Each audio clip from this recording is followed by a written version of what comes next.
Yang. Welcome back to Grimrock. See, I've looked a few things up since our last session. So for one, there is no spell book. I am supposed to remember those. So like those spell scrolls they've been consuming, maybe shouldn't have done that. However, getting stat bonuses from consuming them is a new feature from this mod. That's cool. Also, this thing, the button that we couldn't figure out, apparently in this cell right here, there is a pressure plate, and I was supposed to teleport the skeleton onto it and then pull that lever that does nothing. And that would have opened up all these cells. However, we killed the skeleton. He came after us. So, yeah, we just can't get the thing. The reward was an energy potion, apparently, which sounds lame. However, that means you get another bottle. So that's kind of a big deal. Allegedly, there's a secret button somewhere here to spawn a new skeleton, but I couldn't find it. And I would think that perhaps it was removed to prevent people from infinitely farming that skeleton. Because that would be an issue, obviously. So that's where we're at. It doesn't look like I'm holding any keys. Right, I should, on my overlay. Come on. I guess I have to position it on the desktop. Okay. Jeez. Okay, we're good. Now, in addition to all of that... Oh no. Oh no! Let me get him.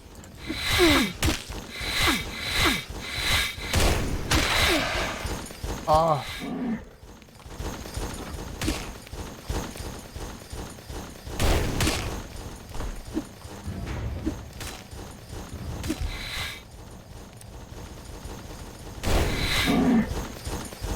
What do you mean there's more? Shizzle. Drink this.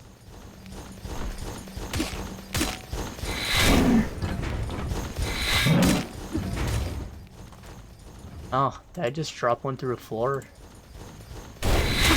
Epic. What was I saying? Right, the lightning sword. I probably should have used that just now. Apparently there is no way to refresh the charges. Or there is, but it's not reliable.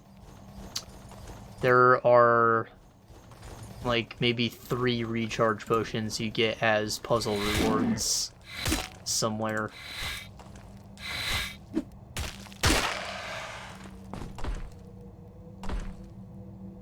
So you can use those on some weapons. However, once it's out of charges, it still does elemental damage, so like, it's not useless.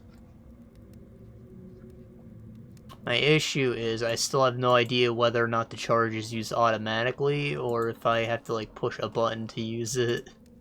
So I'm still gonna just save it for emergencies until it's out, and then I'll keep it equipped forever.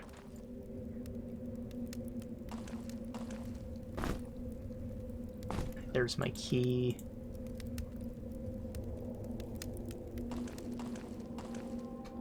Throwing star. I think we're probably growing out of this setup soon. Get a couple more throwing knives, maybe. Attack power 8. 16. Yeah. Slinging rock's a good setup. But eventually we'll be able to replace it with both the shurikens and the knives, and that'll do more damage overall, I'm sure.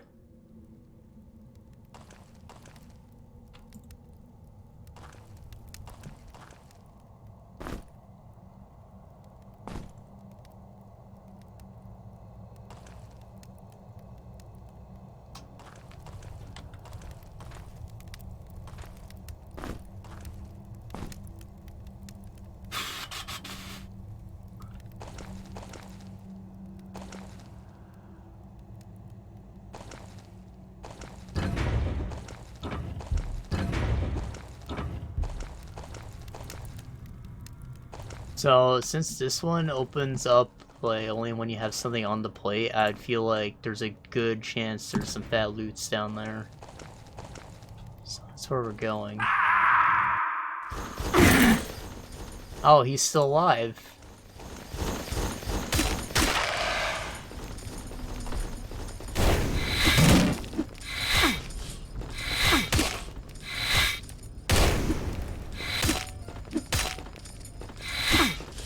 Seems like if I space out my attacks, I can, like, get him to flinch.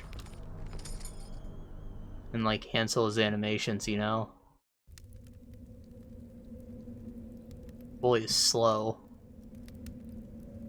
I get on food. They need food. You can have a maggot. And you can have a cap. Lamb. You know, I used to think that rice was just maggots. So it looks like it. Obviously, yeah.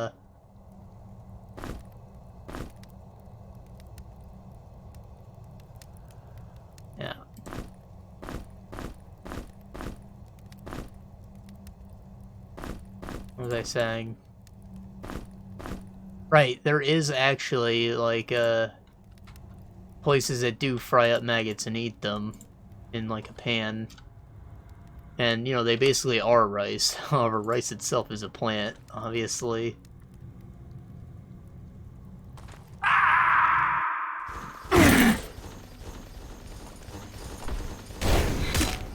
Still, I don't think it looks very appetizing.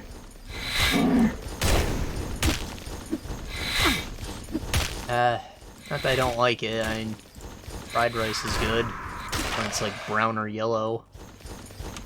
Goddamn. Do I need to let my boy heal? Yeah, he just like keep... No, actually, he's good. He just takes some fall damage. We Goomba stomped him!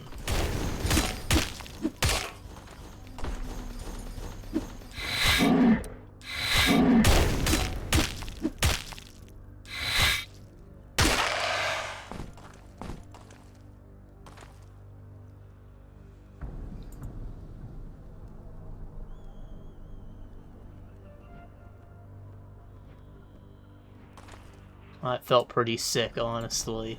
I'm glad that's a thing in the game. I don't know how else they would figure out like two people being on the same tile. So it's probably just to like avoid bugs and stuff. But they could have just as easily like pushed me the tile away or something.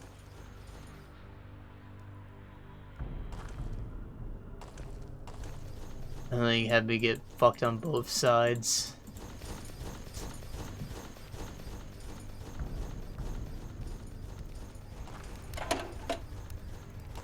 What'd that do? Oh, I turned the portal off. There must be loot over there.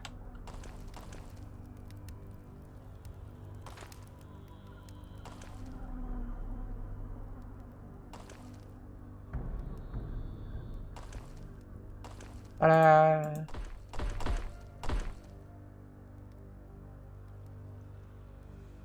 I feel like there's gonna be like a button hidden on one of these guys eventually. What is this, a spear?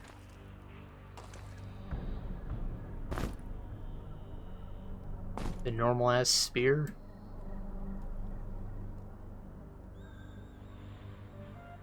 I don't suppose this is where we got our boots before. Because it looks like we're in the same area. It just felt new because we dropped those skeletons down here. I guess.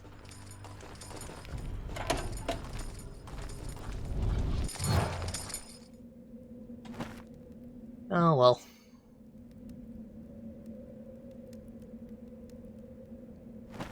Go down this way.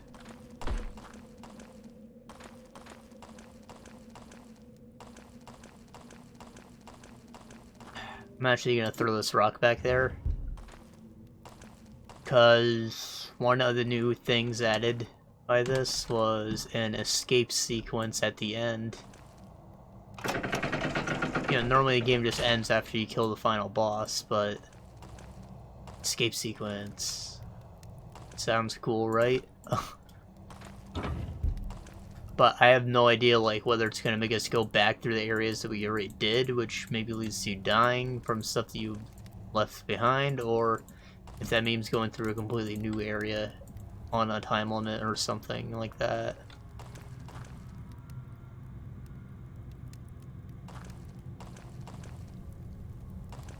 So I think I want to try and keep our path out safe.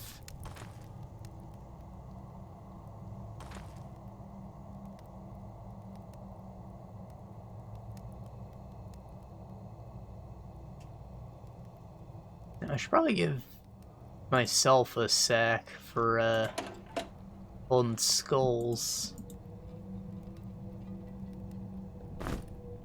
Oh, they're gloves.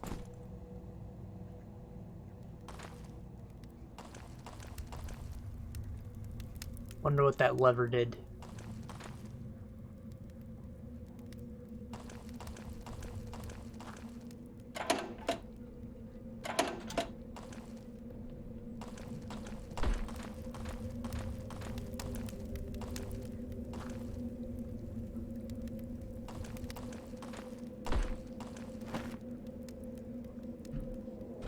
Lever question mark?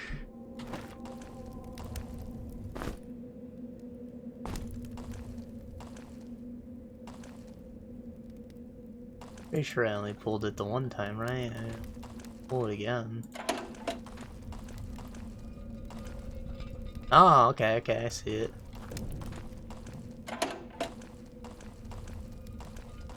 It just looks so natural where the opening was.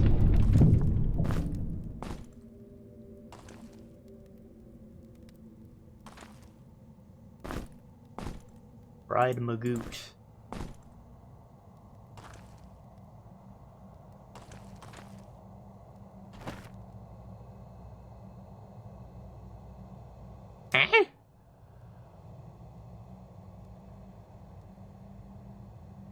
Oh, it's supposed to be the way out. Okay.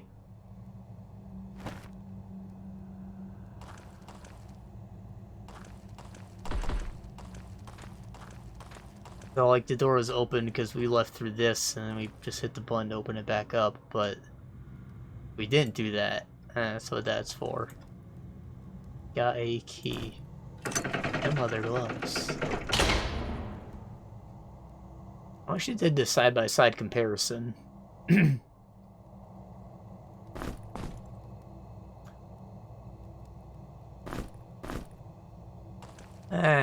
Not my torch. We need that. Blam.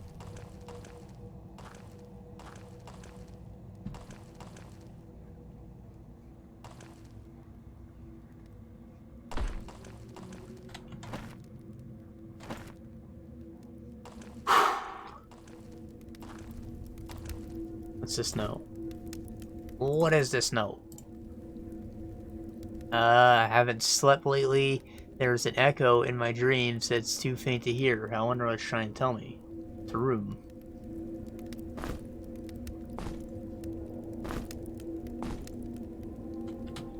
The voice you hear when you sleep, which we haven't actually slept yet. It's like a part of the dungeon. Everyone hears it. It's not just like a cutscene for the player only, or whatever.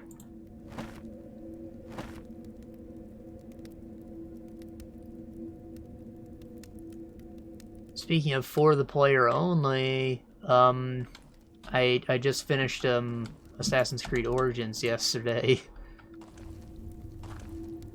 So there's obviously a lot to say there, but keeping on topic. Edge of sharp light, shocking and bright, wield and might, cuts through night. Here restored it to its slumber.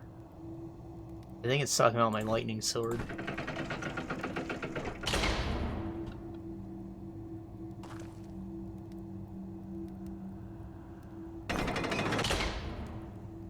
I'm not allowed to keep it?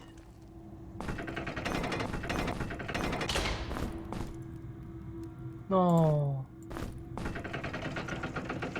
And makes me very sad. There's probably like a loop back around or something to help with that, but wow. What was I saying? Right, so staying on topic, the Assassin's Creed games have always had like this weird ancient aliens thing going on, where like there was some kind of advanced civilization on Earth in the past, a big cataclysm happened, and you know, that stuff's all gone.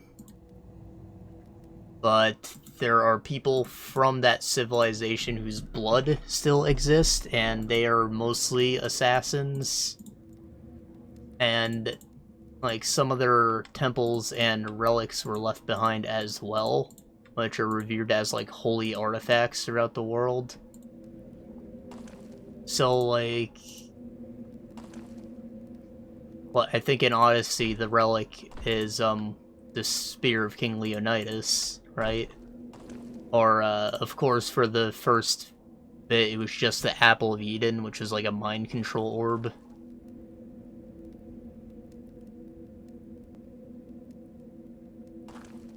So, like, there's always been this whole story outside of the actual, like, assassin game, where there's, like, national treasure bullshit going on to collect those. Anyways, in Origins, you can go into, like, the pyramids and stuff, and sometimes they will have these vaults left over from the old civilization, right? And you can, like, activate these pillars, and you will just get, like, an ASMR speech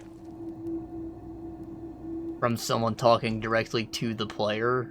Because I guess they're under the assumption that, like, someone is... What the fuck? What the fuck? The Snail King addresses you now and says you'll meet again.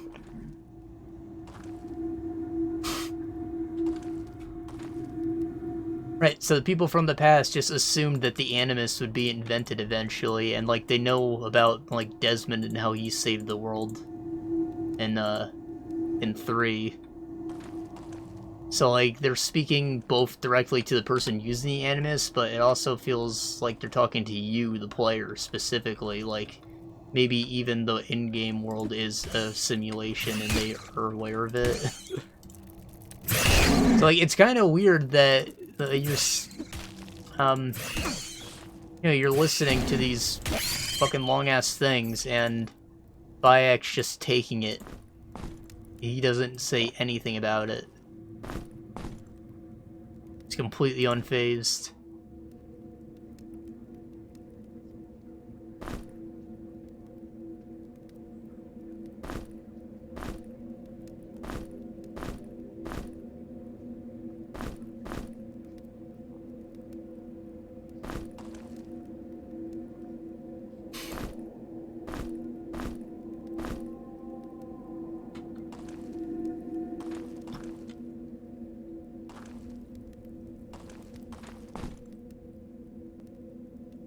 And most of these conversations are just, like, nonsense. And when they try to say something that's maybe deep, they just, like, inaudible. And, like, it'll be a person speaking backwards or something.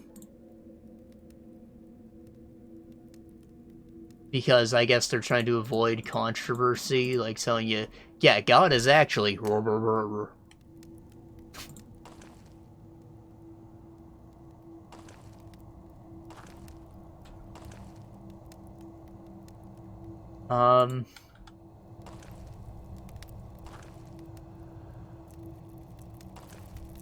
One of them specifically tried to tie together, like, other big events and, like, explain how they were related to, like, the old world or Assassins and Templars or whatever.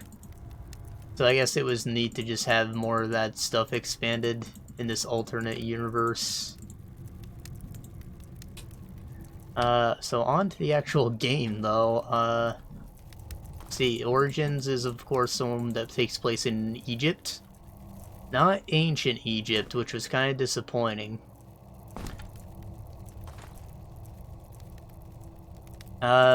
This is Egypt, like, after their culture has already fallen apart. Like, they've come into contact with Greece. So they have, like, that whole culture mixed in. Along the coast, the areas are mostly Greek. There are lots of Greek people around. But also the Roman Empire is, like, invading. So there's, like, rebel factions about. People, like, don't understand what the hell their old culture was because none of it's written down in a language they speak. So, like, pyramids are already being robbed. If you didn't know, the pyramids were originally covered in, like, this shiny, like, limestone marble. And that was all stolen, like, forever ago. Which is why they're just, like, sandstone now. So, like, yeah, everyone already started robbing shit way back then. But, like, in their old culture, respecting the dead is, like, the most important thing. So it's pretty messed up that they would do that. It just goes to show how, like, disconnected and how quickly everything changed because they didn't teach everyone how to read, I guess. Which is interesting, really.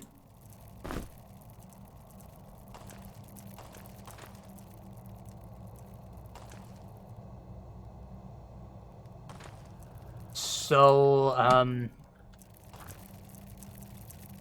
know, I think that I didn't know very much about Egypt going in. Like, I know the faintest amount about the mythology, though their stories are all pretty weird. Like, there's a lot of stuff about dicks and sex and other things like that. Like, it's very adult-sounding things.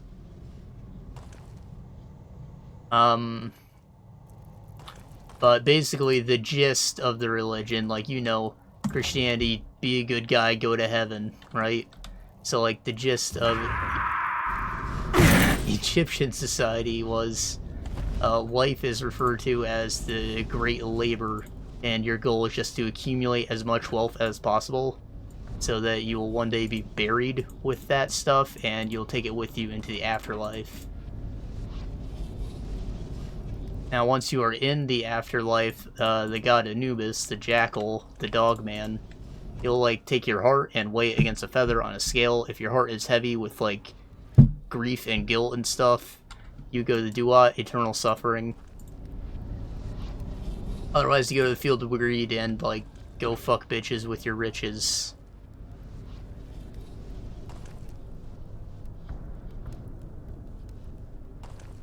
And that's more or less all that I know. So, like, grave robbing is really fucked up. Burning bodies is, like, really fucked up as well. Probably why there's disease. Mummification is, like, super important and ritualistic.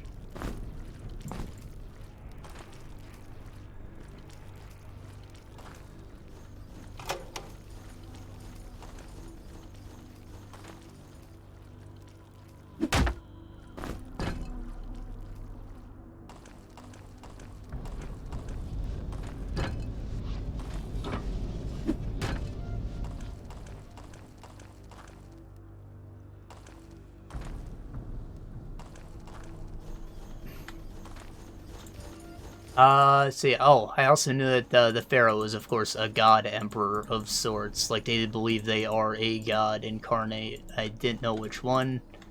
I did learn, though, apparently it's, Horus, the all-seeing, omnipotent one. And then when they die, they take the place of Osiris. Which doesn't really make sense, because, like, multiple pharaohs are dead, right?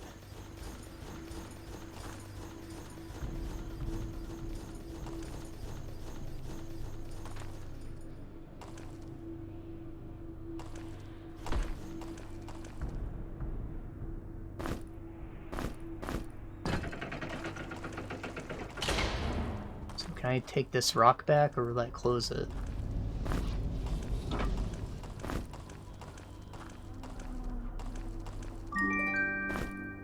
Old key.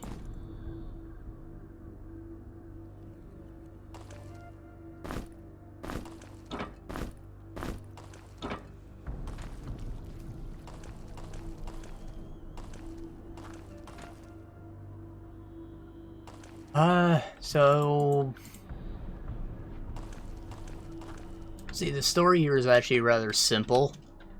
In the overworld, you get like 3 cutscenes maybe. It's very nothing and like, yeah, it just sucks. It actually sucks. Like, it was never my favorite part of the game before, but like, it's just not good here.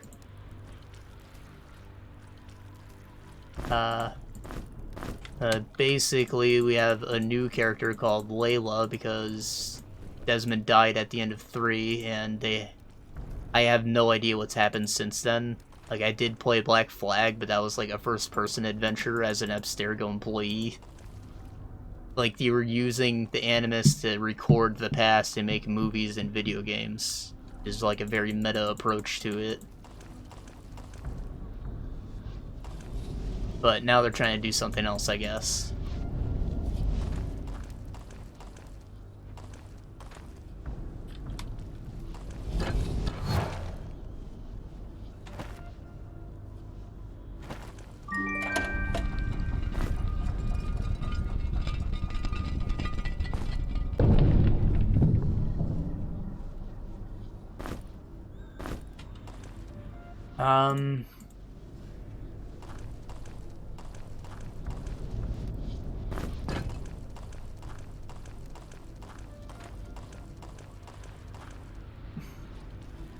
Can't get over that that button does nothing. Right, so basically Layla, she wanted to work on the Animus project for a long time, but that's like top secret stuff because the Templars use it, or they use Abstergo as a front to look into the past lives of assassins and locate these sacred relics from the Old Kingdom, right? And this is like Knights Templar Illuminati type shit. So that stuff's all top secret. They didn't want her to work on it. So she decided to build her own Animus that's like better. You know, blackjack and hookers and stuff.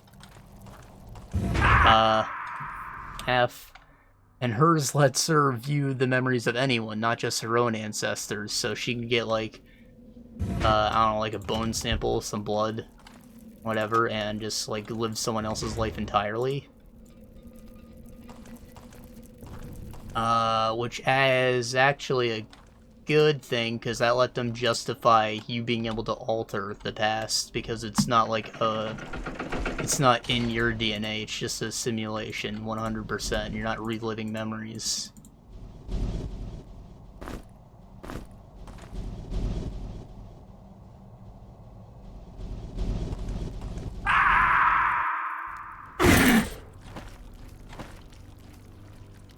Damn. I'll eat that because I was using it to explore.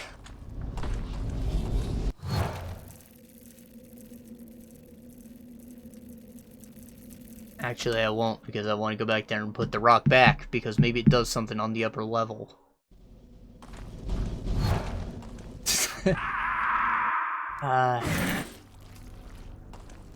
Right, so because they have that excuse now, they let you fuck with things a bit more. Like, they take advantage of the new mythologies that you can explore and have, like, illusions happen. There are some boss fights against some of the gods that are justified as glitches. You can hack the machine and, like, play as a superhero. Stuff like that, which I think is neat. However, there's like, again, there's like 3 cutscenes and they're all really short. And it's just rather silly, really.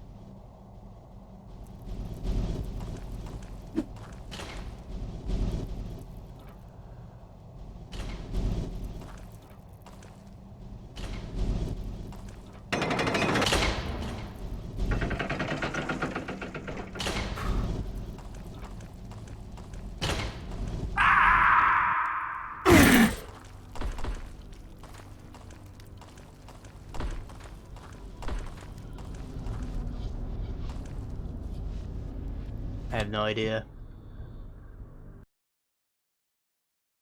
Right, so there's like an iPad you can look through to get some information on stuff that you might have missed from the previous games.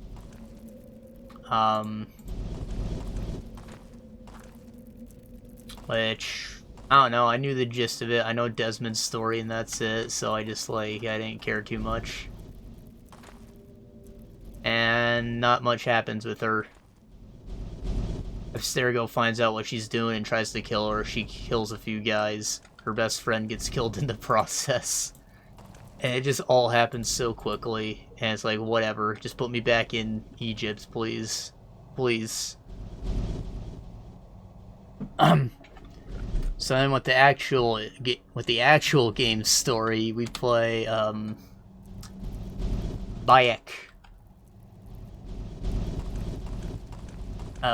See, he is a former Medjay, which is like a sort of FBI agent, maybe? Like, they work directly for the Pharaoh, and, like, they're kind of policemen, but they have more privileges. They're problem solvers. I have no idea what's happening here, guys.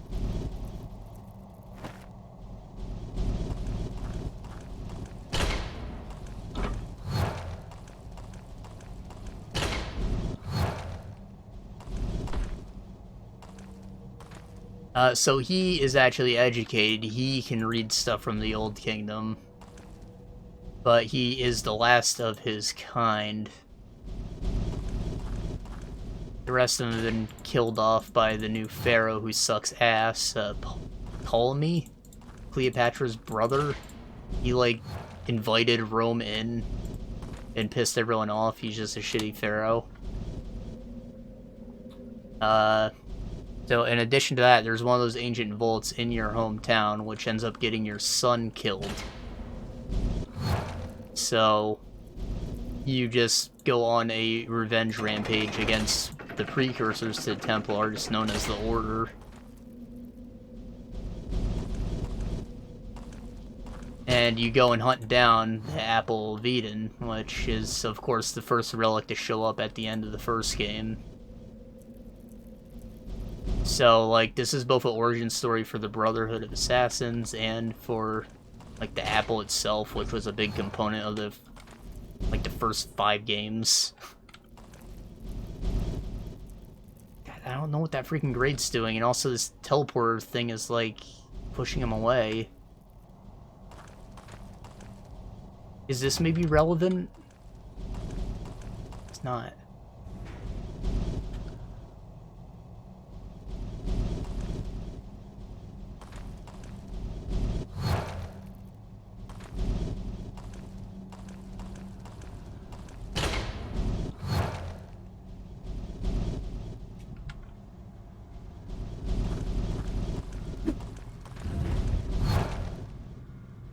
There, okay, I threw a rock.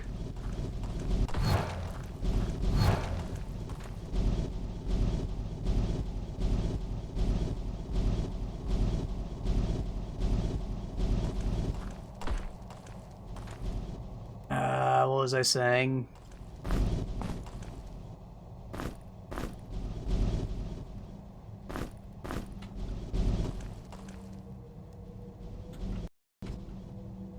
Right, so real simple stuff. You just go on a big revenge mission. Eventually you get tied up with trying to put Cleopatra back in power. However, if you don't know who Cleopatra is...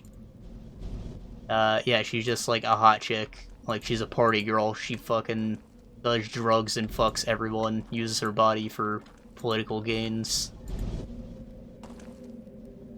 And her plan is to basically, keep doing what her brother's doing, I guess. Like, she wants to be in power. She wants to kill her brother for exiling her. And then, you know, she wants to fuck Caesar, Julius Caesar. Because, of course. And, you know, Bayek doesn't give a shit about any of that. He just wants revenge, so, like, their goals align, especially since his wife is helping her with her rebellion. And the story actually eventually ties into, like, Brutus and Cassius trying to take down Julius Caesar, which was a neat addition towards the end.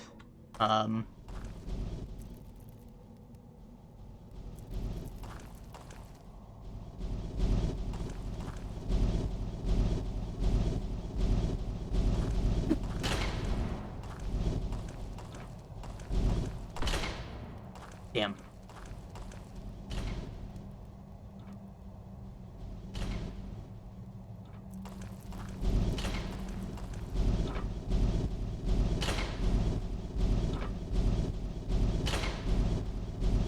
Okay, so the rock keeps getting put back on it.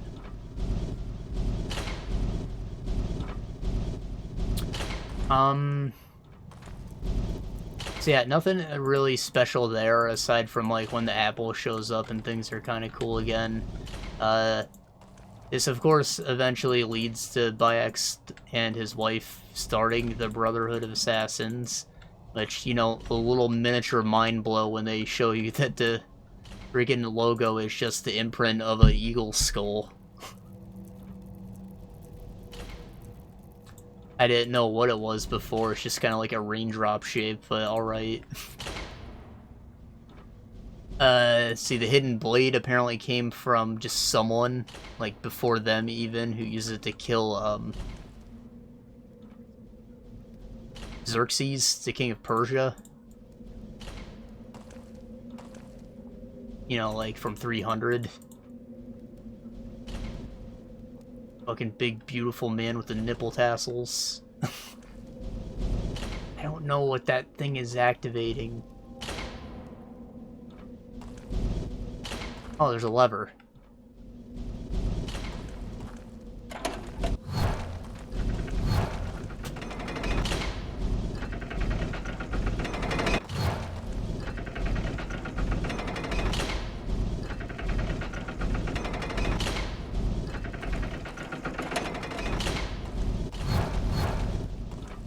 I think that thing just locks it into place.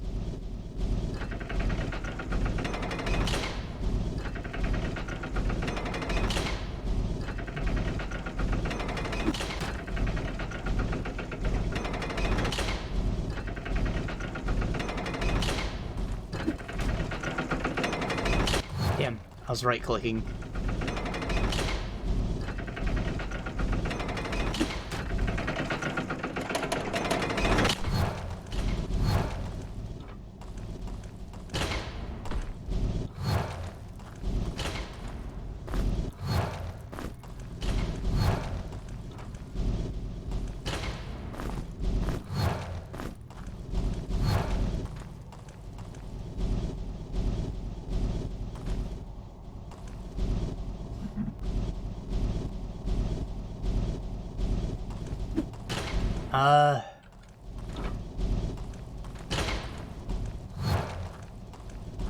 See, I don't know how to say this without coming off as, like, a little bit racist, but basically, every African American who, like, immigrate here from a foreign country, like Haiti or Jamaica or Africa, has been very pleasant in my experience, so around Bayek, I felt very comfortable. He's like he's a very nice, happy dad figure.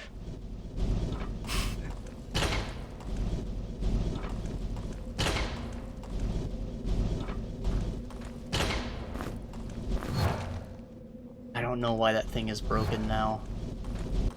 Maybe because I pulled the lever.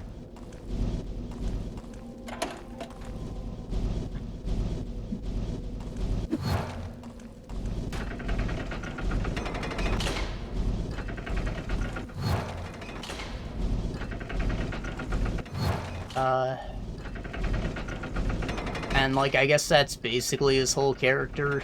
He feels like he failed as a father, so, like, through the various missions, he'd usually be interacting with children, and he's always just, like, the nicest guy when he's around them. Eventually, when he founds the Order, he says that he wants to be the father for all of the sons in Egypt or whatever. And, you know, you actually finally get to hear what the creed is, which is, it's like to protect the freedom of the people. They always kill tyrants. All these games take place in, like, times of great political upheaval. Freedom is not given, it's taken. Stuff like that.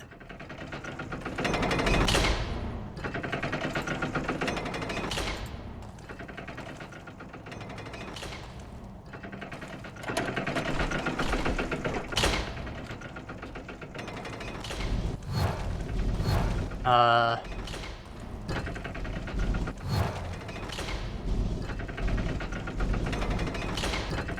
So that was all neat, I guess. I feel like they focused a little too much on his wife, who I felt was a rather weak character. And, like, they even forced you to play her at some points, but, like, because this is a pseudo-RPG, when you play his wife, you just, like, don't have your gear, you can't use a lot of your skills, and it's like, I just don't want to play her. Why are you doing this to me?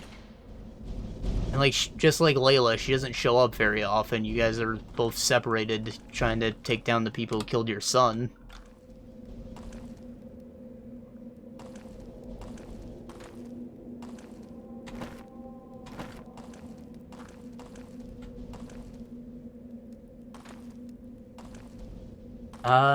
Right, so now we said it's a pseudo-RPG, I should mention that the gameplay has changed just a little bit.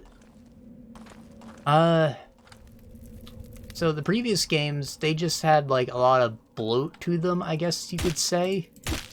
And that is that, like, you know, the gameplay doesn't change too much in between entries, so, like, they just add new features all the time, and, like, it gets better. Each game is better than the last. Unless you didn't like the setting, like some people really didn't like 3, but I thought it was okay. But basically, I thought that the combat was always a pretty weak component of it, which I thought was maybe intentional because, you know, it's an assassin game, you're supposed to be stealthy, right? But basically, you could kind of, like, button mash your way through the early stages of combat, and, like, there were kicks and stuff you can do to try and break guards. But eventually, it turned into just a game of parries, where you hold the block button and tap X at the right time, like kind of like an Arkham game, where you tap Y to block, except that's just how you do all of the kills. Which was just, like, very lame. Like, kind of took all the skill out of combat after you got the rhythm down.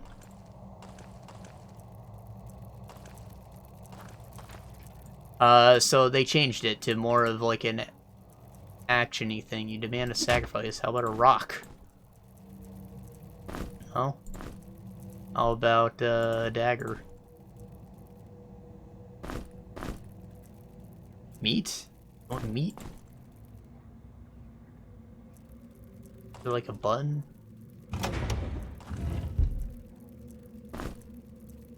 He gave me it back because didn't want it.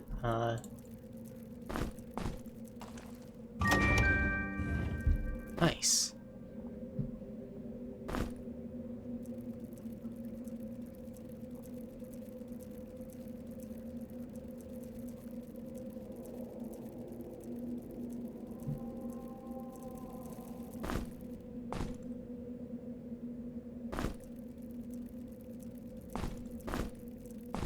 Where are my words at, bruh?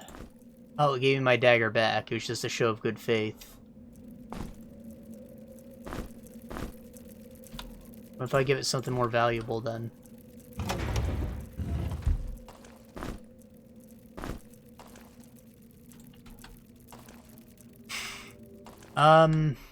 So yeah, we got, like, a sort of Dark Souls-like combat. Like, it's a third-person hack-and-slash. Cameras vaguely over their shoulder, kind of more zoomed out.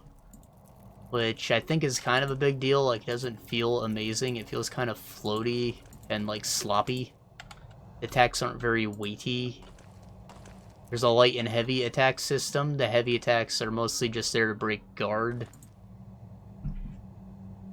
And I didn't feel like they were slow enough in most cases, or with the heavy weapons, they were especially slow.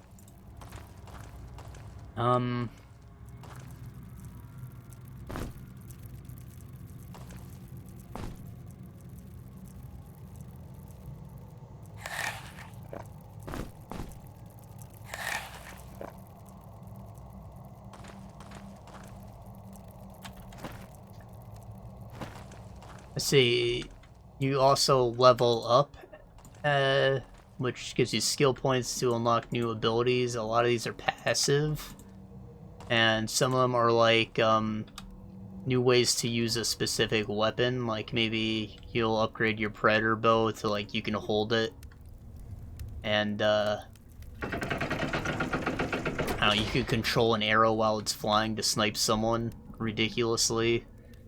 Or, like, there's a thing called a warrior bow, which is basically a shotgun. And you can hold that to, like, decrease the spread. Or under, like, the stealth tree, it'll be stuff like fire does more damage, so anything that you put fire on will just do more. Or, like, you can poison corpses to spread disease. Or that's how you unlock your tools, like sleep darts and stuff. Which I didn't like. In the previous games, you would, like, go to Leonardo da Vinci and have a cutscene and a mission with him, and he would eventually give you a sleep dart, and, like, you know, they just dish things out along with story events. They give you an excuse to go interact with Da Vinci. And, like, I thought that was, like, a good thing. Here, they just, like, give you them, and they're inconsequential. You don't even have to use them for anything ever. So rather than being forced to use them and, like, learning how to use the tool, you just, like, don't need it, so, like, don't even bother. You can play the whole game without this guy.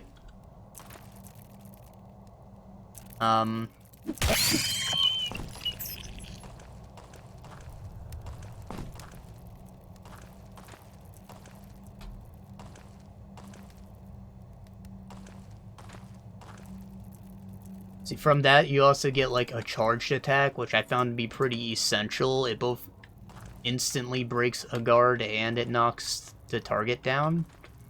So that's a pretty big deal, because anytime you run to a guy with a shield, you're pretty fucked. Hello? Oh.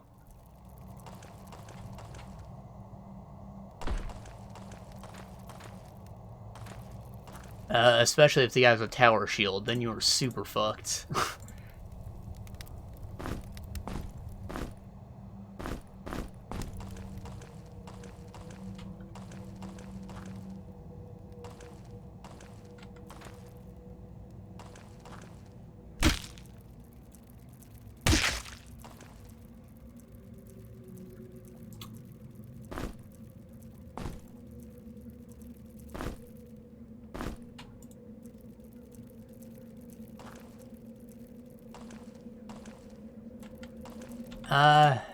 See, there's also a parry you can unlock, which it has a pretty long window, so, like, it doesn't feel like you're a super skill god, but there's also, like, a pretty big delay leading into it. Like, it's not an instantaneous activate, which is shitty on something that, like, you need to time well, right? You want to push the button when it needs to happen, but that's not the right thing to do.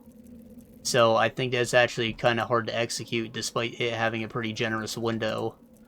And I ended up not using the parry, like, at all.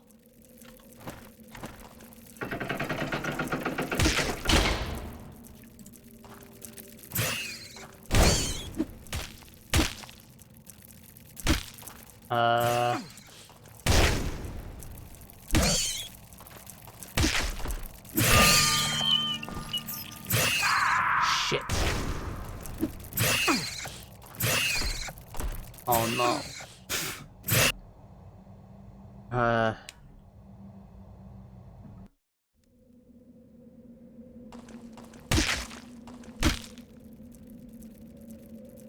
Drink that.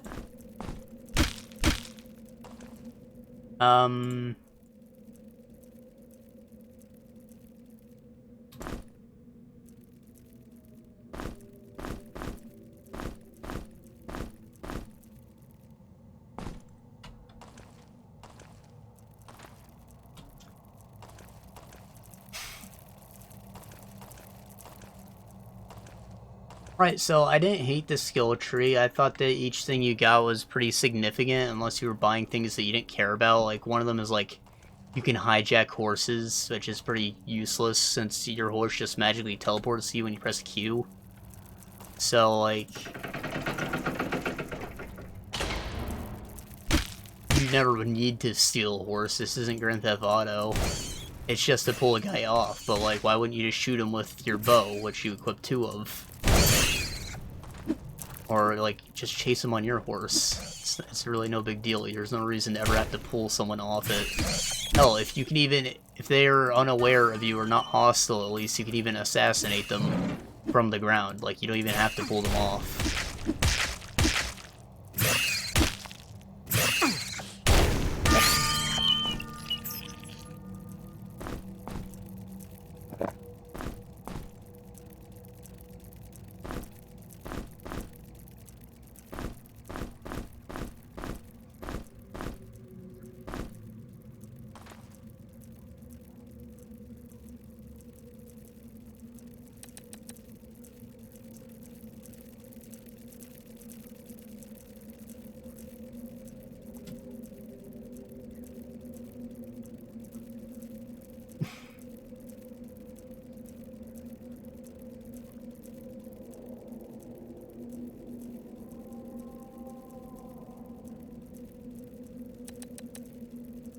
Words. Where are my words at?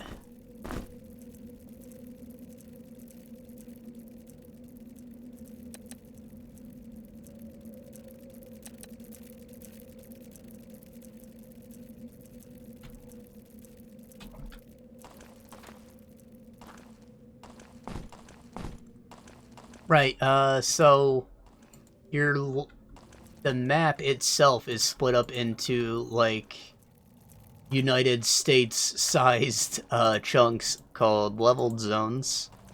You should be familiar with from other games. And, you know, it's basically just like, okay, this part of the map is for, like, levels 5 through 10, and that's what all the enemies there will be. And they are hard locked into that, so, like, you can go anywhere, but if you try to fight and you're in an area that's, like, 5 levels higher than you, you will not be able to kill anyone. You're like, oh, well, surely stealth is just auto kills, so you should be able to get through that way, right? No.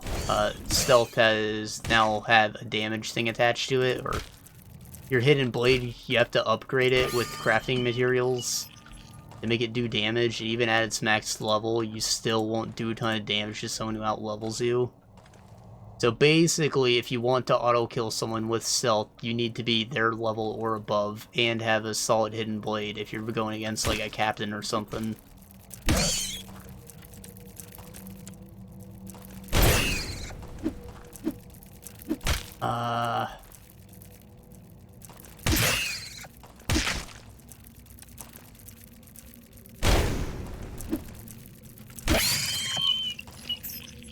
Now, some people thought that that was, like, done pretty aggressively and they didn't like it, so later on there was a patch that lets you optionally turn on scaling for the whole world.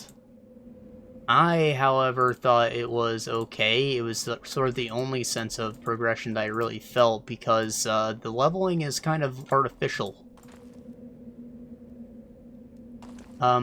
Basically, when you level up, it says that your health and damage increase, right? And that's what you'd expect to happen. You might expect stat points, but you know what? There's no magic or anything. This is a classless game, so health and damage is basically all that stat points would do for you, right? Your warrior, you're just gonna level strength and health. Maybe charisma if the game had dialogue choices, which this one does not, but... So, like, I don't mind it being too oversimplified like that. However, I think that that statement is, like, a lie. Your health and damage do not actually increase. Rather, your damage is, like, multiplied by a decimal when the enemy is higher level than you. So, like, if you fight a guy who's 3 levels higher than you, you will do nothing to him. Come back 3 levels later, same equipment, you will destroy him. So, like, you know, if this was following actual rules, you should be able to destroy someone who is 3 levels lower than you, right? And be basically invincible against them. But that's not the case.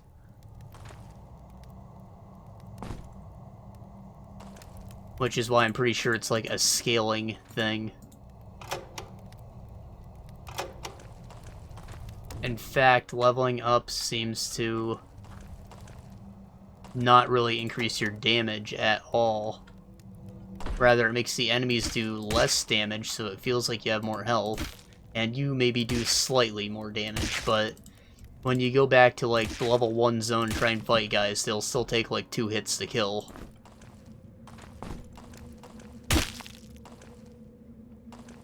And, like, the guys in your current level zone will take, like, 4. So, like, it's really not that big of an increase, is it?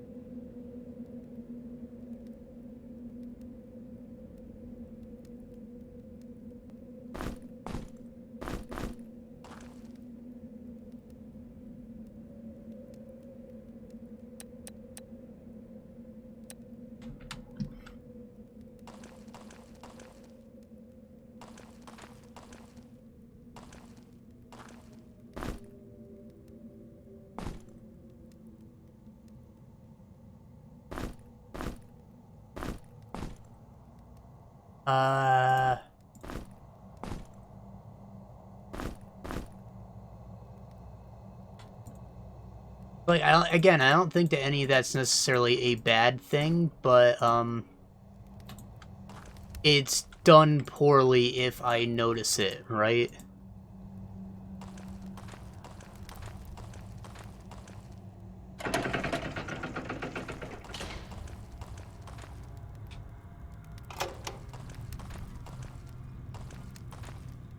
And also the assassination thing was just kind of annoying, which apparently for the next game they added in an optional difficulty thing where like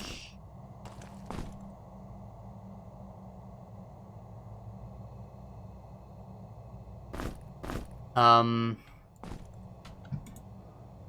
know, you can take a checkbox and be like, okay, your all stealth attacks are now auto kills in case that's what you prefer. This second game has a lot of options like that to like just cater things, which I think is wonderful because like you can make the game take a lot less time or be a lot less annoying if you're able to tweak things like that. Like I know another big one they did was called Advanced Exploration or something where like they turn off your compass. So like you actually have to read and figure out where targets are and stuff. Which leads us to the exploration, right? So, you know, in standard Ubisoft fashion, there's a map littered with, like, cookie-cutter content. And it's pretty daunting at first, because this map is massive. However, this is Egypt, so, like, a lot of it's just a desert. And, like, it's not like they just put random crap in this desert. No, it's just an empty desert. There was nothing there.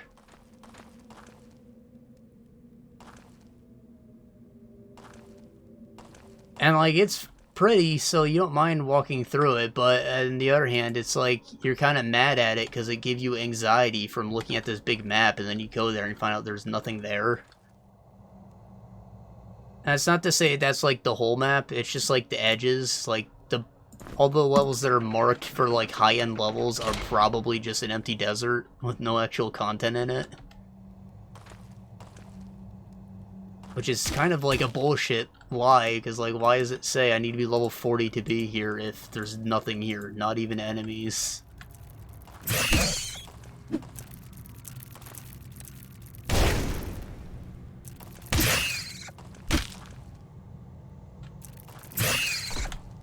Otherwise, normally these games have, like, a mini-map, I think. It's been a while since I played one. So they got rid of that in favor of, like, an Elder Scrolls, like, compass, which I thought did a much better job at keeping me from constantly opening up the map screen.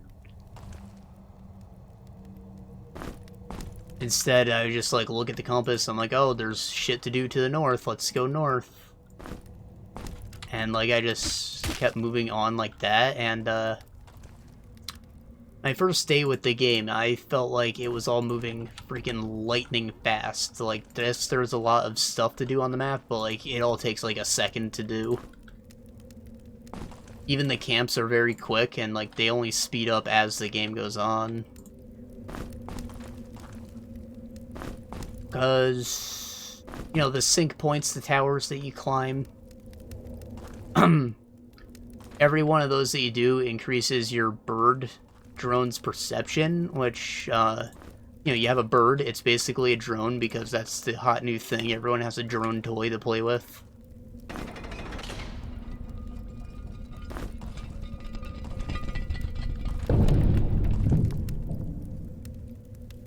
Oh, it looks secret. Parchment. I've always prided myself on boldly facing fears and challenges other men would shy away from, but I began to suspect the expedition was not wise.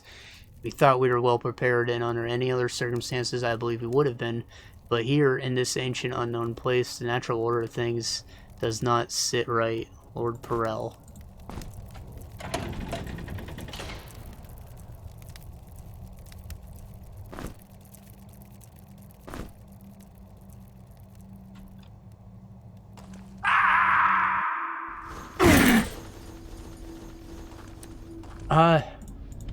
Right, so another just thing about Ubisoft games is once they come up with a feature, they just like put that feature in all of their open world games, which all their games are now open world because of that feature sharing. So like eventually in Watch Dogs probably they put in drones, and now like Assassin's Creed needs a drone. An eagle, right? Assassins always loved eagles, right? Yeah, sure. Put in an eagle. It doesn't make any sense that the bird would be communicating the exact locations of people to you, but alright. So yeah, you have a bird drone.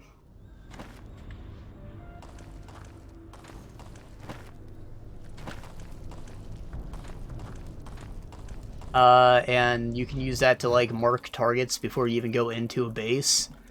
And each one of the sync points that you use increases, like, the... I don't want to say precision, but, like, imprecision of it, rather. So, like, eventually you can just, like, do a quick swipe over the screen to mark everything in an area, as opposed to needing to, like, meticulously scourge over every pixel.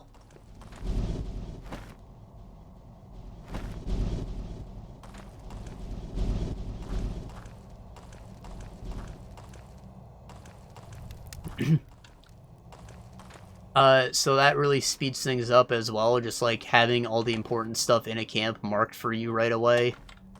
So you just like go there, alright, stealth kill the 2 captains, steal the loot, maybe you just busted in there with your fat dick and like murdered everyone, or maybe you snuck through it like a thief. Either way, it's pretty quick.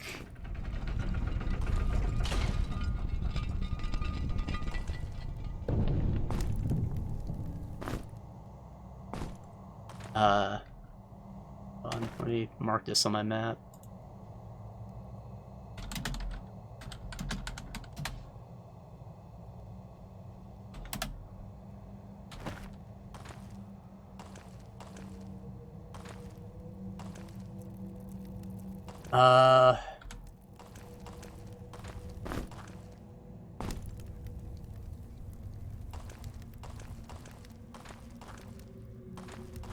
Oh, that's just the sound of fire rumbling.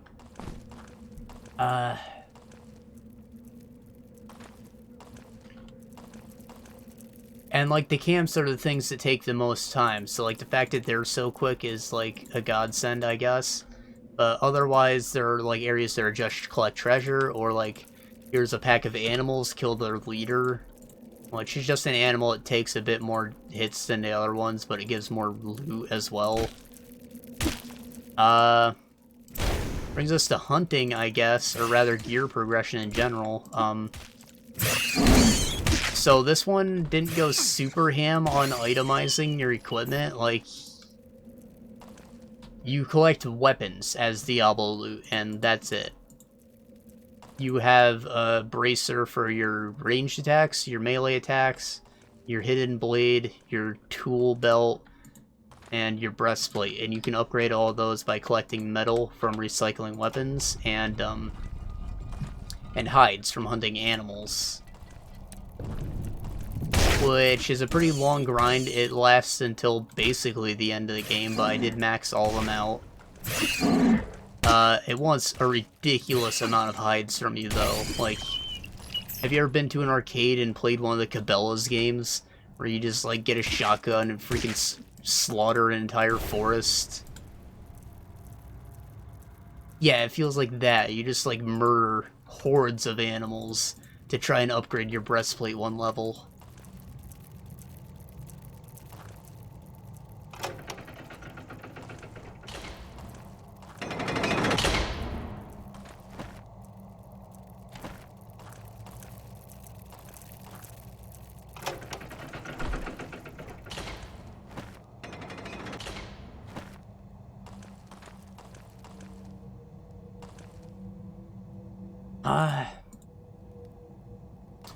And you know what? It's honestly pretty tedious to do at first, but eventually one of the skills, and this is a really lame skill, but like definitely get it anyways, because it's just a convenience. You can make it so like your stealth kills and melee kills auto loot. So eventually you'll just be like chasing down goats on your camel and like hitting them with your sword to auto get your things, and you'll just like run by a whole pack, kill like 5 of them in one swing.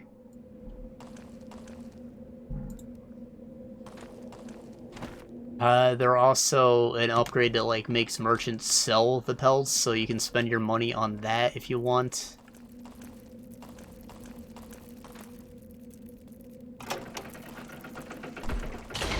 Otherwise, money is mostly just used for upgrading your equipment. Like, you can upgrade it to your current level if you want to keep something. So, like, when you get a legendary piece of equipment, that's what you should be doing. Though it's very expensive.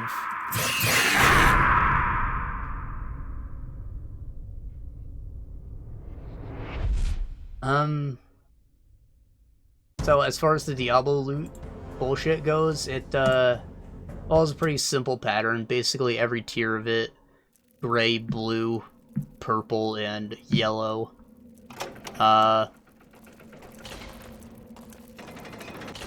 They just, like, follow the standard scheme of, like, adding effects. Like, a gray doesn't have any effects, and the blue has one, purple has two, and yellow is just objectively better than the purple. However, unique items may be purple or yellow. Which is kind of annoying, because, like, I want to keep all my unique items in my inventory, but, like, I just accidentally get rid of them, or I dismantle them. Because they look like junk.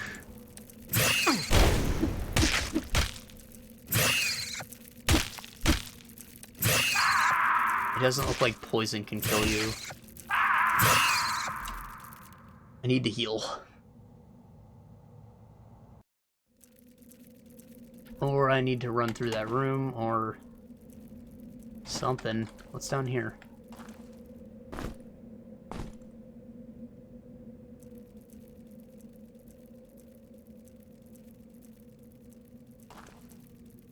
Let's see, at first you can only have one melee weapon and one bow equipped, but you can buy skills to equip a second one, which makes the loot feel a bit less useless. You are constantly showered in the stuff, but I mean, that's just how action RPGs work, right? Eventually you get to the point where, like, if you're given the choice, you would only pick up the purples, but you're never given the choice. You just, like, pick up a sack and find out what it is after the fact. So you're constantly given shit, but, like, I only cared when I picked up a yellow, so I wasn't opening my inventory constantly to switch them out. In fact, they did a crossover with Final Fantasy 15, the one with the hot boys.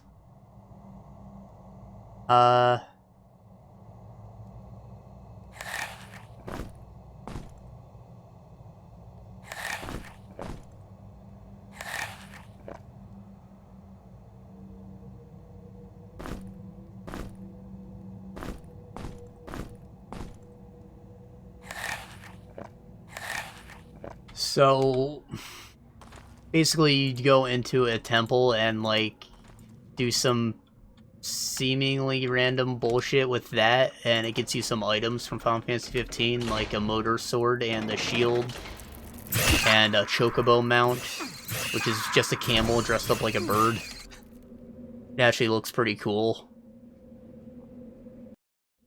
But that sword was, like, one of the best swords in the whole game, so once I got that, I just, like, stuck with it for the next 20 hours or so.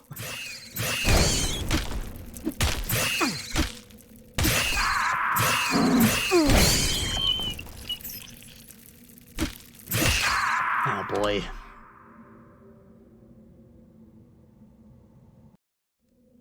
There has to be, like, a way to lure these spiders out. Or obviously I could just heal, but, like, it feels kind of wasteful. Whatever, we gotta...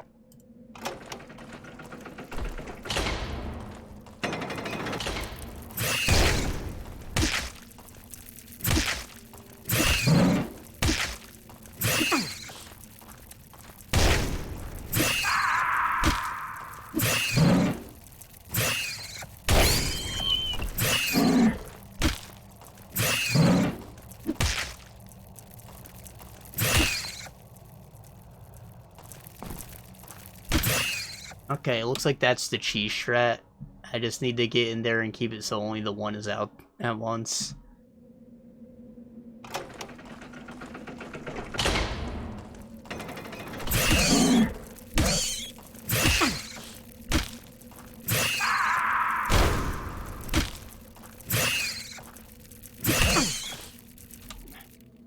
Heal first, then do that.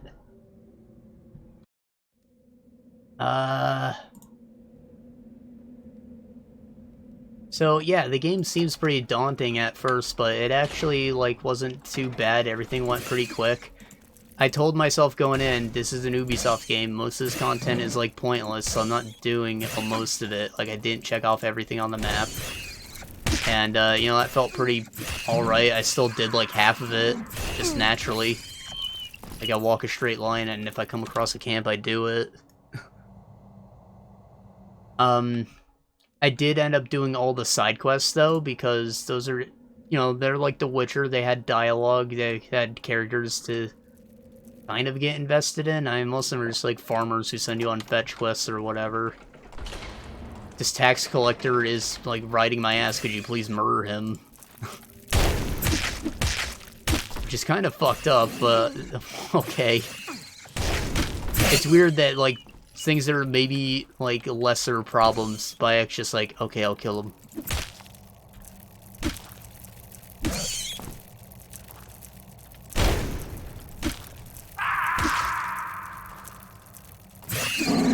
Damn it.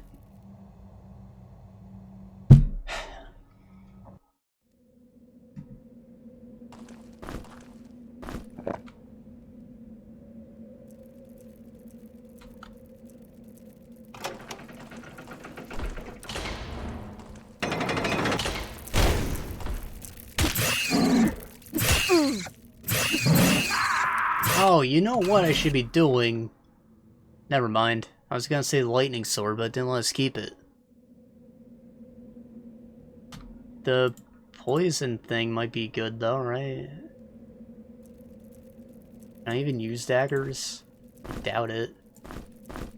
Yeah, no.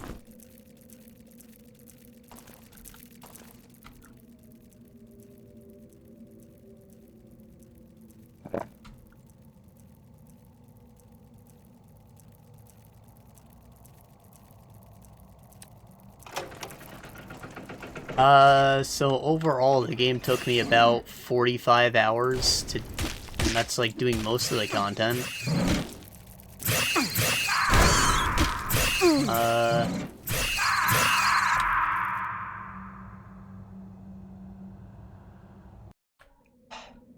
So I didn't think the story was amazing, but it was okay. I liked Bayek.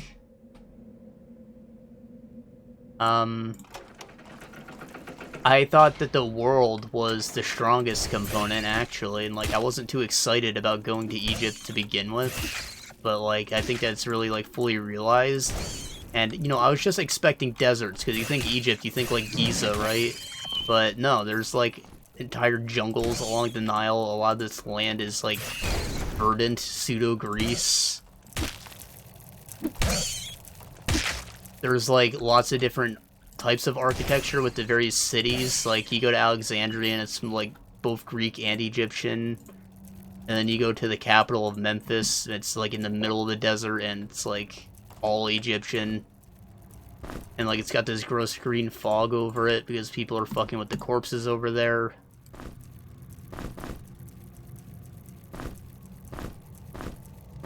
And, like, you go even more south, and there's, like, Romanville.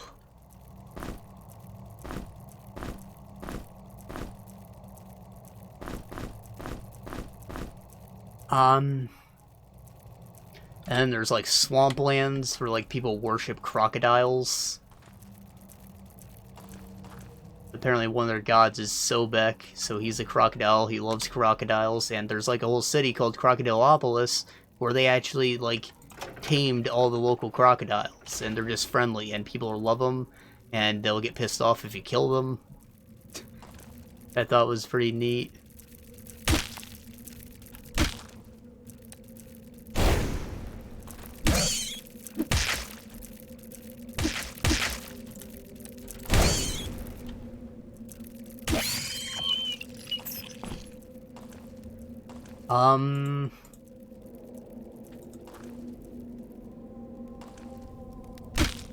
So yeah, I left, like, with higher... I enjoyed it more than I thought I would, I guess. However, like, I wasn't in love with the combat.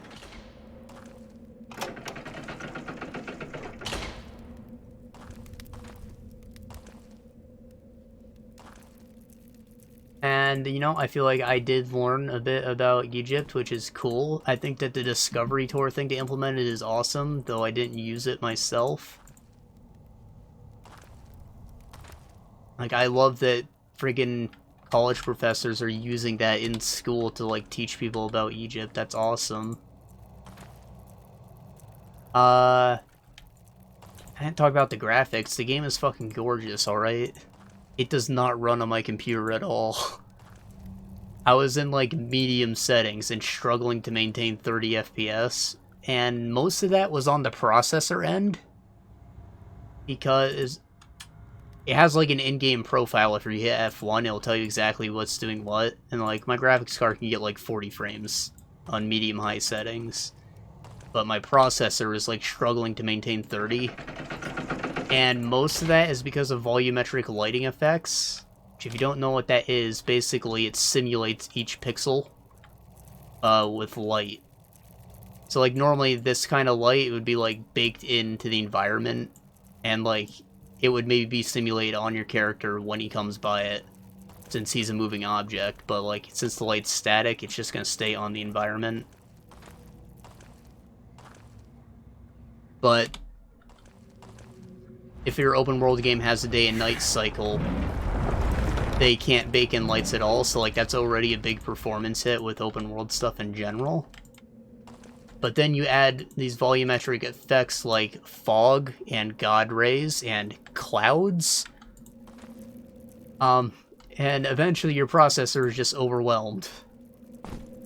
Now, the clouds thing really pissed me off because, like, they don't even look that great. When the particle effects go off into the distance, they start to pixelate, so, like, they look bad, despite the fact that they're not even using a texture. The pixelation is just, like, a camera effect, I guess.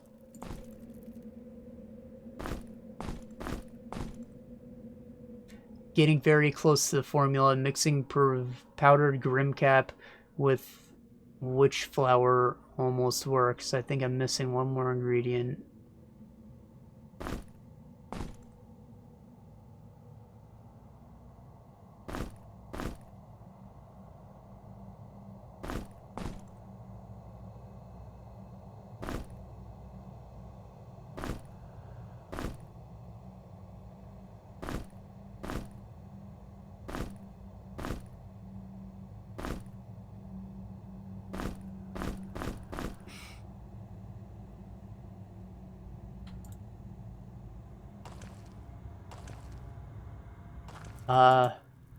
Right, so, like, naturally I started turning down these settings, and one thing that I really liked about the menus is they show you pictures of what it should look like with the setting at what it is.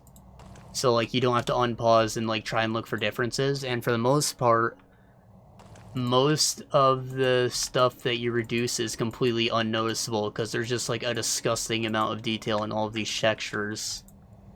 And, like, when you reduce things, it just, like, takes away layers. So, like, when you go from medium to low, it'll, like, take the moss off this rock. And when you go to, like, lowest, it'll get rid of the normal map, finally. But, like, from high to medium, it'll just, like, get rid of this dirt, and you won't even notice that anything disappeared. Because it's just, like, an obsessive amount of detail. So, like, with the characters, eventually they stop wearing hats, but, like, that's the only difference I noticed between any of the 4 levels.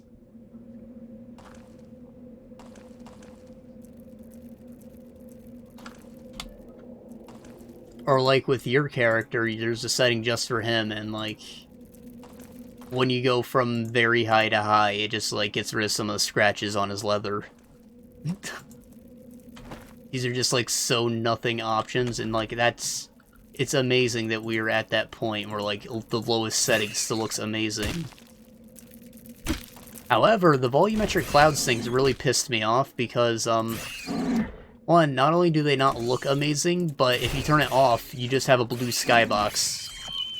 They couldn't just give you a skybox with clouds painted on like we've done for the past 2 decades. No, it's either real clouds or none at all. That said, it is like a very beautiful blue skybox. Like, if you go outside on a clear day, it looks just like that. I just wish that there were some freaking clouds. Like, I was pretty pissed that I couldn't get any clouds.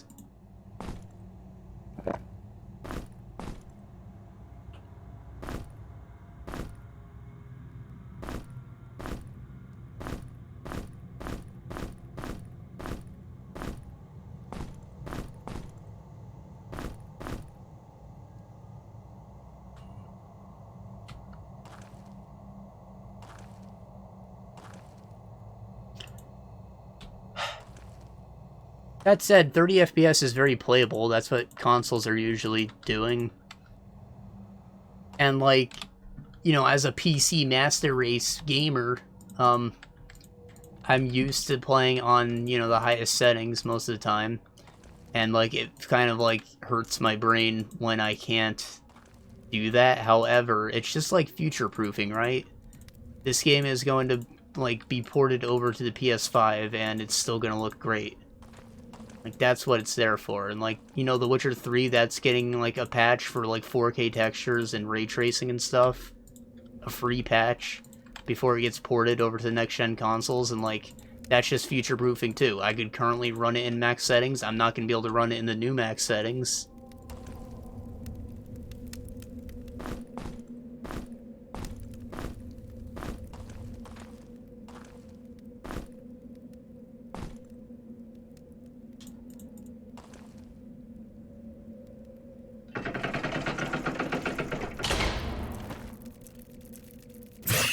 Ah, fuck.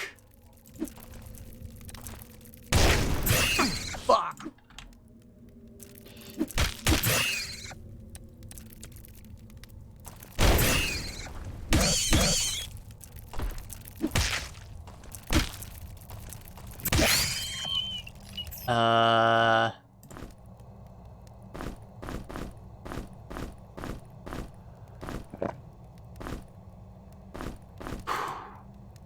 Okay.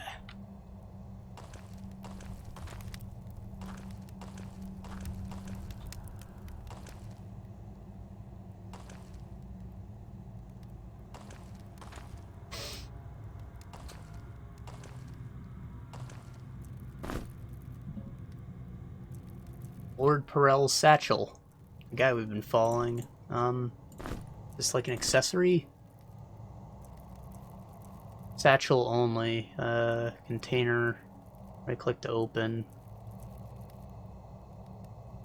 This satchel once belonged to Lord Main Perel as evidence of small nameplate under the flap.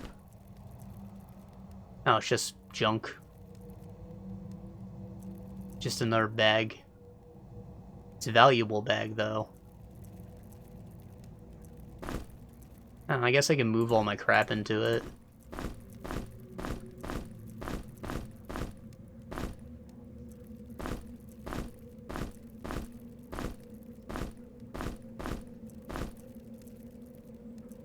I'm gonna need a bag just for Grim Caps, since apparently they're alchemy ingredients.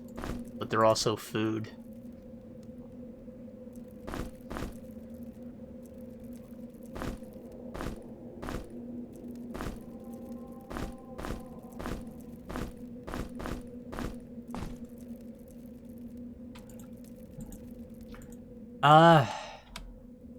So we've talked a lot about the game now. I'm not really sure what I haven't covered. Like, I don't want to spoil the story too much for what it is, but, like, I don't think it's the most important part of the game.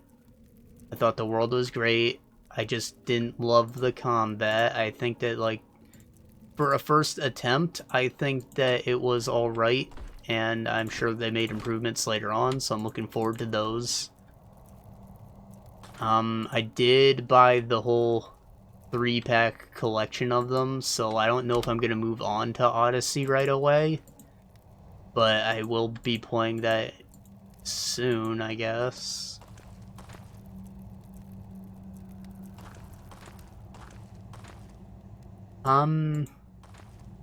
I will say that, like, with the light RPG features, I feel like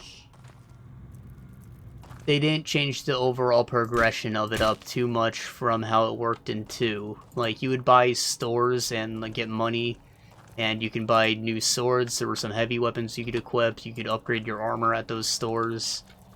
It still feels very much like that, but, like, lesser. I feel like how they changed the combat just caused them to strip out a lot of those bonus features that I kind of miss. Like, there's no idle game bullshit where, like, you send out assassins to do missions or whatever. There is boat segments, but there are 3 of them, and they're story moments. So, like, I missed the boat stuff.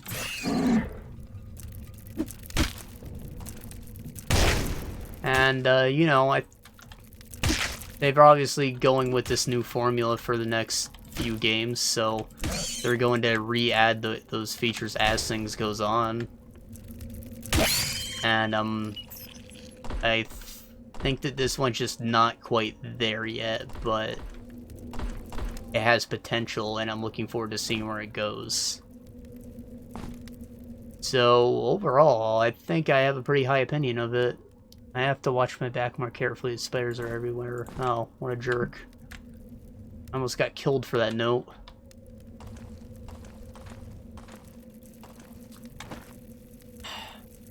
How am I feeling as a number that means nothing? I will give it an 8, actually. I would say 7.5, but I don't want to do decimals because that's like bullshit. So we're going with 8. That's a lot higher than I thought I was going to give it, honestly.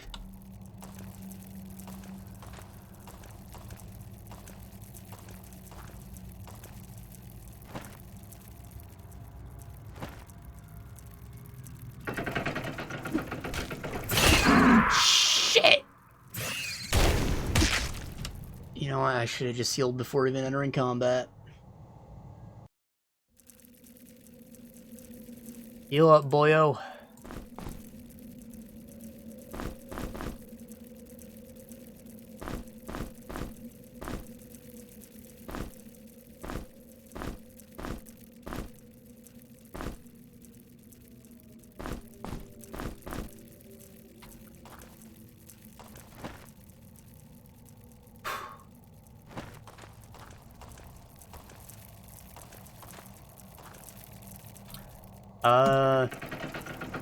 So like along with that 3-pack, I bought like Immortals Phoenix Rising, also at a pretty big discount, which is surprising for how like not long ago it came out when I bought it. So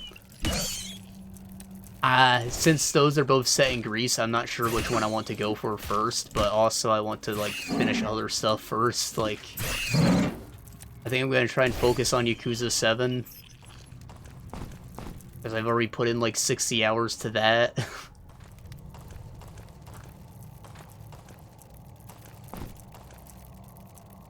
And then I still have Ni no Kuni 2 installed on my computer, and like, I don't know why I stopped playing that game, alright? I love that game. I just like stopped playing it for some reason. I think maybe Kingdom Come Deliverance came out and like I got absorbed into that.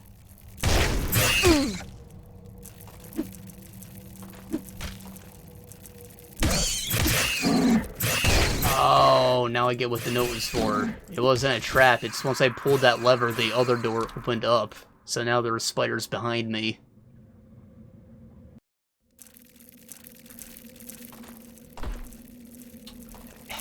And you know, like, I forgot I even had the game on my computer. I was just, like, looking for stuff to get rid of, and I saw it, and I'm like, surely this isn't actually the game. Nope, it's there, completely installed. It's not just my save files or whatever. So, I'm gonna have to go back to that, and I literally played it years ago, so, like, those 20 hours I put in, 25 hours maybe, just, like, probably down the drain. I'm probably gonna have to restart.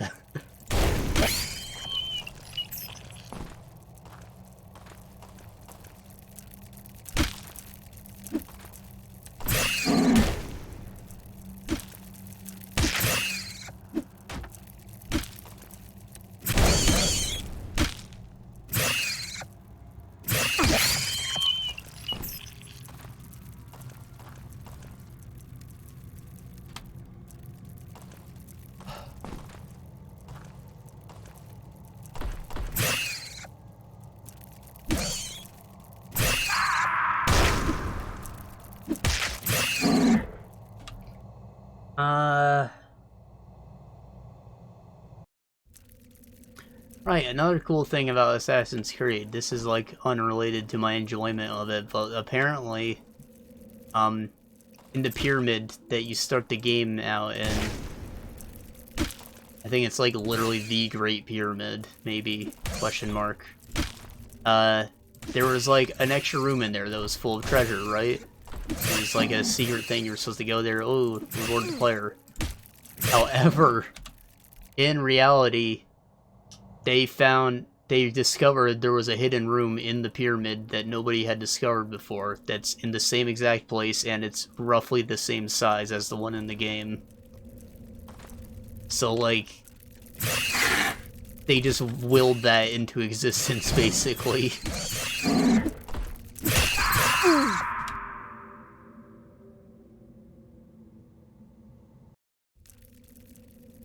And to this day, we still have not gone into that new hidden room because we have no idea how to get in there, and we don't want to destroy the walls or anything, you know?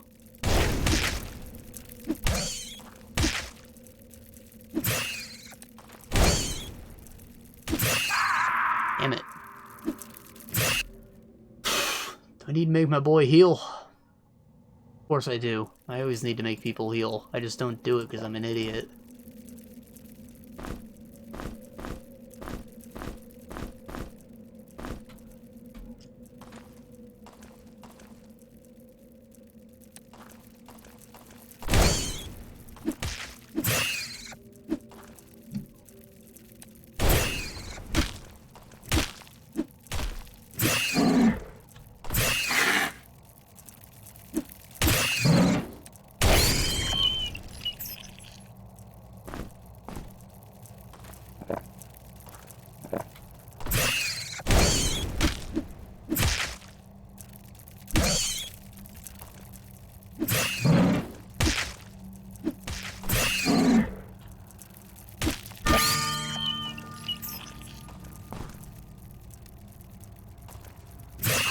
Oh!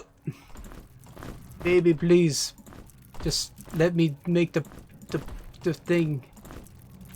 Oh! He got him, man. I also walked into a dead end.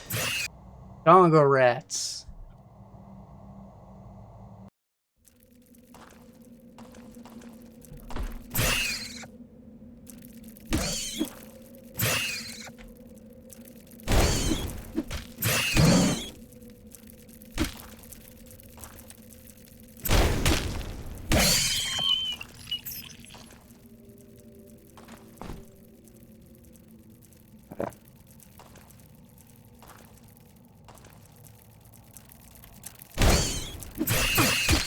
Oh shit! Gotta.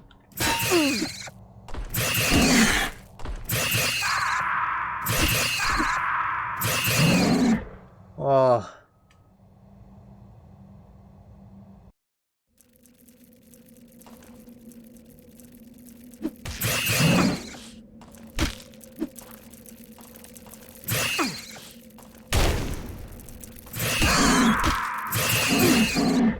Okay, I think the plan is to turn around and deal with the guy who's chasing us.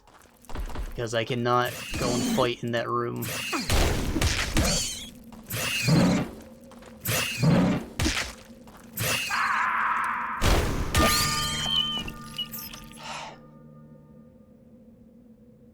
You know, part of me loves hearing a lion roar come out of my guy, though I always imagine he just, like, talked like a grown-ass man. Like, he's a mix of 3 different creatures, but I thought it'd be funny if he was just like, meow. I also thought that with his new scruffy look, he would maybe have, like, a drinking problem.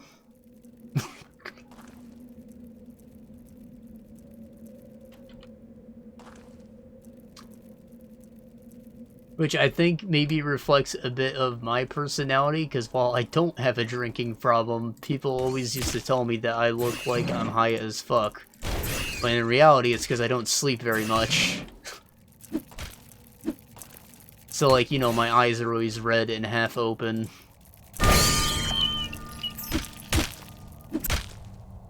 So, like, the idea of this guy being under the influence of something all the time.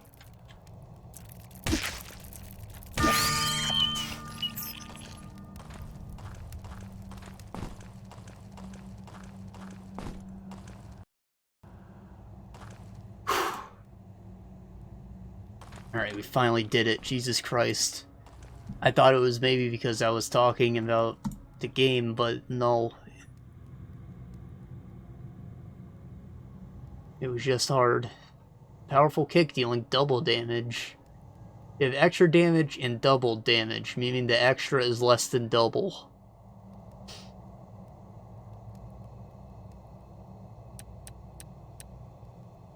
Well, now we can kick. Oh boy. So actually in my game, I used to have kicks, right? But I ended up getting rid of them because they were kind of silly. See, I've like redone my combat system so many times, and like I'm currently in the phase where it has lasted the longest, and like I think that it's competent. But originally, it was just like pretty gross feeling. You just like mash the button and attacks played at random.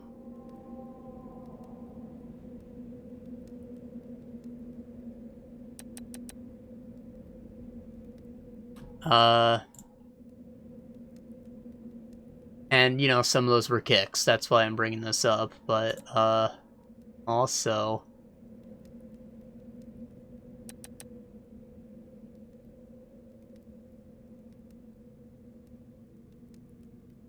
Dexterity +1, dodge +1.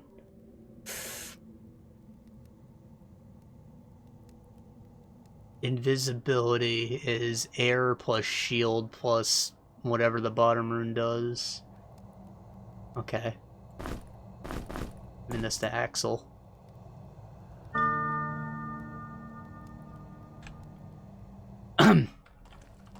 Right, so eventually I figured out how to like blend animations from two different states at once, so like I thought I would try out letting you attack while you run.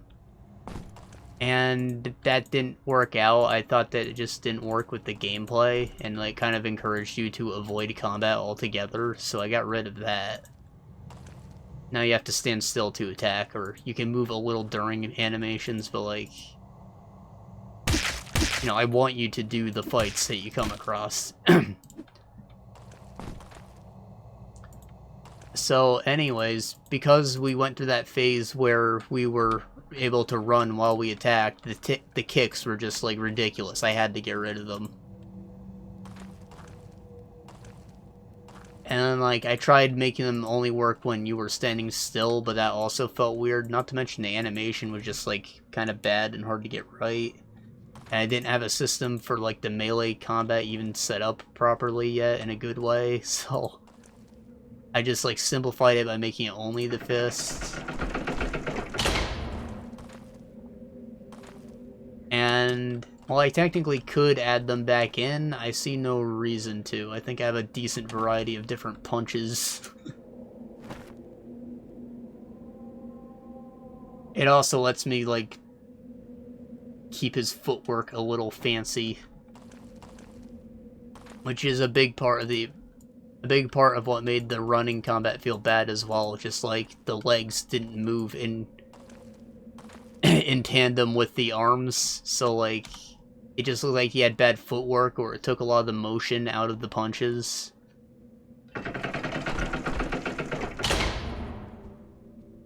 So I decided it was better to just like leave the legs in the animation. Spectacular relay. Like run? Okay. Dun dun dun dun. Run. Oh, I see.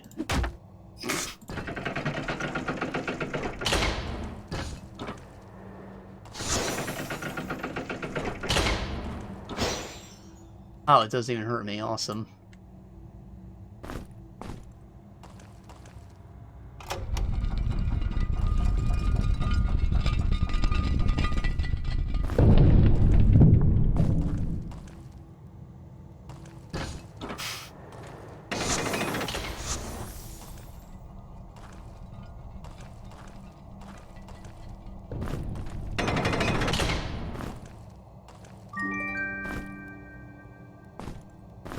New staff. Energy +5. Oh. It's just this one. The one that it gave us basically for free came from a secret. How disappointing. I guess if you had 2 wizards, you'd be nice, but I don't care.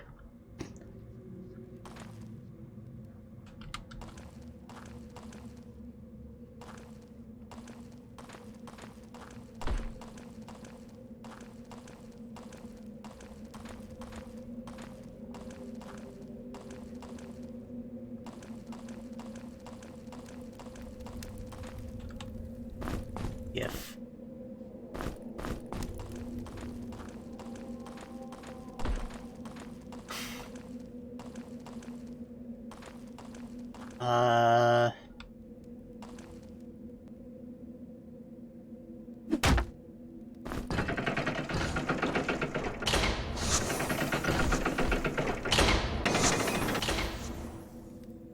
Oh, we're finally on the other side. And I got a new skull. And a leather cap.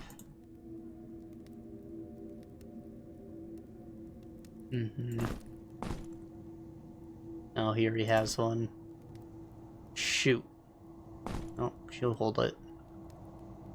Got a new note from the Slime King, maybe? Found some better armor, so I'll leave my old equipment here. It's too bad I was a little clumsy with the leather gloves, though. I won't risk it by going after them, but maybe someone else will be willing to take the plunge.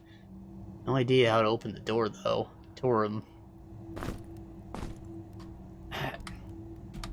See, I always thought that was kind of weird. Like, people are going into this dungeon, so, like, are they all so bad that they didn't find any of these secrets, or is someone restocking them?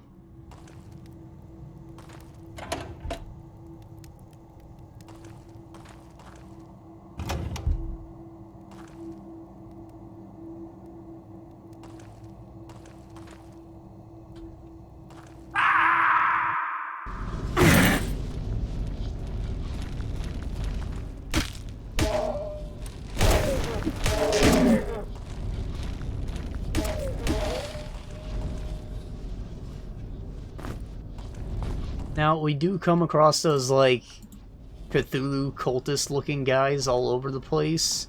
Like, the statues of them. They were even in, like, the top of the mountain. And I think that those guys are, like, the dungeon keepers, so, like, it's possible that they restocked it, right? Also, that guy said that he dropped the leather gloves down here, but all we found were pants.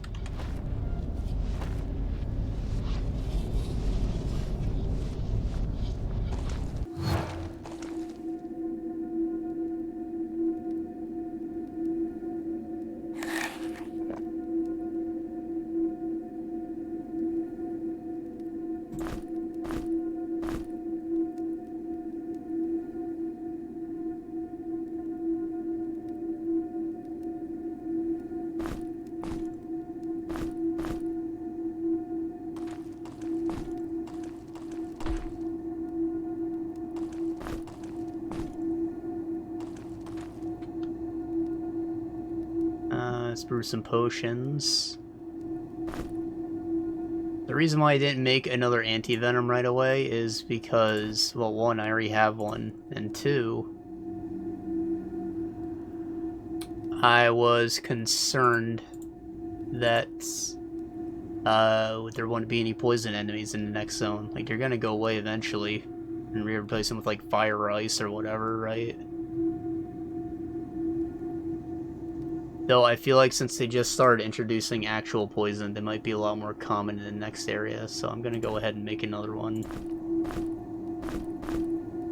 As well as a health potion.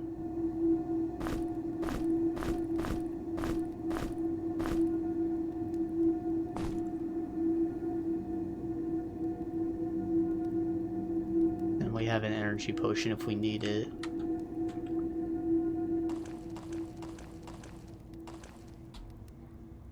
And we got the key to open up this. Fat Loots, the chitin mask. It looks like chitin. A lot of people say chitin, but I don't think it's quite spelt like kitten.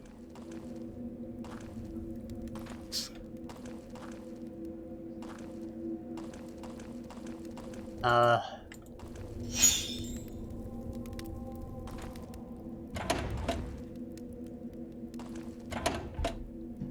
Also, I've heard, like, an Australian person pronounce it chitin. I'm like, oh, is that really how it's pronounced? Maybe. If I say chitin, it's what, like, a bug shell is.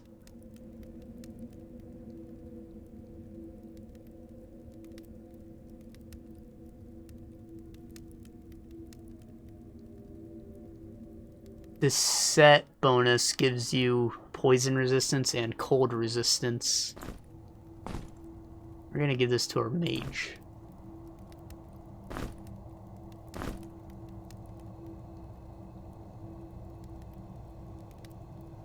Pretty sure I left the peasant cap on the ground somewhere. Could have given it to her. Oh well. We'll hold on to that, I guess. We'll get rid of this. You don't need it.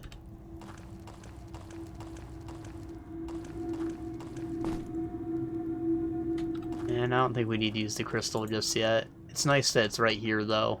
Like, I can just go up and use it if I get my ass kicked in this next room.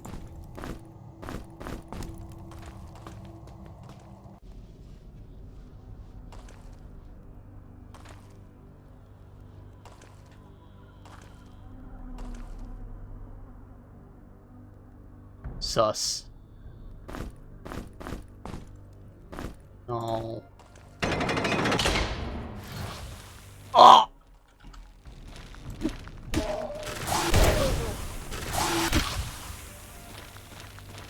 These guys are from like 2 floors ago. We should start to out-level them soon. Like, maybe this is meant to be a power trip thing. Except they're oozing poison.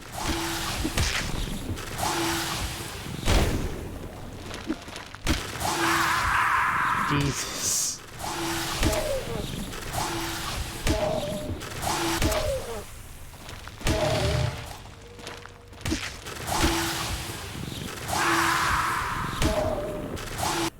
Oh!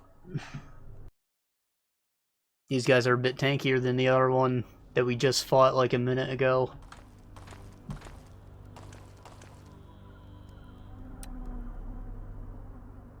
Did I level up my fire magic enough to learn a new spell?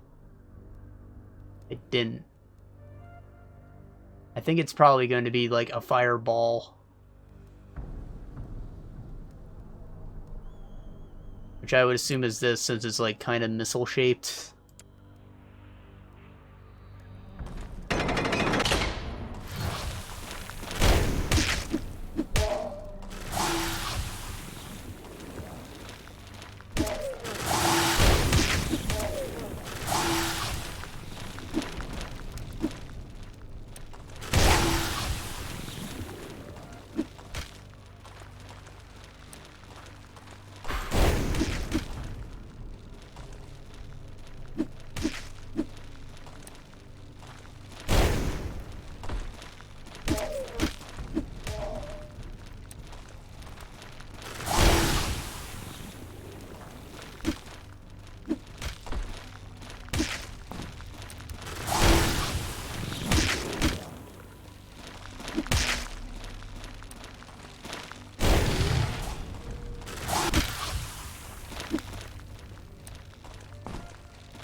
Long sword. Is that better than the machete?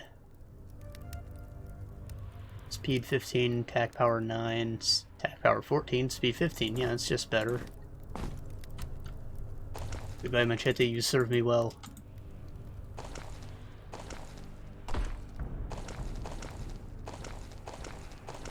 So he's carrying too much crap. Oh, we all need to eat, so pass out some grub, dude.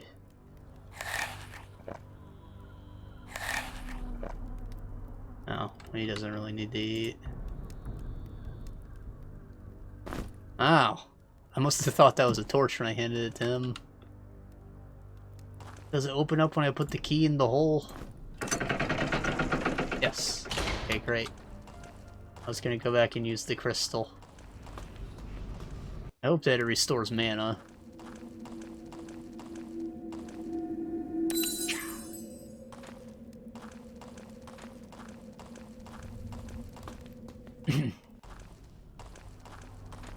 Those, of course, come back after a time limit. That's, like, why resting is in the game. Like, either wait for the crystal to come back or to recover health without a crystal. The issue with resting is, of course, that you go hungry and there's a limited amount of food, so you don't want to, like, kill yourself by doing that.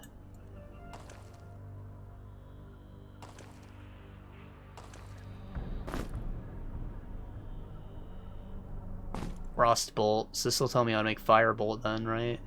No. Air and ice. And to make the ice shard, it was earth and ice. So, like... would Firebolt be air and fire instead of the thingy? Maybe. This gains 1 willpower. I'll just eat it. Squall blow!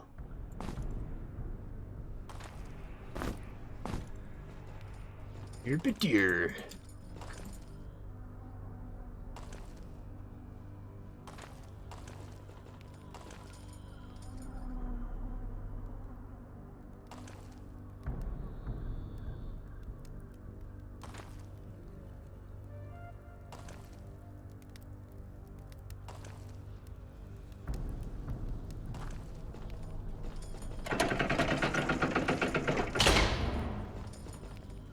What is that? Was that a... Oh, they're the squads of the boys. We don't like them.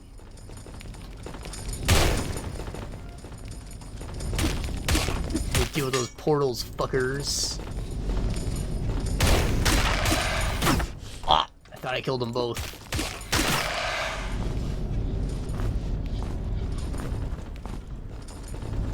What about them frost arrows, though? Whoa!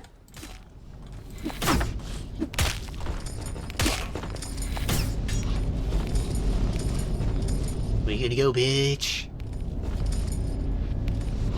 Fuck you!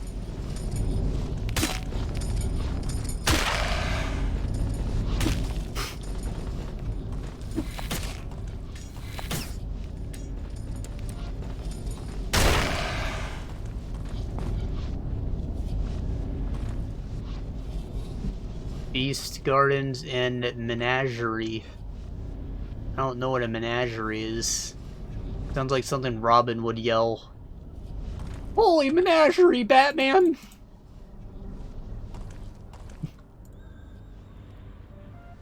Carvings still echoing. What? Caverns. From a bomb?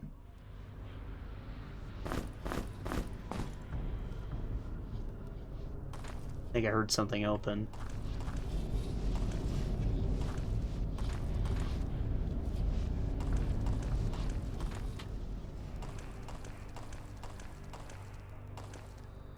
Also, it just occurred to me, but could I go back and get my lightning sword? I don't remember where I left it, but since we made a full loop back to the beginning, I may be able to grab it, assuming that it's not right outside the room with the crystal.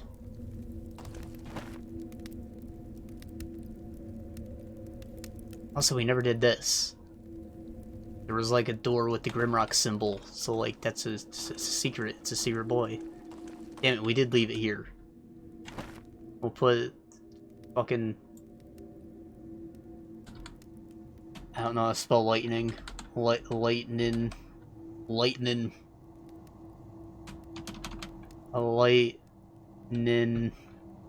There we go. Sword. Sad face. Said sad face, damn it! Ah!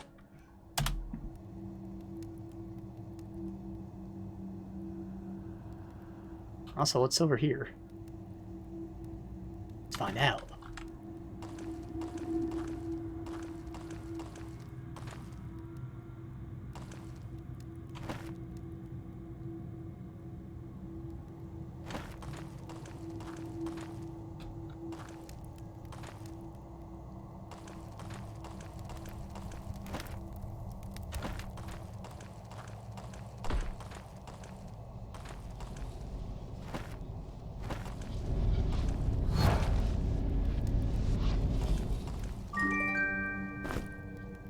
Serpent bracer.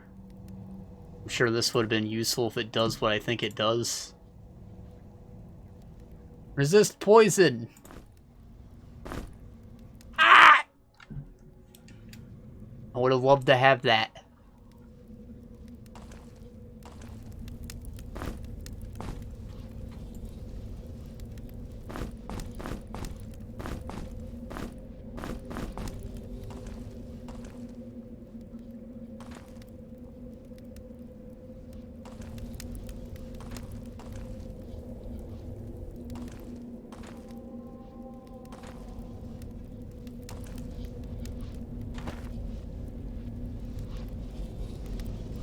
Took me up a floor.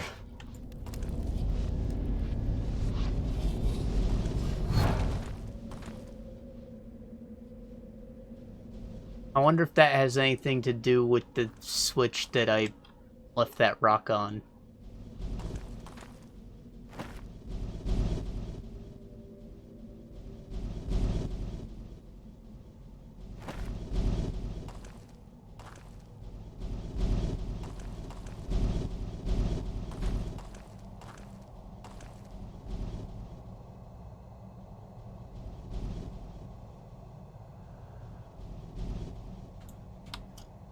Find out. Where we at? Just broke our legs or nothing. You love to see it.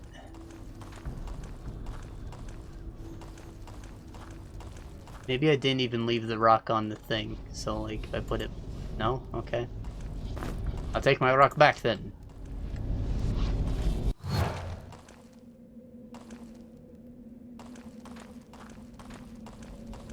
Also, it seems that was unrelated.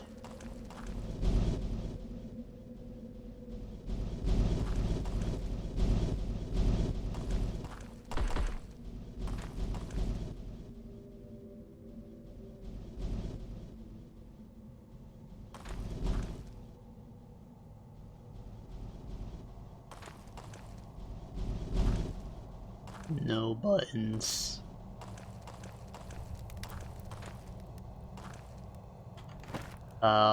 Where was put torch here?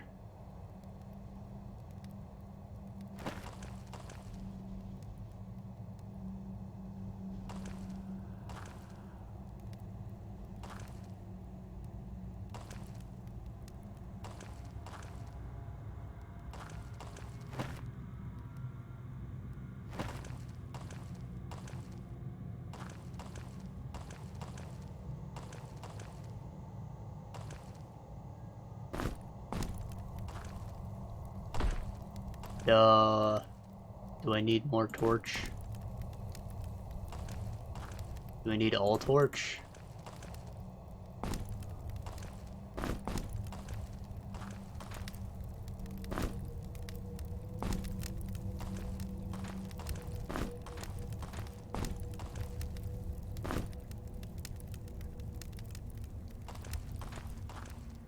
Seems I misunderstood how I opened that door before.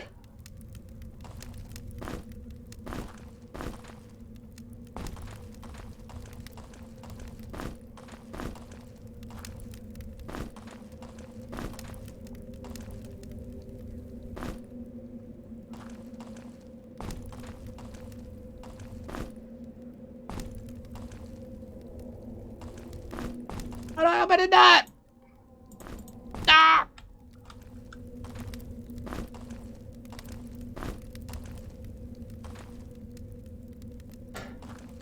How do I open it?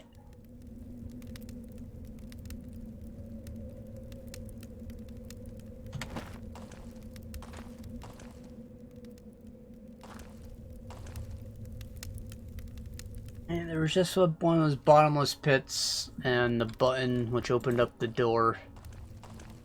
So, like, I guess I don't need to go back in there unless there's maybe something at the bottom of the pit. But I'm kind of annoyed that I can't get back in there.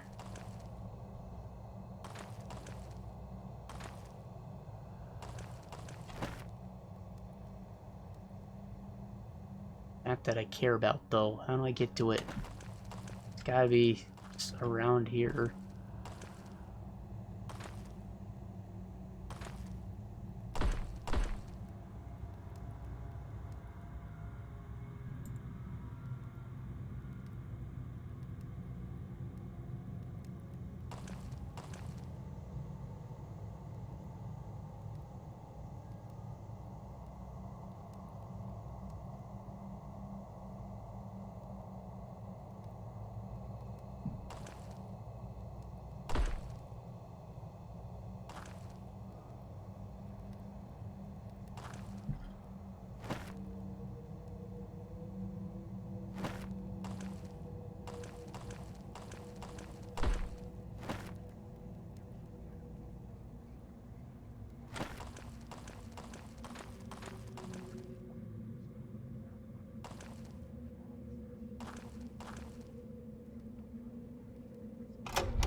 Oh, right, that's the room where we got our asses eaten out by a spider.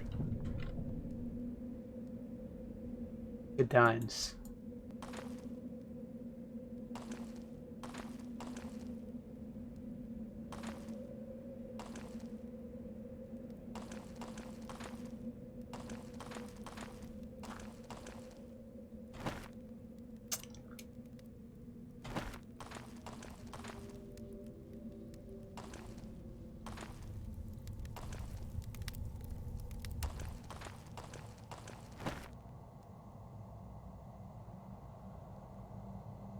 I guess there could theoretically be something around here. However, because there was a locked door, I would assume that I have to come in through this way.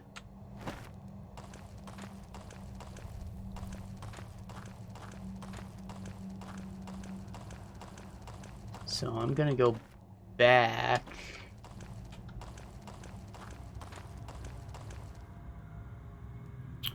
And should we trial and error this? Maybe. I know I definitely need to have a torch there.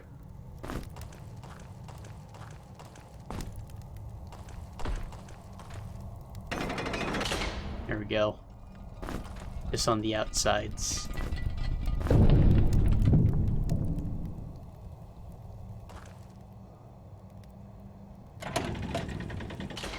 So that closes it.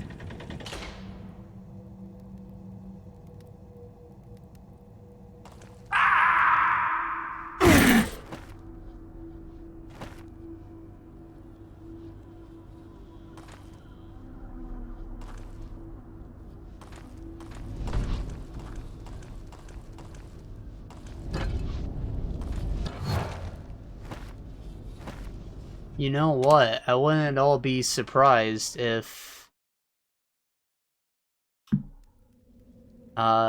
having this door open means that the pressure plate over there is now, like, flipped. Not a pressure plate, it's just a trap door. So, like, if I go back, maybe it's just good now. No, it's not.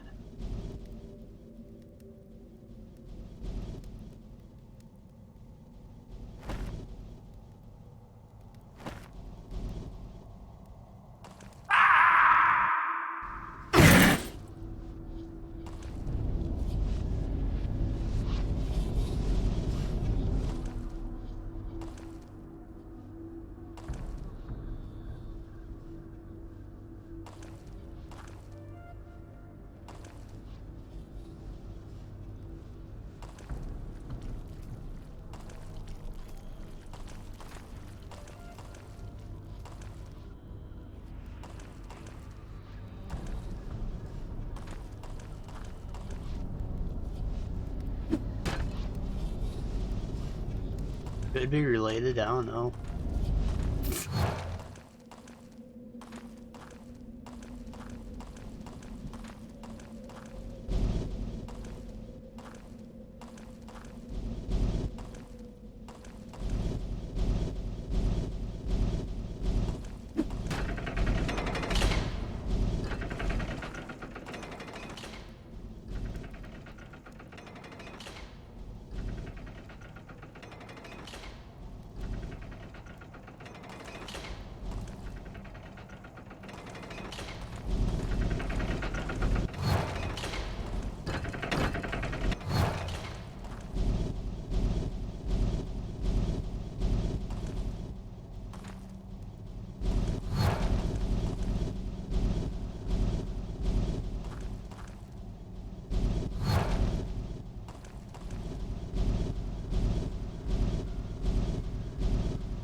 Not seeing anything.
Another spider? Where, how, and why?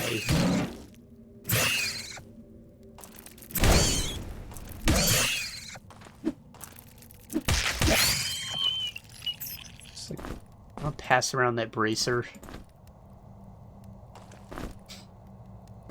We'll just deal with it since we're gonna like regenerate all the health anyways.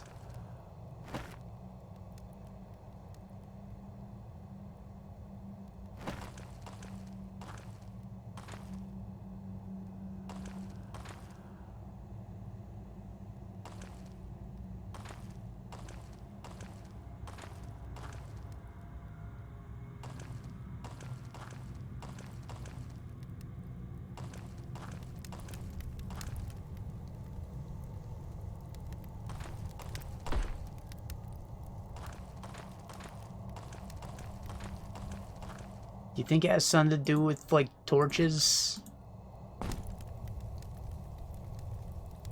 What if I put a torch in all the places? What did the note say? I remember it saying something about, like, the expedition failing. Always priding myself on boldly facing fears and challenges other men would shy away from. I'm beginning to suck that that expedition was not wise. We thought we were well prepared, and under any circumstances, I believe we would have been. But here, in this ancient unknown place, the natural order of things does not sit right.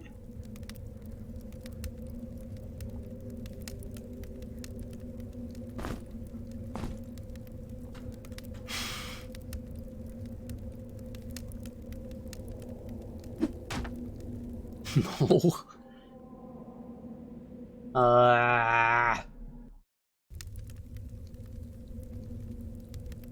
I thought that maybe I could do something to, like, make this floor fake.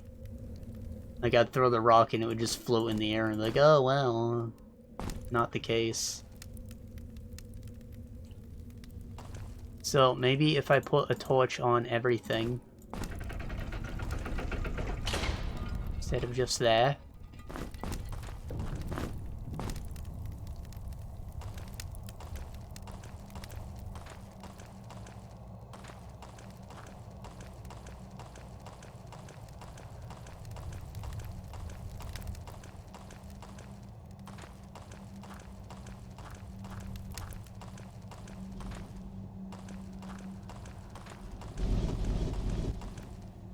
No. Is that a hint with the arrow? No.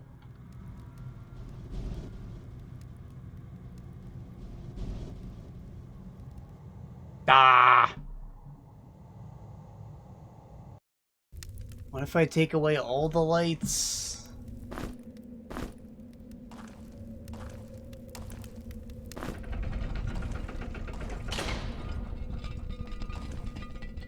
Or if I just, like, only do the pillar? Fuck.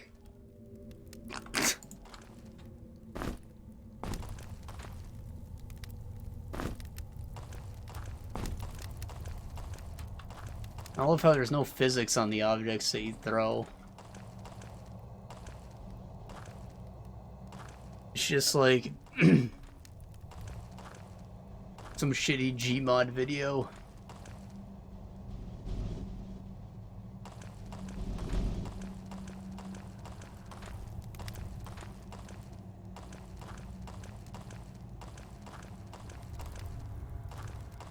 Obviously, Gmod has physics on everything, but you know what I mean, like amateur animation.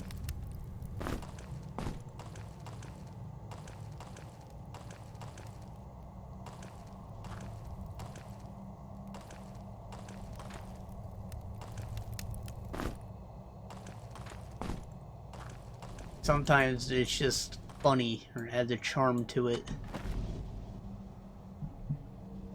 Like, there's a channel called, like, Surreal Entertainment or something, where the guy just uses T-posing characters and they'll, like, float through floors and walls and stuff.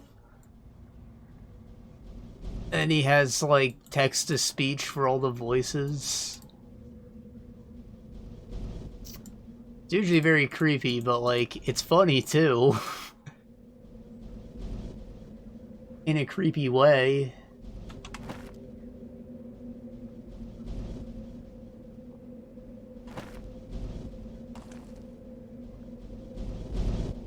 I have no idea. I'm stumped! What's this even for? Guys, can I get an F?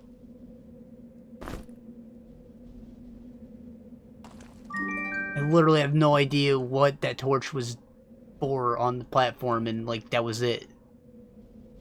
We just lost, like, how many minutes? Like, 15 minutes? We're at 2 hours and 15 minutes now. We got kite and gloves. Who are we giving these to? This guy? Squablo? He doesn't have light armor proficiency, but he doesn't dodge either, so that's good. 9 protection? Hell yeah. Hell yeah.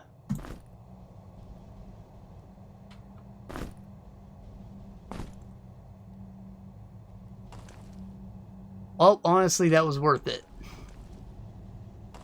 We have some sick-ass gloves, and they're part of a set, so they're going to become more sick-ass when we get the rest of it, assuming that we will.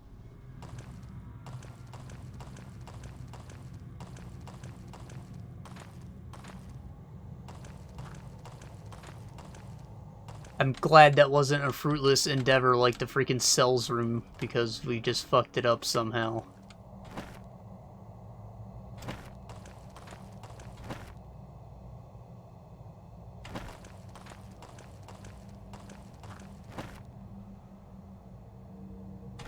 Okay, this way.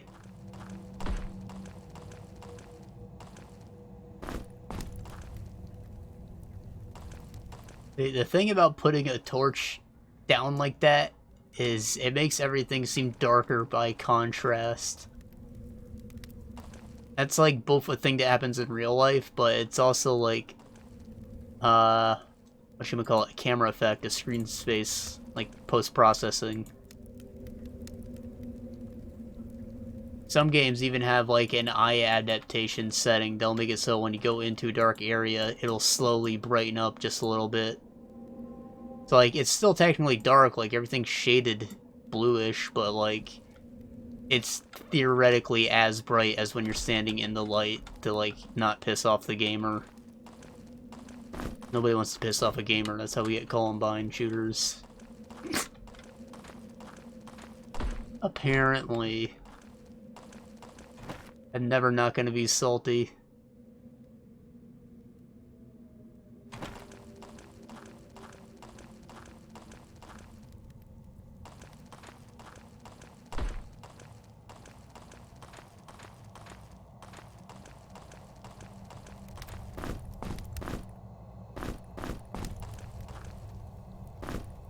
Something I missed. Another thing I missed, actually. Wow.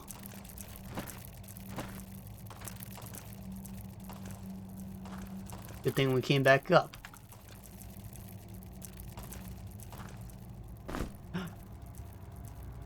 Burrow rat shank. Shank? It's a leg. Is that what you call a haunch?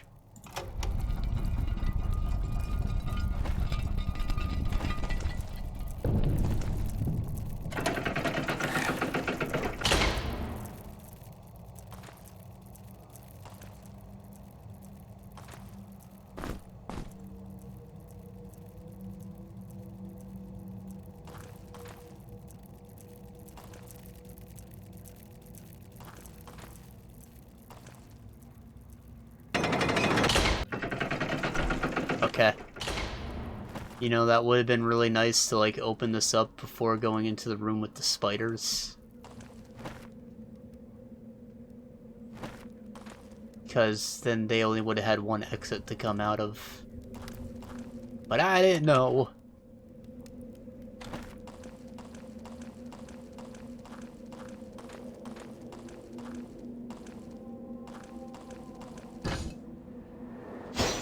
Oh.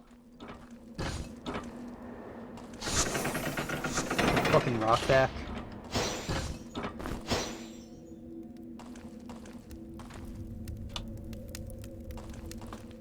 Alright. Next floor, baby.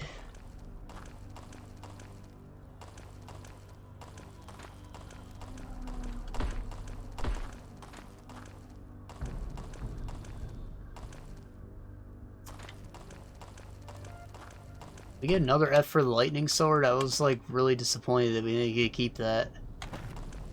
I didn't even get to use it because I was saving it for an emergency. And that emergency came and I just didn't use it because I'm stupid. And now we don't even have it anymore.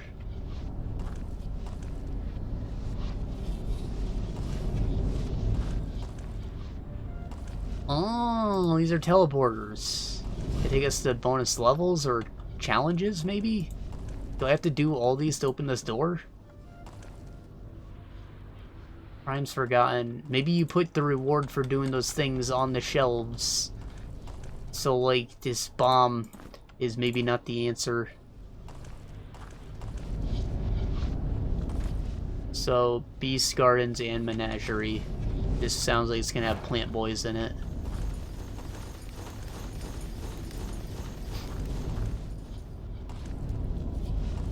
It does not have plant boys. It has bone boys. Do I have to stop it from getting in the hole? Yes. You see how it's not just freaking button puzzles anymore? They're adding mechanics. Wow.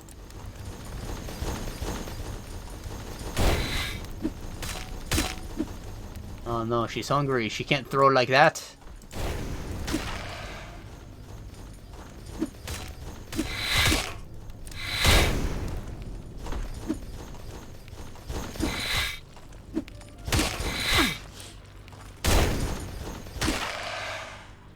Oh boy, she needs some mutton, bruv. He needs some mutton too, man. Where's my food box? A snail slice.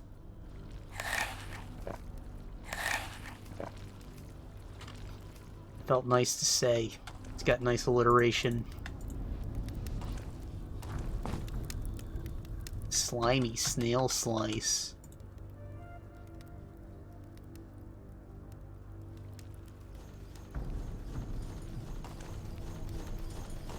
wicked perish together? Does that just mean kill all the enemies? Or is that like a fuck you?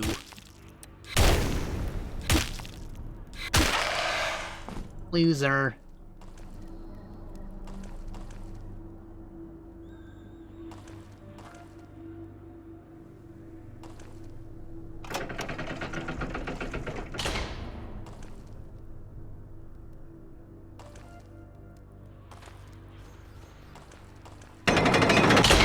Hello?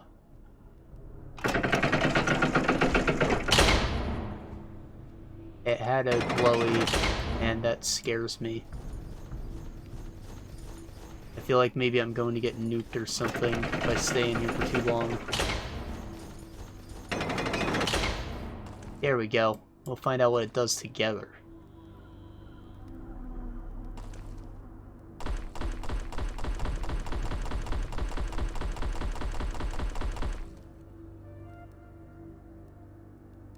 I'm gonna count to 10. If nothing happens, I'm gonna walk away. 1, 2, 3, 4, 5, 6. Apparently my sword is consuming energy. 7. Oh, it must be stamina. That's weird. 8. 9. It's been more than 10 seconds, guys. I was just fucking with you by going up to 9.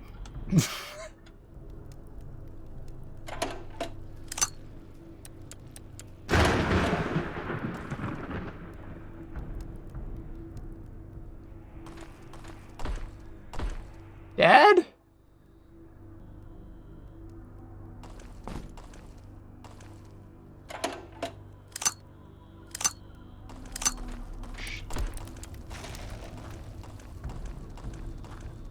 Oh, okay. I think I'm supposed to kill 2 of the guys at the same time, perhaps. So I need to open that. Yeah. Get in here, boyo. Hey, Sir Studsalot. Get in here. I hope there's another guy.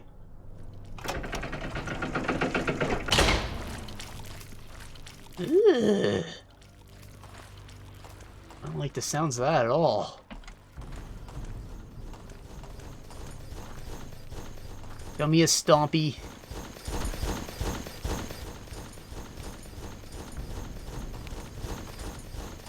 Oh boy, there's more than I thought.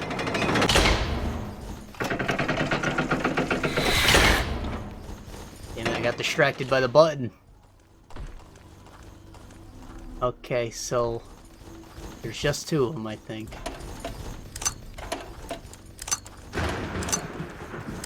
Oh, there's a 3rd lever.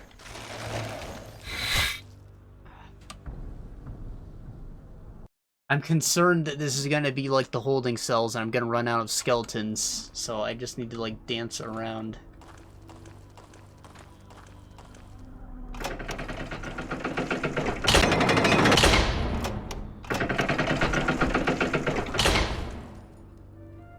Not a button in there, is there? Can you tell? I don't think so.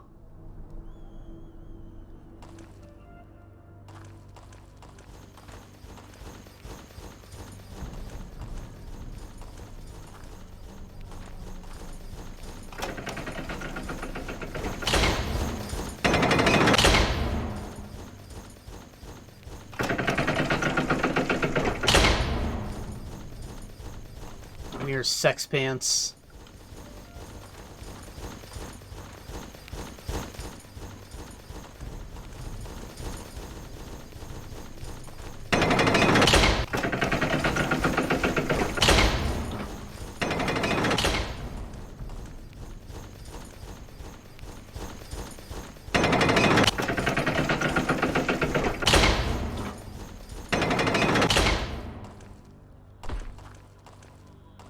Okay, that's 3, and I only see 3 levers, so we're gonna...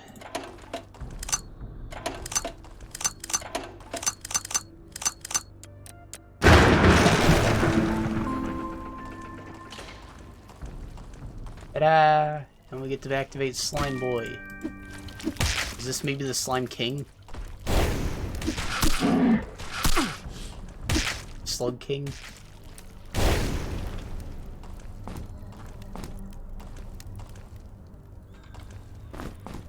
Yo yo yo. New torch.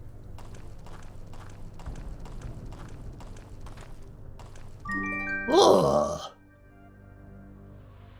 Flare feather cap.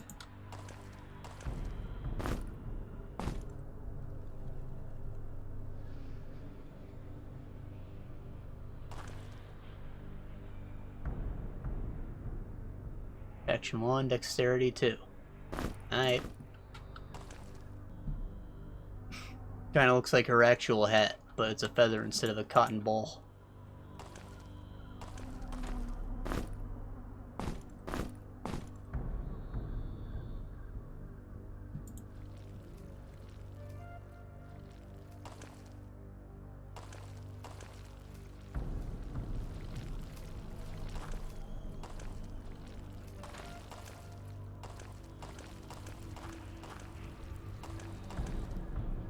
So it opened up those 2 spots. Is there a 3rd spot? And Curie Ice.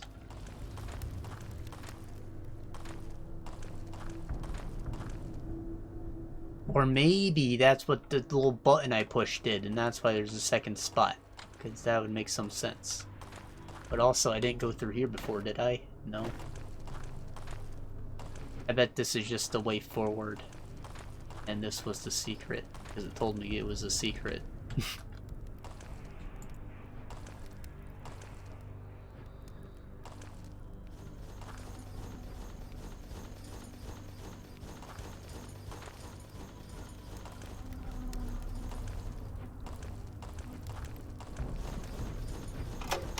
Button. Hello. Bet you wish you could kill me, but you can't. Fucker. Speed potion. Like the drug.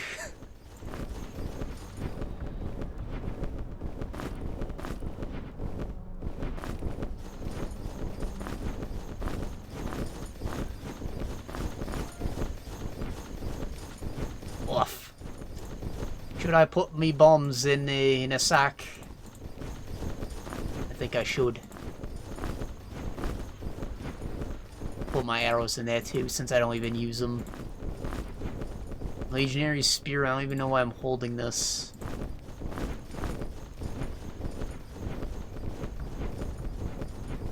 $15, eh? Got 18 and 21. Sick. I'm gonna hold on to these because ammo is sparse.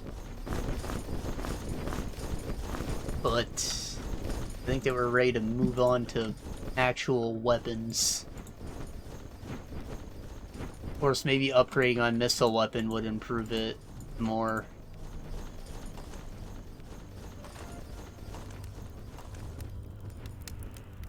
I'm pretty sure that's the whole appeal, that it benefits from both rather than just your throwing skill, but I've been primarily invested in throwing rather than the missile. I think my missile weapon's still at level 2 or something.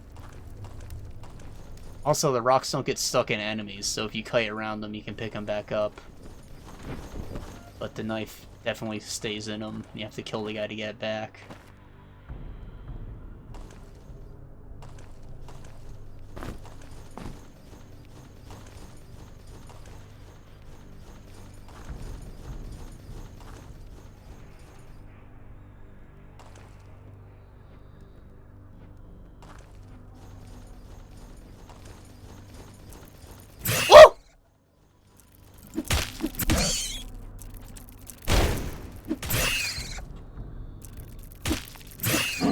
Oh.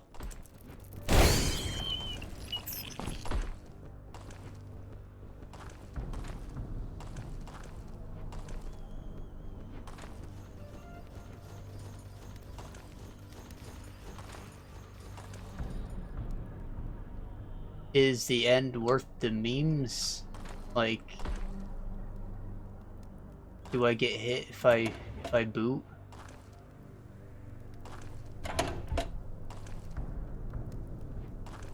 I'll bite. Oh.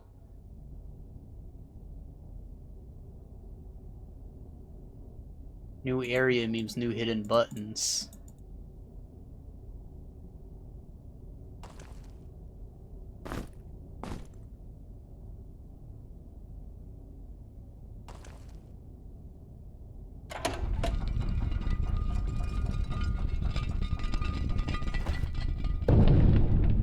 The hallways.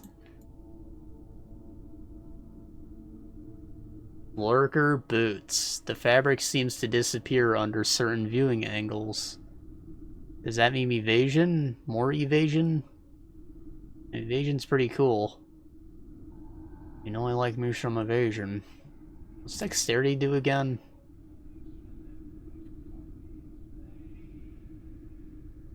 Accuracy and evasion. So is that like better?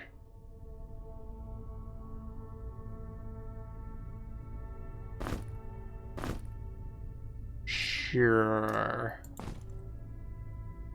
We'll let her hold these, and then other boot. Does he need boots? I mean, not really. The cold resist is probably worth something, though only when you're fighting a cold boy.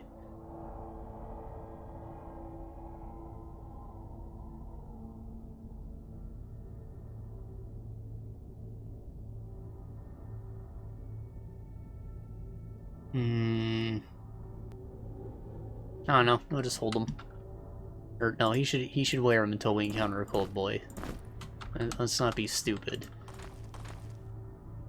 I just don't want to think about my equipment.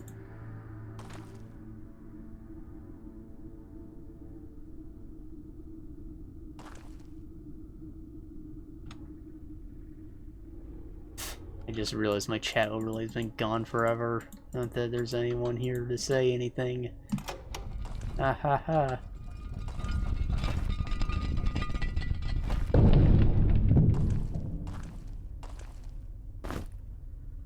Crossbow corral. I didn't know crossbows were a thing.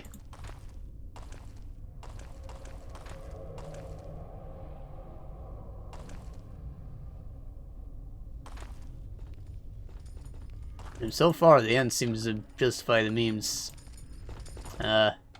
pretty well.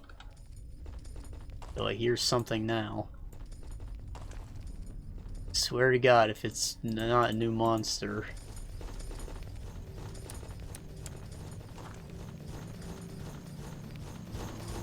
Nope. It's kitty shit. For children. Skeletons? Are you kidding me?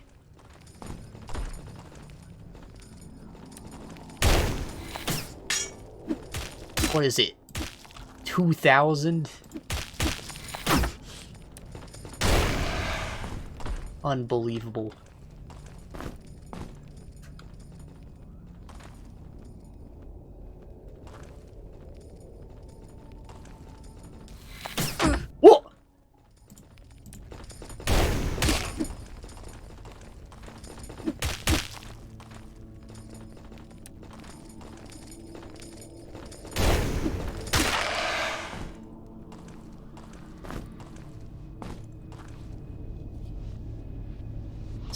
Boys original.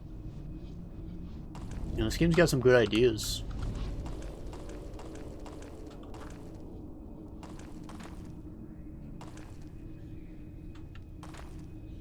What is that? The fuck is that? A crossbow? Repeating crossbow? It looks like there's one of those floppy floors. Like maybe I'm gonna be thrown down even more if I get it. I don't know why I said mer, like I'm from Minnesota, but I'm not.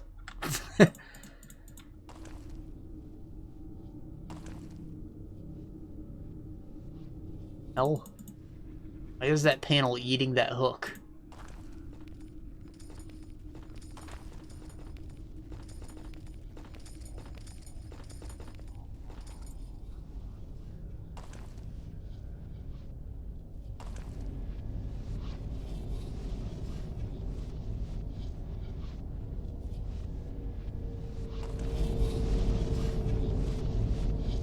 Wah!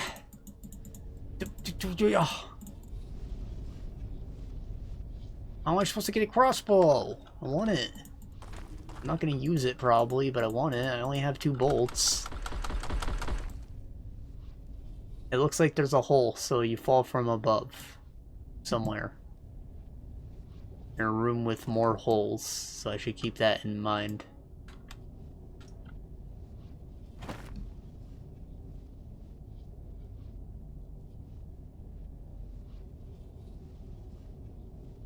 I'll have to, like, cross-reference this layout with something up here. Find out which hole is the correct one.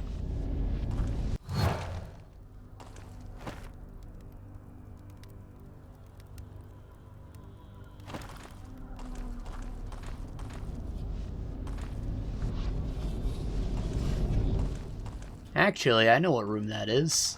That's the room that we didn't go in. With all the flying boys.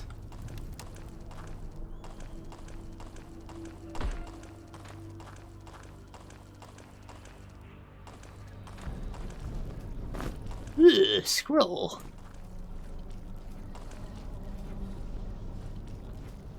I'm tempted to throw a knife in that portal, but I'm concerned that it's gonna hit me in the head.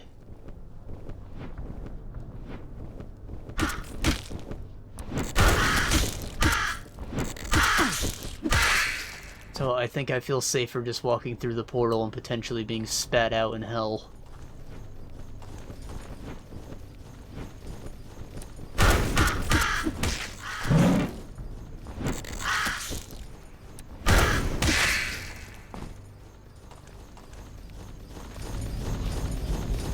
You got that portal, bitch. I picked up a note. Maybe that tells me what to do. But still dreaming. Like, am I supposed to sleep? You can give it a shot, I guess. ZZZ.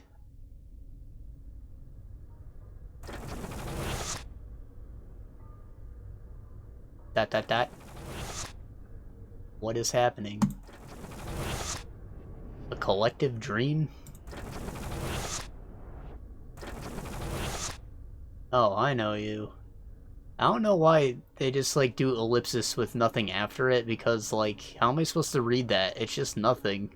They could have just taken a little longer to display the next piece of text, but they don't. That goes for, like, all video games. Oh, I know you. I know what you seek. Look for me down below, and I might help you.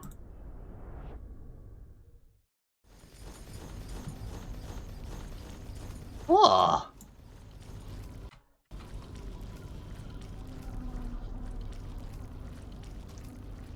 I already know that we're not getting the highest score on this because somebody out there is gonna, like, min-max their inventory to carry all the shit. And that's not me. Also, ideally, you'd have, like, a party of all Minotaurs with, like, a bajillion strength. Just get everything.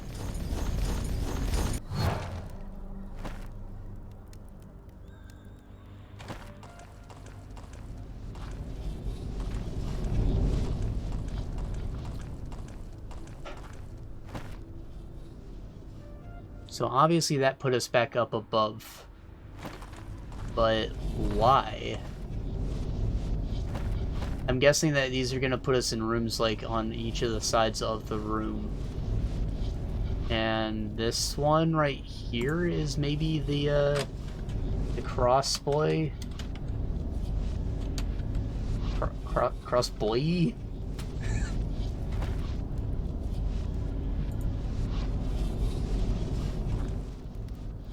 I wanted to go back to the portal room because I thought that maybe there'd be a switch to, like, change some of these since we're gonna come back from multiple directions, but whatever.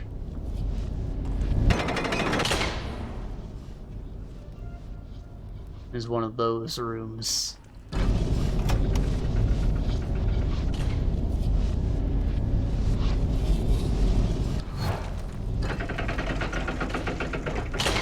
put me back outside, but I had to do that to get the button.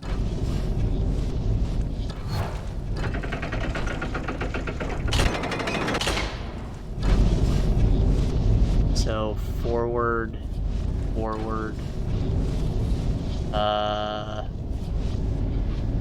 right, down, left. Can I, like, edit notes after I place them? Yes, okay.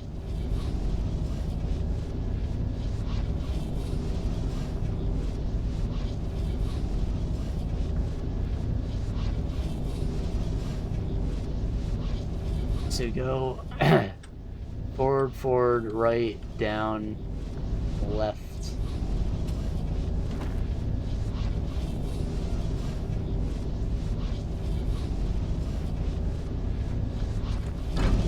Left, up. Okay, so left was the wrong move.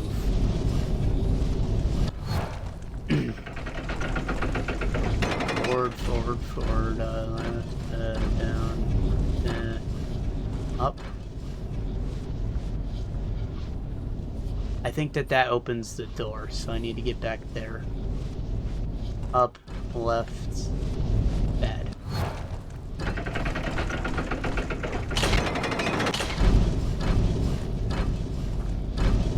So I think that they make it available right away, so you understand that that is your goal in this room before you actually go through with the puzzle.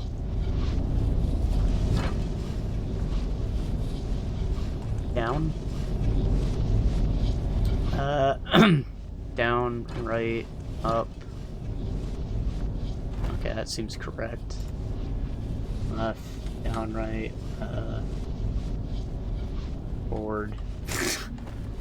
I like how I'm only using forward for up. Left. Down. Oh, I just put us in a loop.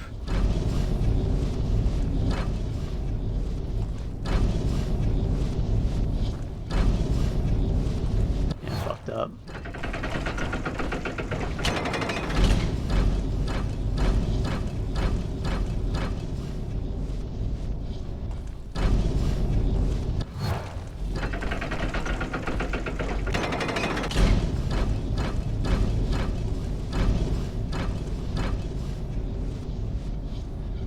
Left, down, left,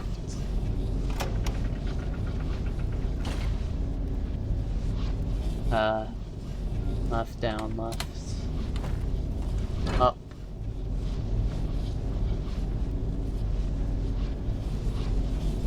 up, right,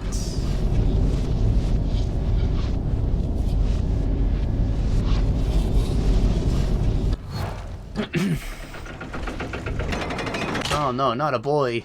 We don't like boys. No boys allowed. Ah!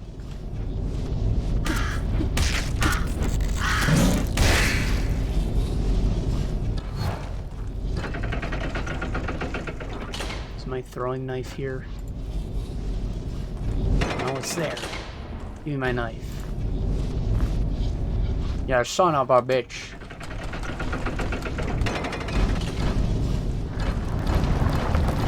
Stop shaking my screen.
I think that's the whole combo, but I also messed up.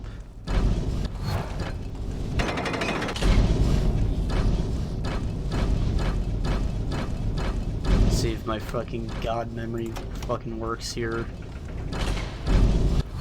Whoa!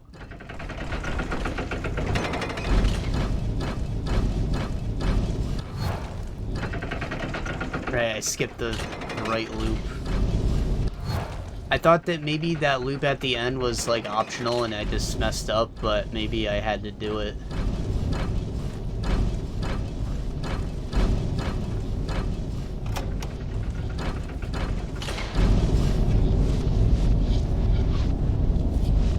Yeah, I missed a step somewhere.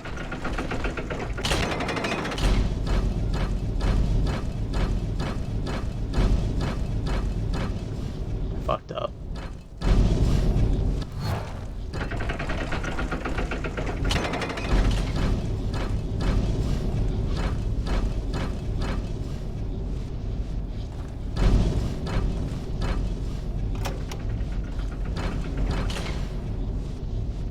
I realize now that I'm just like going in swirlies back to the center.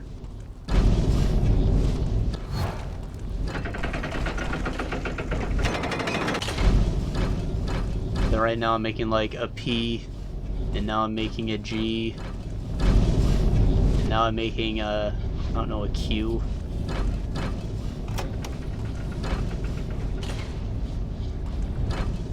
So now I need to make a 9. No. Just get rid of this, like fucking P, G. I wish that it used a different font. Q, Q. Upside down Q is a 6. 9. PG 6, 9. Alright, so 9's better for the first one then. E, G, 6. There.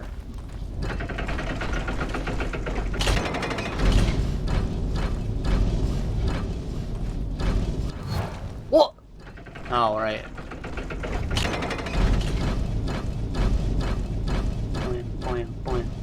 Point.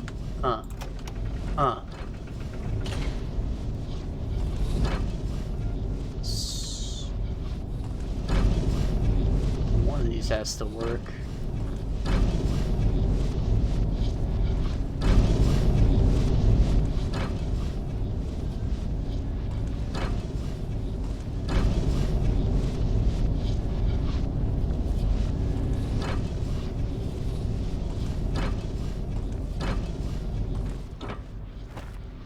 So that went like 6, 6,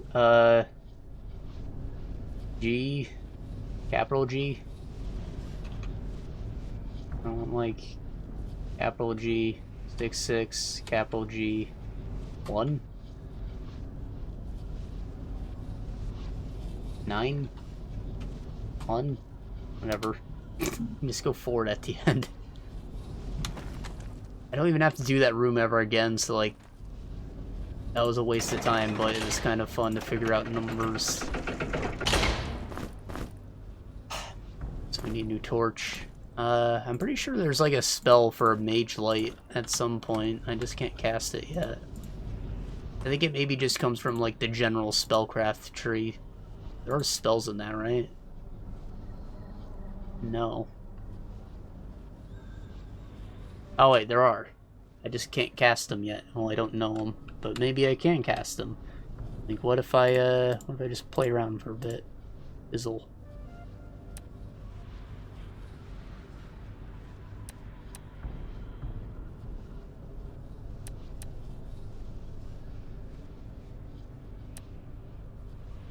That one looks like a bomb.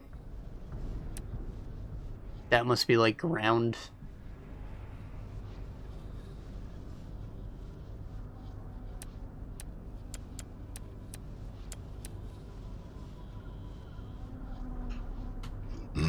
Oh well, hope I didn't just ruin myself.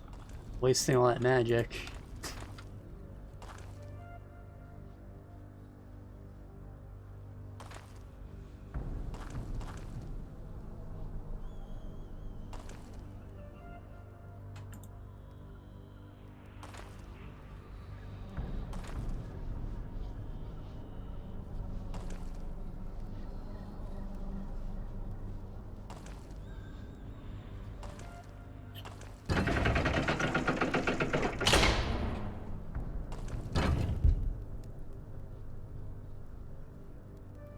So that's a key.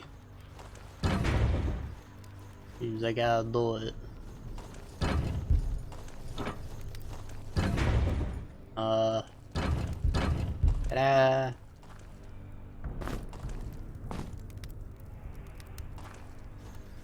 Secret boys.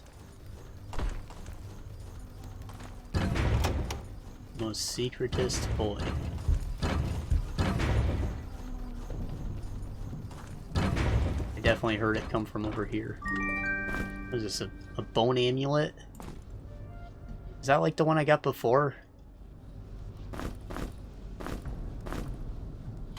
still have no idea what they're for, but I'm gonna hold on to them because they're... Well, they came from a secret. They gotta be something.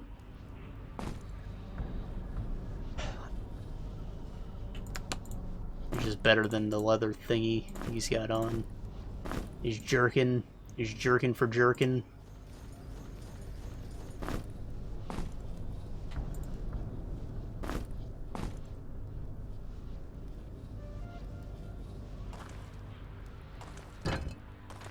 Okay,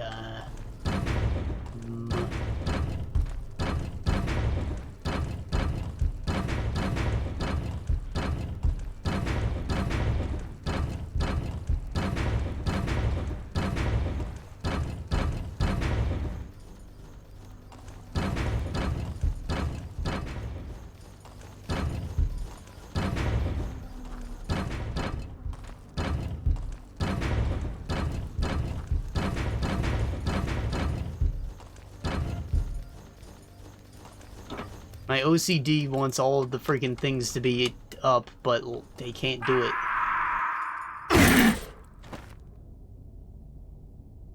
Damn it. I did fall down there on purpose.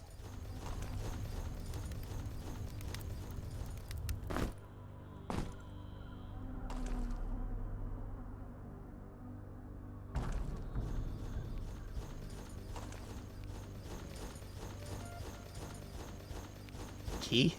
I just picked one of those up.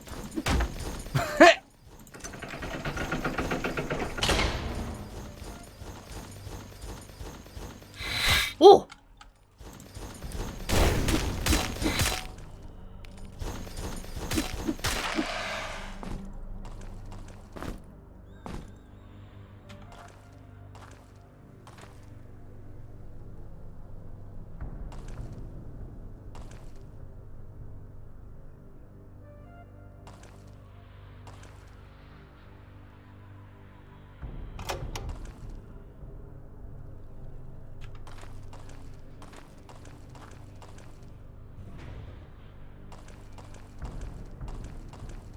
Not sure which direction that came from.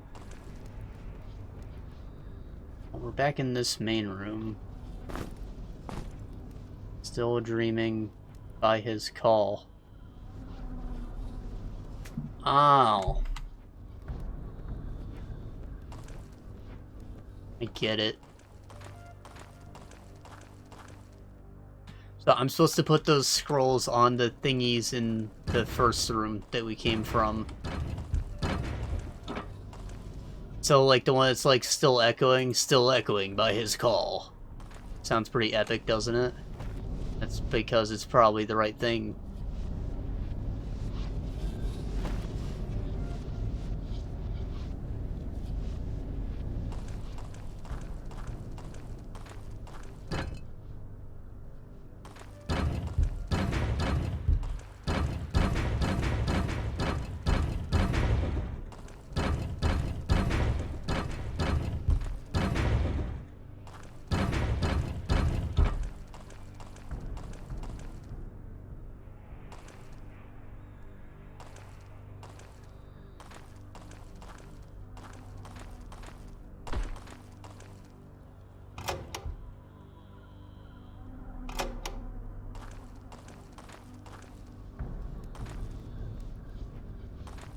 Have anything to do? What?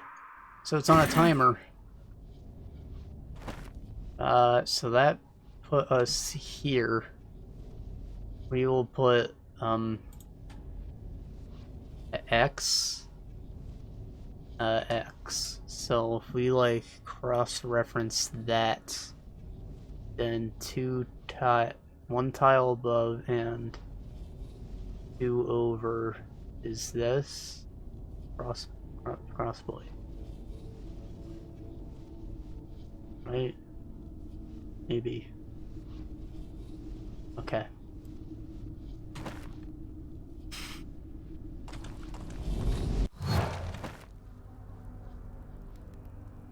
Damn it. I don't want to go back yet.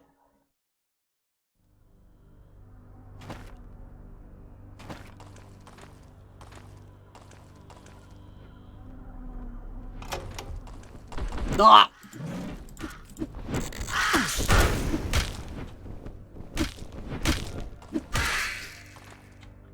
Fucker. Okay. Push the boy, and then run. Ah!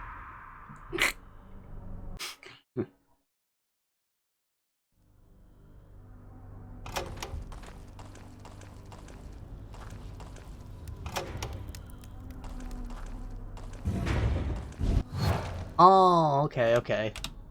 So I thought it was an impossibility to get to the center of the room, but that's where it lined up on my thing. And so I was like, crossboy, I guess. No, crossboy is actually right here in the portal. Crossboy.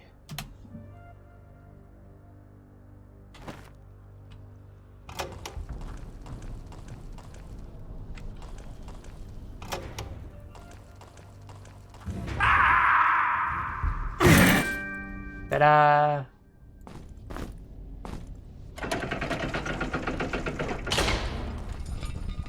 Oh, a secret. What'd it do? What'd it do? Who's trying to murder me? Stop that.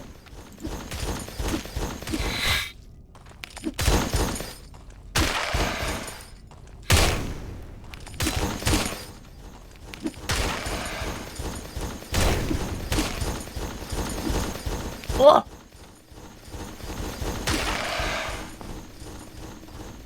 Ninja Star!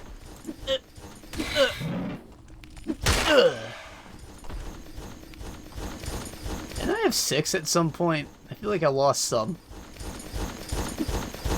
Oh no!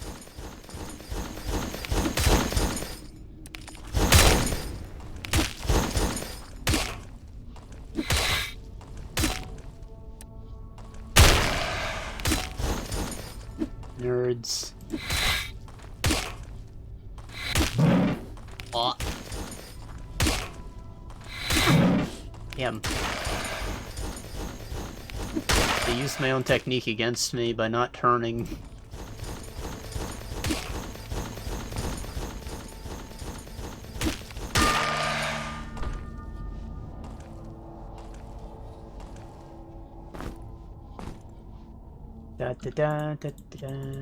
Really, there's more to that.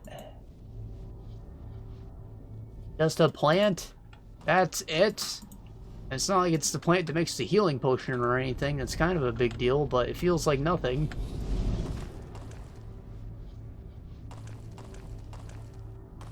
Oh, 2 of them. I'll take that. Acceptable.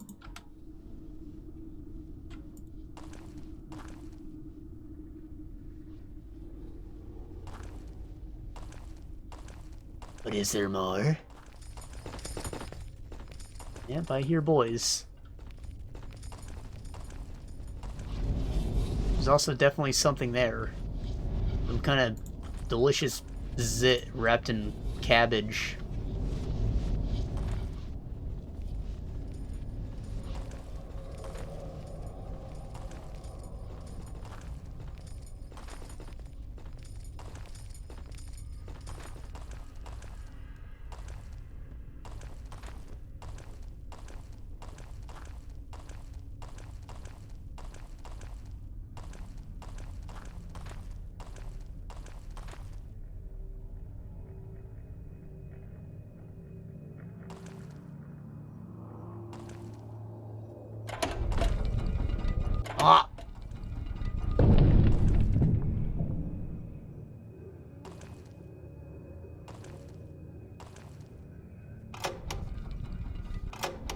Stop that.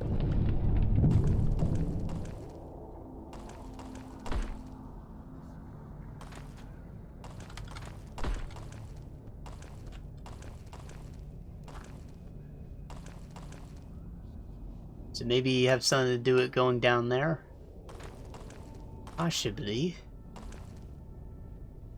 I know I just scanned this a second ago, but I'm gonna look again. Because I hear footsteps.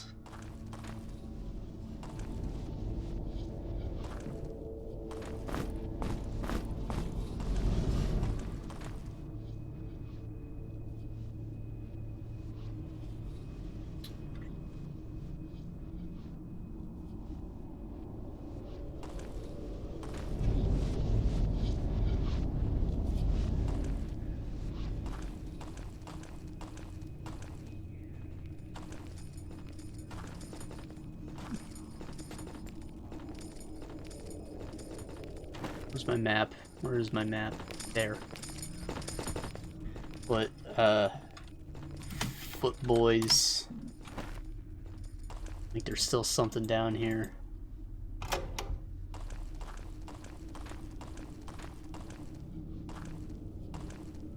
Didn't close anything. Strange. Oh, it just... Okay. So it seemingly is the way forward. Let's do it then. First, Axel leveled up. It's our boy. He keeps putting us into this freaking trap where we get more if we just dump all of our points into it. So, like, it probably would have been good to start leveling dodge a bit more, but you just get stuff from putting all of it into our unharmed.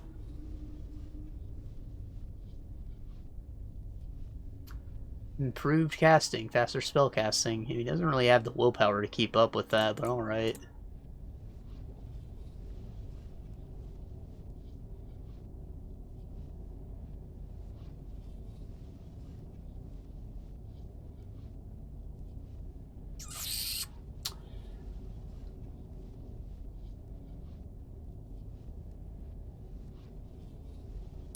Got a point of ice.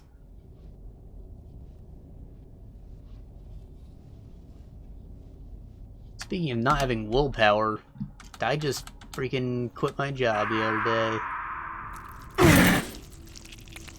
Because I didn't want to get out of bed in the morning. Obviously work sucks. Nobody wants to do whatever they gotta do.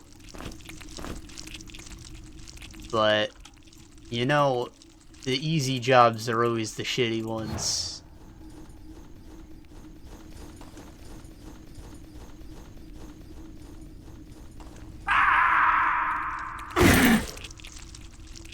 What is that?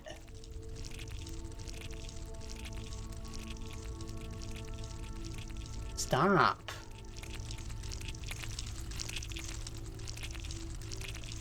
You're not wearing headphones, please put them on so you can understand why I feel like I'm being defiled.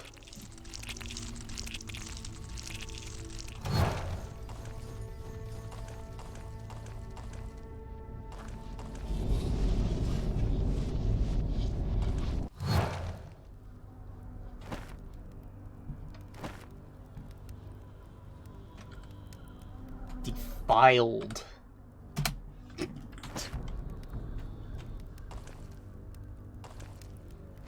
I was saying, yeah, the easy jobs are just like the worst ones. Always. So, like, you know, retail obviously sucks because you just, like, stand there and don't get talked to by customers, and, like, you don't have much to do either because, like, you put your clothes on the shelf and then what? You wait for them to get sold, right? And then, you know, people come to you and you're like, you're forced to try and sell credit cards to them.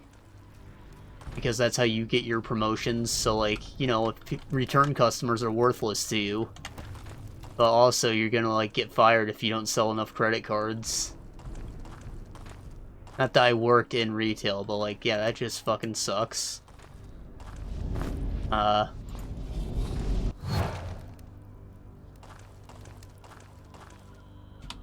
My personal experience has been with the restaurant side of things, and, you know, that sucks too, because, like, there are only two jobs that people actually kind of want, and that's, of course, the server and the cook. And maybe to-go, if to-go is lit.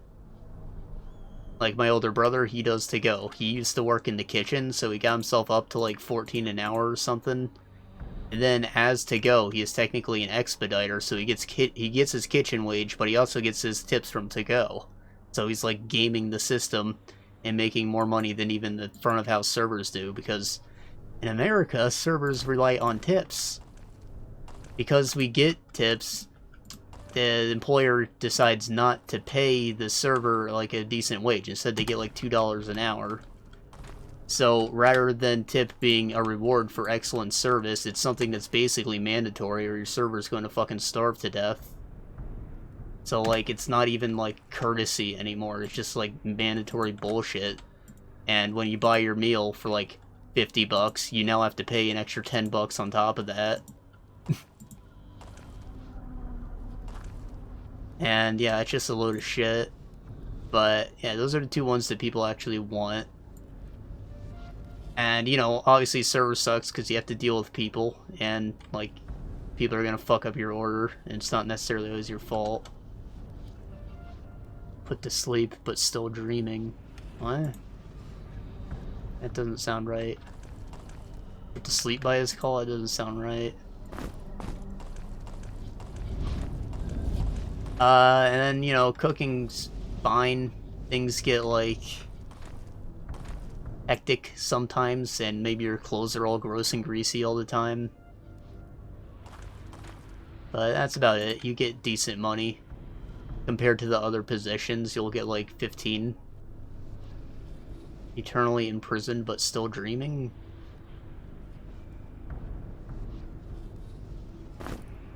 Maybe.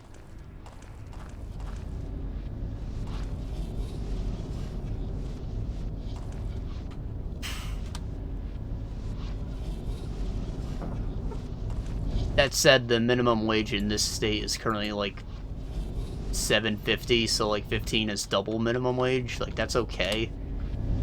If you're a one-person household, that's, like, livable. You probably won't have a nice house, but if you have a roommate or a girlfriend who also has a job, then you can probably have a small family together and be fine. Which is important, because, like, even though, obviously, you want a degree, like, level job to support your family, there's, like, not enough of that kind of work available, because everyone's been told that they need to go to college. So, like, now everybody has a degree, and there's not enough work that needs that. The work that's available is the shitty, easy-to-get stuff, like restaurants and retail, which already nobody wants, but, like, now it's what everybody has to do.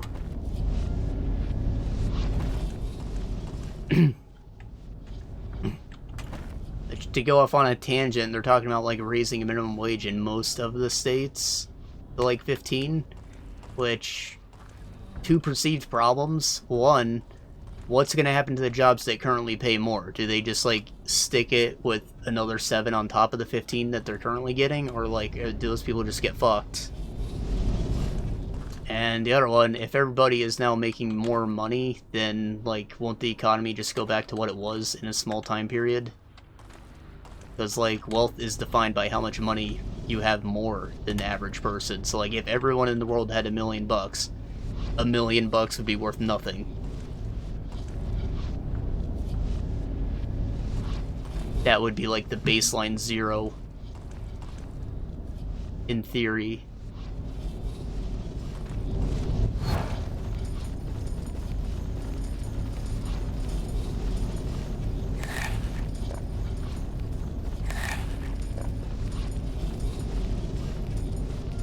What was I saying?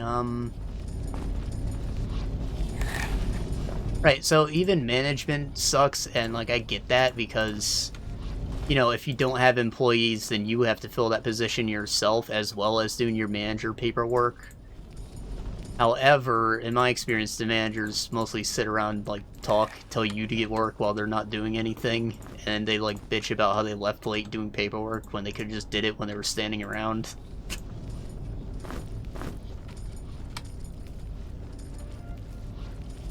However, they don't get to complain because they get to make, like, 4 times, maybe even 5 times as much as the normal employees.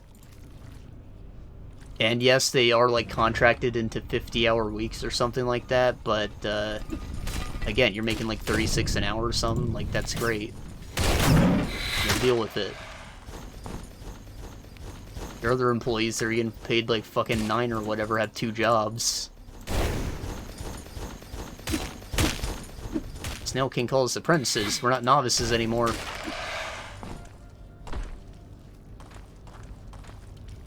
Fuck you, Snail King.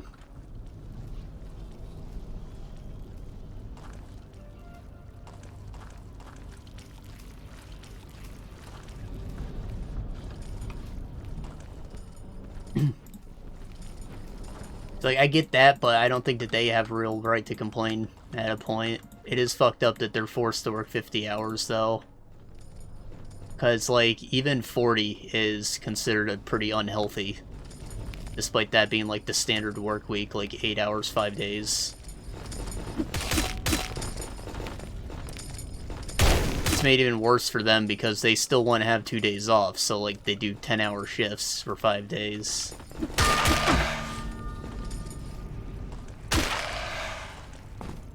Which is absolutely terrible. My legs start to hurt after 6, even after getting used to it.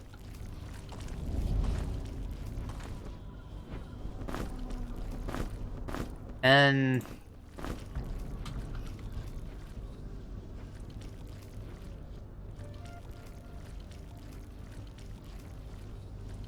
of course, there's just, like, the whole aspect of you're treated like a fucking cog in the machine, despite everybody knowing that you're human beings, and, like, the corporation itself puts on the face of caring when they don't.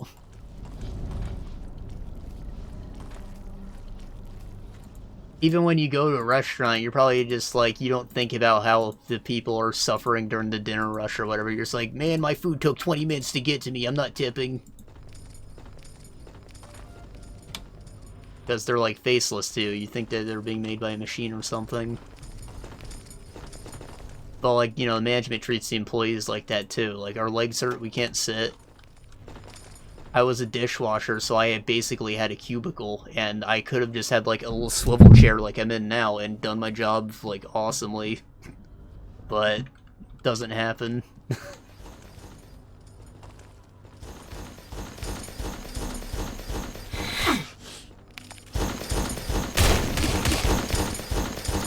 Or that specifically, now I've gotten onto, like, what I did, dishwashing,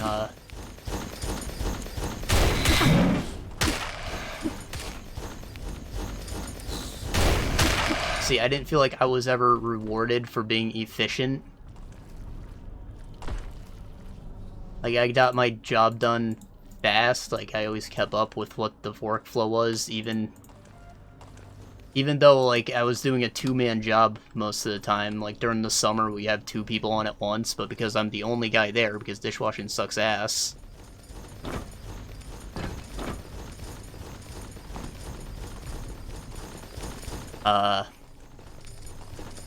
You know, I was still, like, doing the whole job alone, getting paid the same amount, despite doing 2 people's work. I should be getting 2 people's wages, right?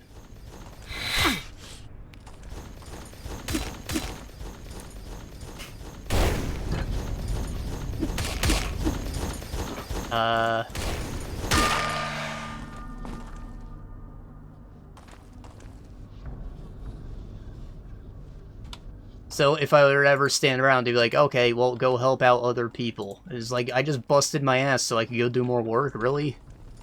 Really? Or, like, if it's slow and I'm sitting there with my thumb up my ass and I've actually done everything, they'll tell me to find stuff to do. But I'm like, look, I want to work.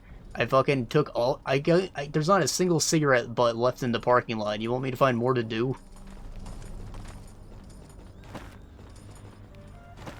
I promise, I was an exceptional employee, and I just fucking... I didn't get anything for it.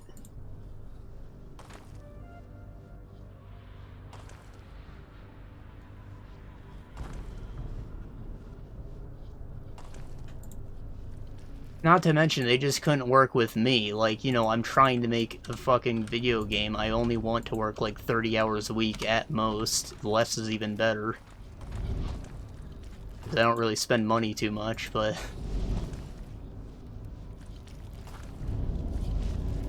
since I'm the only guy, they want me there all the time. So, you know, despite signing up for part-time work, which has like a definition of up to 29 hours, I still get scheduled for way more than that. Which is just disrespectful, especially when they do it, like, without context. Like, they don't ask you about it first. Maybe tell you a holiday's coming up and ask you. Just do it.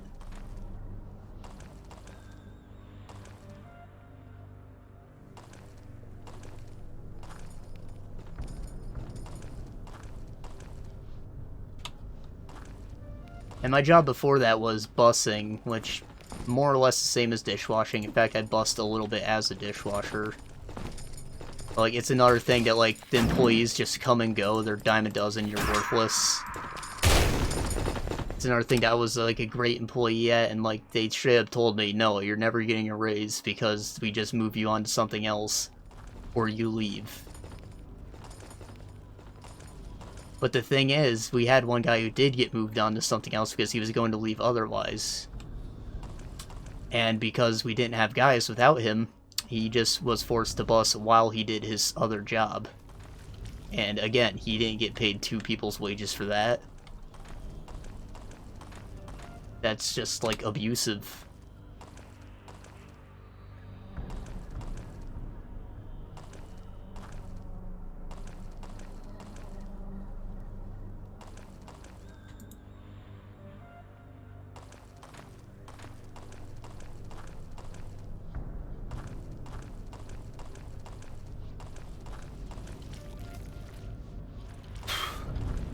And so, like, because there weren't people to fill my position aside from me, obviously when I had a day off, the management had to take care of my job, right? And they always just did, like, the most half-assed job. Like, I'd come back, all the shelves would be completely disorganized, there's, like, suspicious grime on everything that I have no idea what it is or where it came from. Floors are messy, I go out to the dumpster, it's all filled up on the front side. Like, they could have just thrown all the light stuff farther back to save the front for the heavy stuff that you dump in, but no. There's, like, cardboard on the ground, the boxes are not broken down, so they're fucking tripping hazards. Despite there being, like, 5 signs before you go outside that say all boxes must be broken down.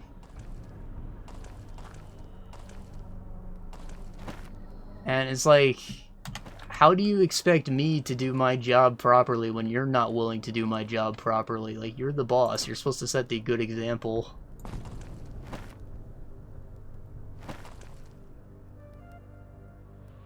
Alright, and there's also just, like, dirty shit on the shelves, too. Like, I go over to the clean plate stack and there'll be, like, shit on them still. Like, are you really gonna serve food on that? You fucking kidding me?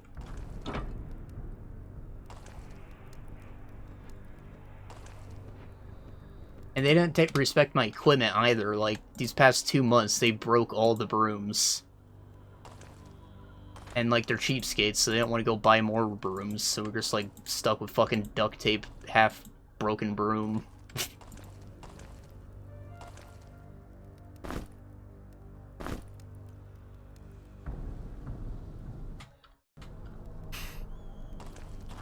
Or, like, when I come in, they don't scrape off the plates before they put them in the dish machines. Like, they just expect it to fucking evaporate into thin air. So, like, I'll open it up, there's pancakes on the back of the plate, there's, like, a fucking whole steak in the corner of the dish machine. Silverware clogging the drain.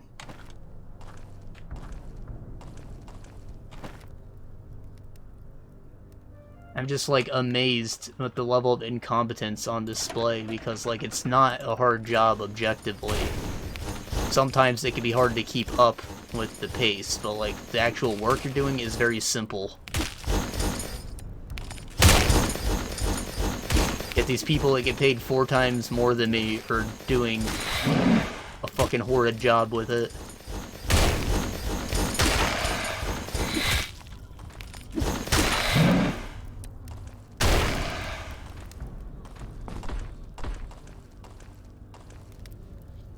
And then, of course, they get the superiority complex about it because they're the boss.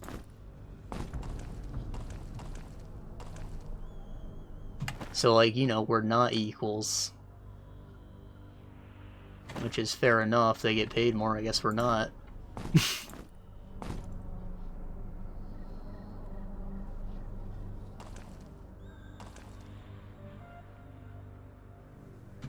Let me open this. So all those pressure plates that we just freed up were like get past that hallway, so maybe there's a button at the end to open up that sack room.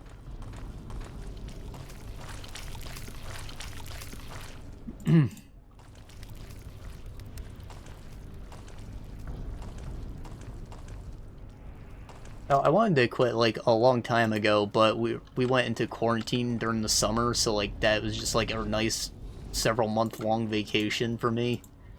And, you know, I didn't care so much when I came back for a few months, then went into quarantine again around Christmas. And, you know, it was nice, just have, like, on and off. It was okay for a bit. But now I'm just tired of it. Is this the fucking Mage Light scroll I was talking about? Center up. Alright. Gain level of Spellcraft, sick.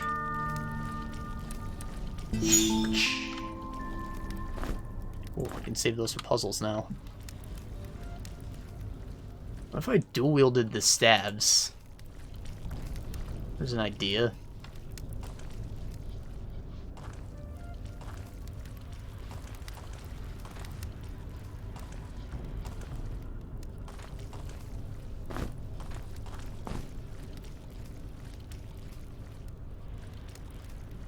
Depths beyond measure.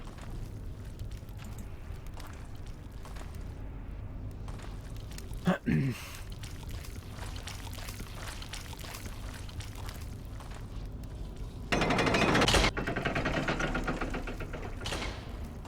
don't remember if I've said everything that I wanted to say yet. But I think that I've said a lot. Now obviously it's all just bitching about jobs that are unavoidable, like somebody has to do them. So, you know, at some point we all just have to like throw on our fucking hair metal wigs and start yelling at our bosses that we're not gonna take it, so they start treating us like humans at least.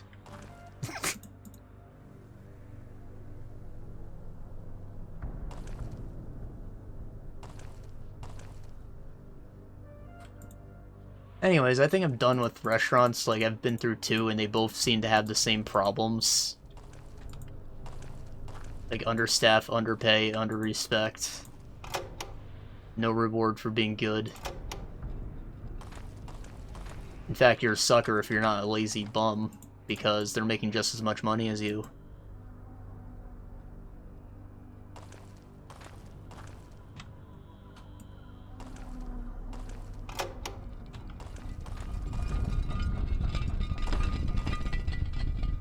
All bridges must be burned.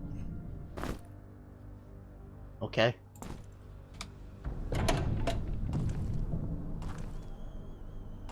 That do.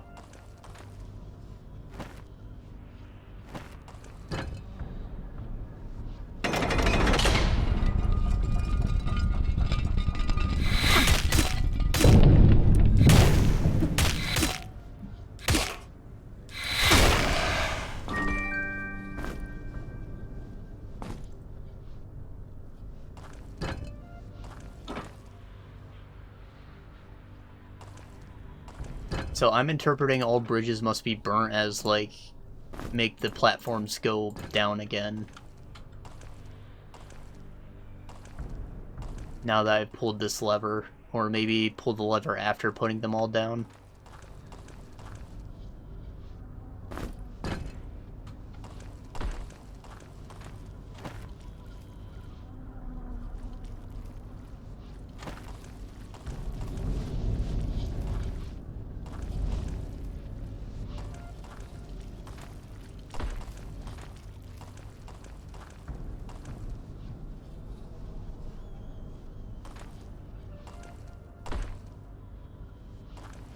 Right, so I think I'm gonna try something else, like, I don't want to do retail because that was my brother's first shop and he didn't have nice things to say about it, so definitely not that.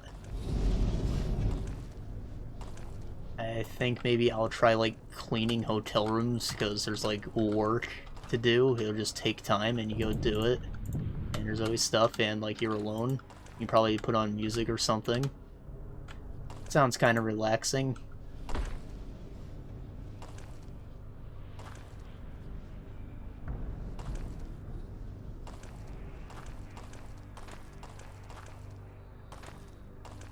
Where is this last platform? Like, I don't know what... I thought it was that button, but it seems that that's not the case.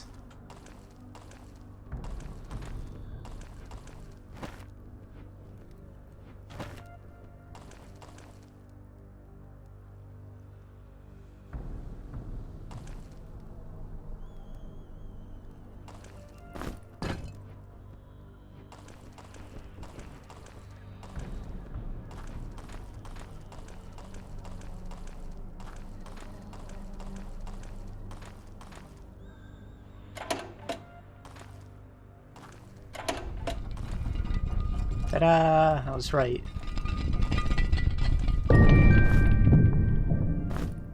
What is this? A sack? Tome of Fire. Gain 3 fire magic and 10 fire resist. Nice.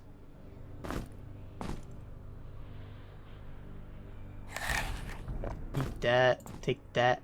I don't know, should I move my bolts in here, my arrows?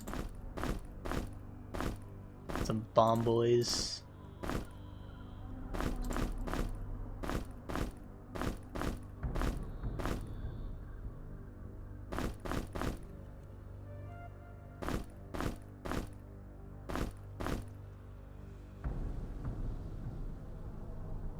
Fire Corel. That's a crossbow bolt.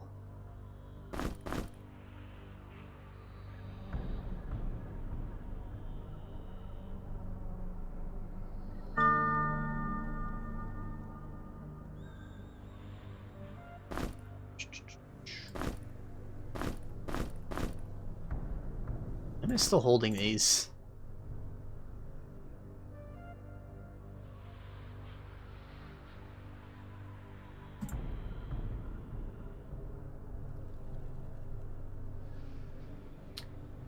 Shh, 16. All right.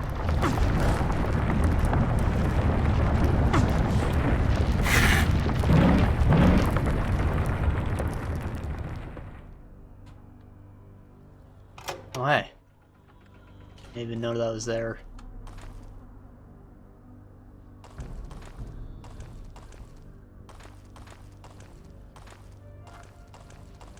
What did it do, though, man?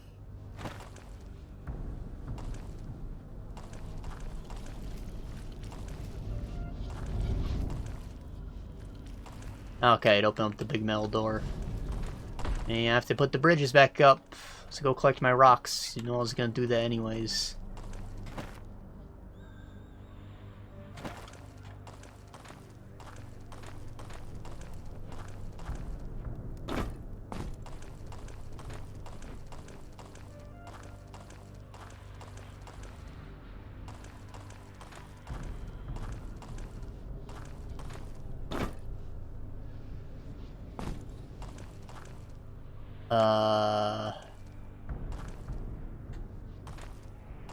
Small brain, where's the last switch? Where was it?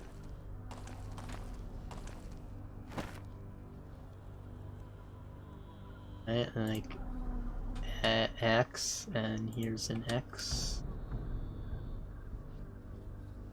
Here?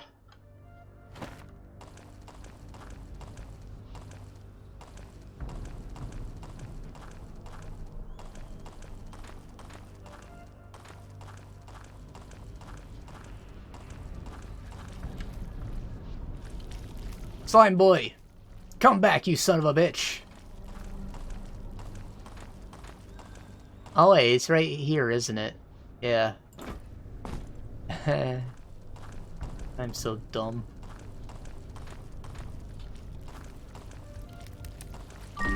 Fuck you, slime boy!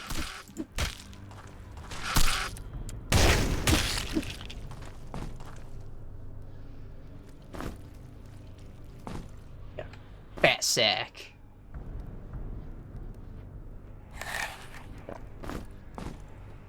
Leather gloves. Does anybody need leather gloves? Nomad mittens.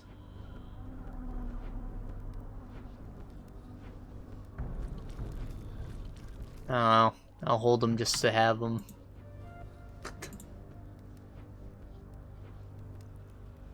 It's just like the freaking boots. I should probably just equip them since they have one more protection, but like, does it even matter for someone in the back row? Not a lot. Unless I get surrounded, but if that happens, then probably fucked already.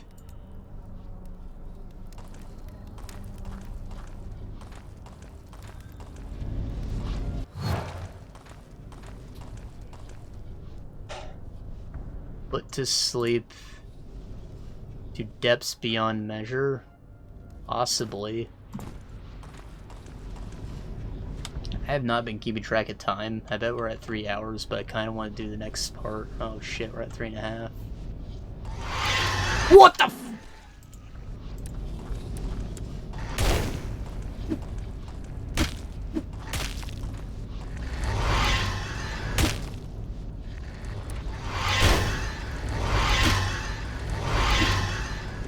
Fuck off, Cthulhu.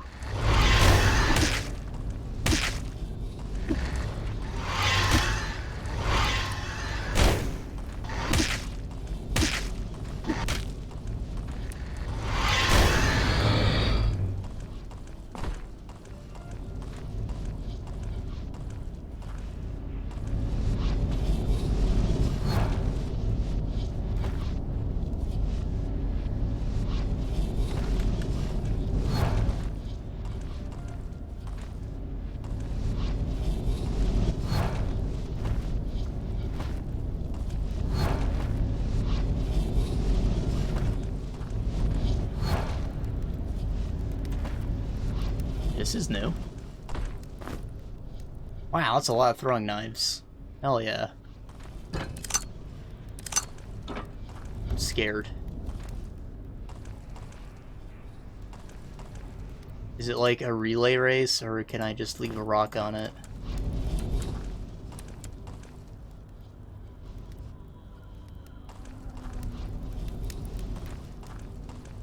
I think it's a relay race.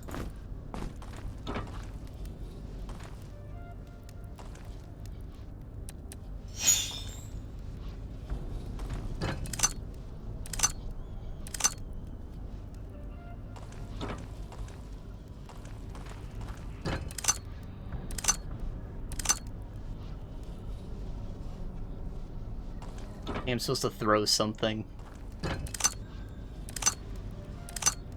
Oh! Did I do it?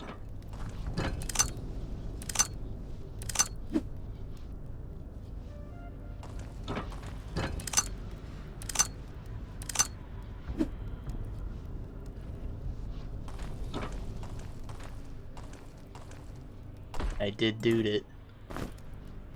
But I'm missing 2 knives now. Oh. Yeah, I'll put a rock on that. Oh, they fell down a pit.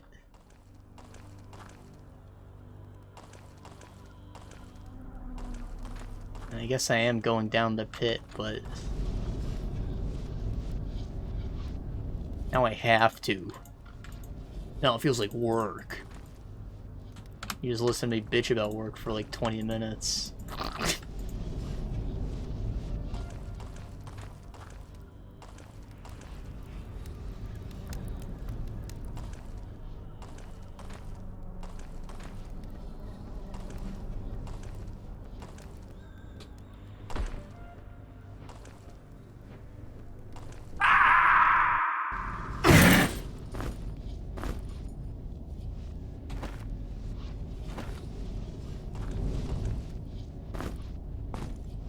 Eat his leg, boy.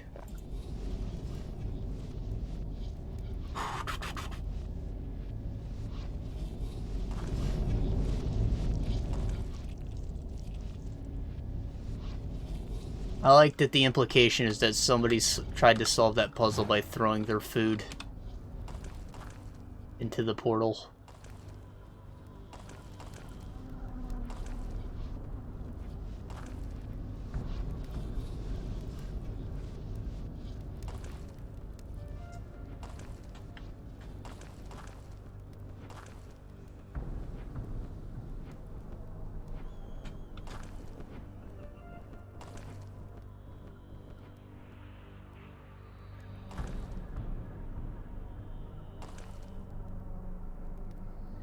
I think that's a flyboy. Probably ready up a spell.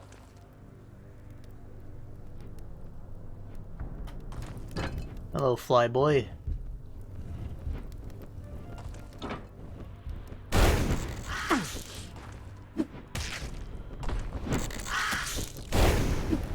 Whoa! Come back, some bitch. Why are you not chasing me? I was just playing Tsundere and you just had to bite, man. Come on. Whoa! Oh! Fucking kill squad. Pulled by and put our man down.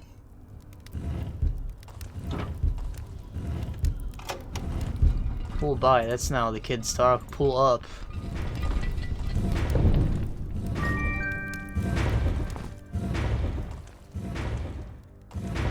Ah, that was the button. Howdy.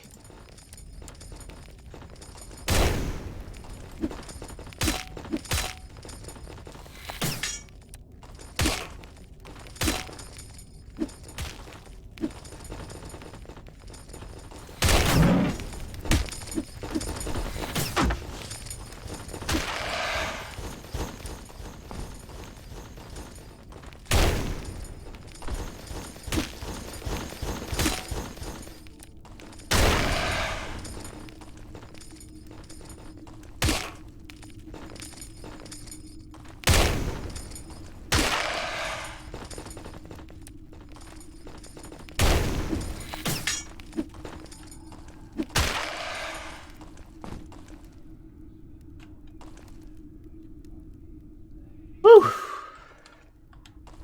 That's a steamy boy.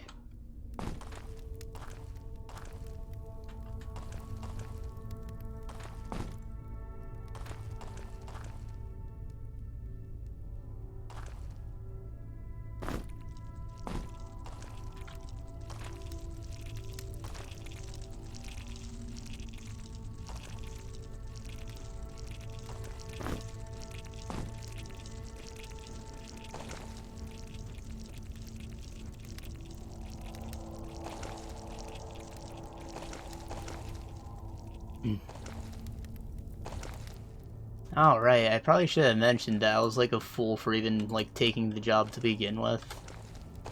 The reality is I hadn't had a job for like a whole year when I took it, so like I just went with the first thing that like worked and they gave me an interview and accepted me.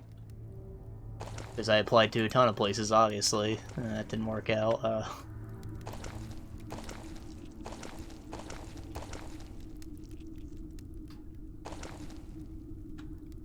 However, they like didn't pay much compared to other similar positions. So like it was kind of a waste of time from the beginning. Like I'm pretty sure they would get like employees in and out at least. I doubt they would stay very long, but like you would get hires at least if you were paying as much as the competition.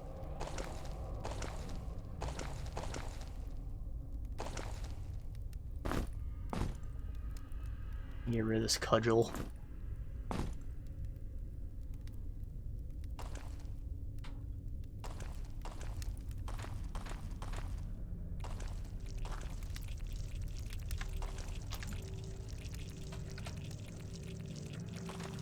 Keep forgetting to set my freaking overlay up.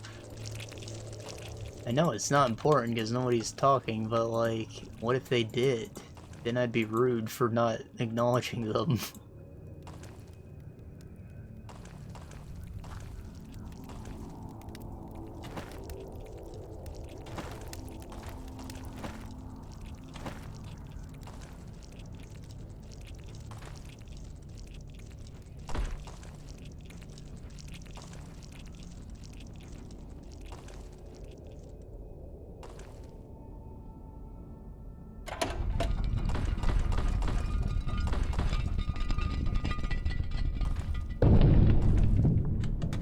I guess, like, part of my mindset on that front, though, is that, like, money was never a frickin' like, an important thing. Because, one, I don't spend much. I live with my dad still. But even then, like, I put away at least 60% of what I earn. And, like, yes, I play video games, but I buy them in, like, bulk during the sales, so I spend, like, maybe $200 a year on video games. Like, that's not a lot. I don't think, anyways. You know, where I live in Pennsylvania, we have, like, a big heroin epidemic here, but it's also, like, pretty common for people to, like, smoke weed, despite that not being legal here either. So, like, as someone who knows marijuana users, they spend, like, $60 or more every month or so. So that obviously adds up to, what, like, at least $700 a year compared to my $200 for video games. Like, I think that I've got a good amount for my hobby.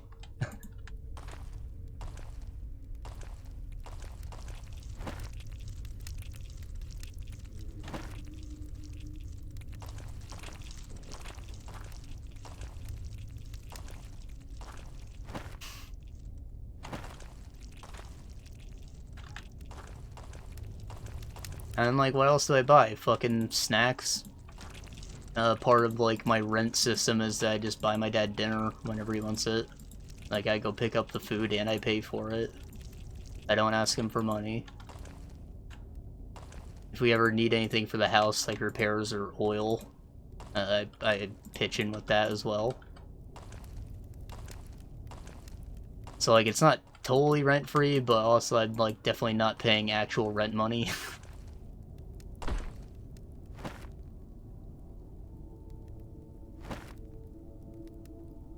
Is there, like, a hole in the ground there? Hmm.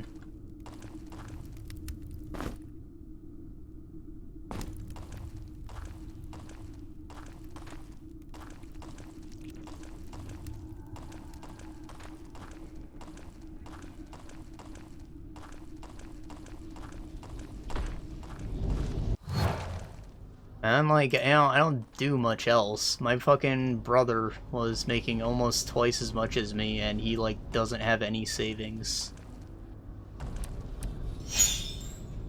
Because when he had friends, like, obviously we don't see people so much now because of the pandemic, but also, like, people are moving all the time.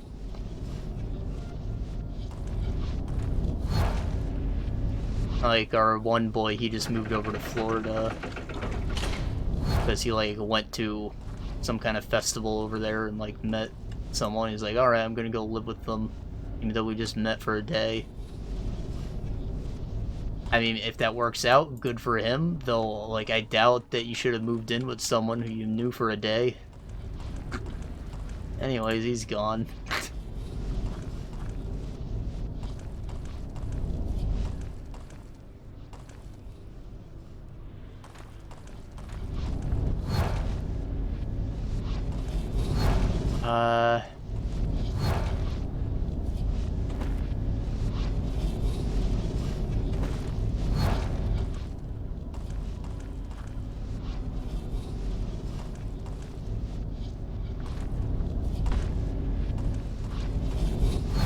It's fun. Oh, I see. A timing puzzle and then running from the tide, time and tide. Clever.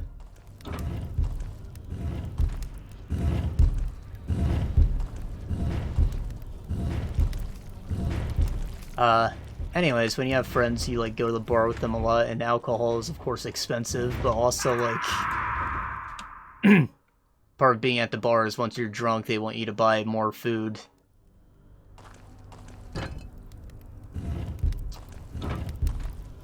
Which is also kind of expensive, but also bar food's usually pretty great, even if you're not drunk.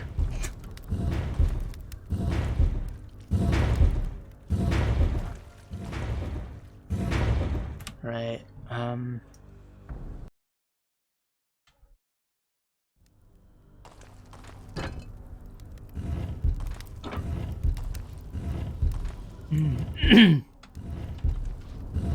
and, like,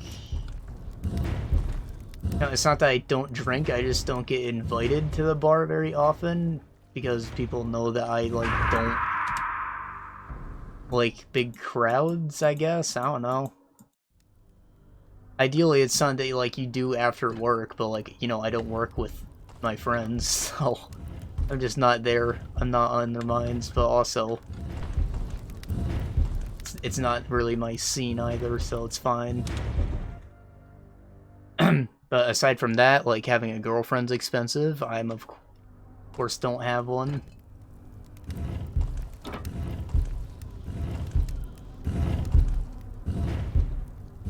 Now, like, it doesn't have to be expensive, but also, like, at a point, you gotta ask yourself if it's really okay to just hang out in the basement and watch Netflix, or if you're just, like, being gross.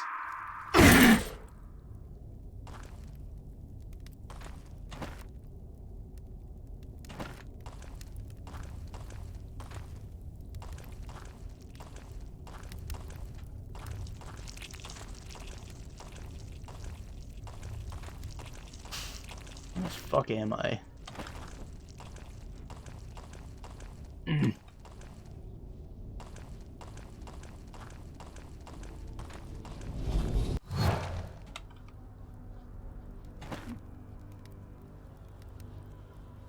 he's also just a dingus, and he drives a car with, like, bad gas mileage.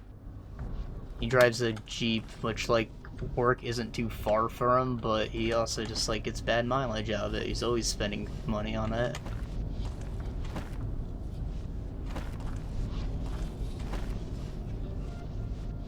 I remember driving it to work for a bit when my car got destroyed, and, I had to fill it up, like, every week. Whereas with my current normal car, I fill it up every other week. So that's literally half as much money spent on gas.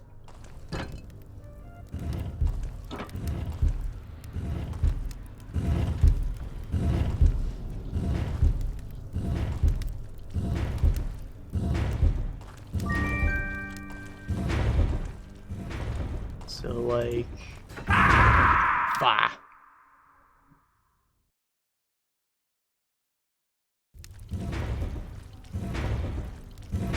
Anyways, that's where it seems all of his money goes, but really, I just don't know. Like, seemingly he pays less car insurance to me because he's had his license for longer. Seemingly he makes about twice, he made about twice as much as me. But, like, he doesn't have any savings. What's the deal?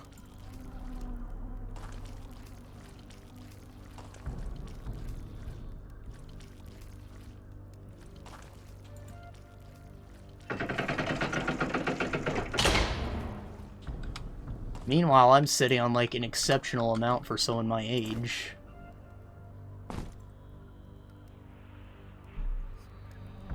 It seems I'm not the first prisoner to go through the ancient tunnels, and in case I'm not the last, I have started to write down my thoughts and discoveries, although I certainly hope that no one else needs to suffer through these dungeons to them. Well, that's a useless note, bro. I already read one of your notes, so why are you like, okay, I'm gonna start leaving notes? Did you find the last one? Yeah, I'm gonna do more of that.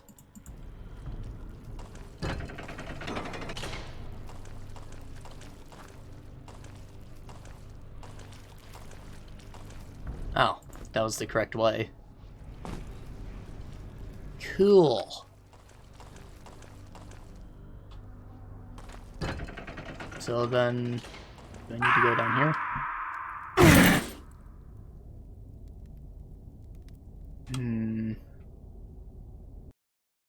Monkey brain.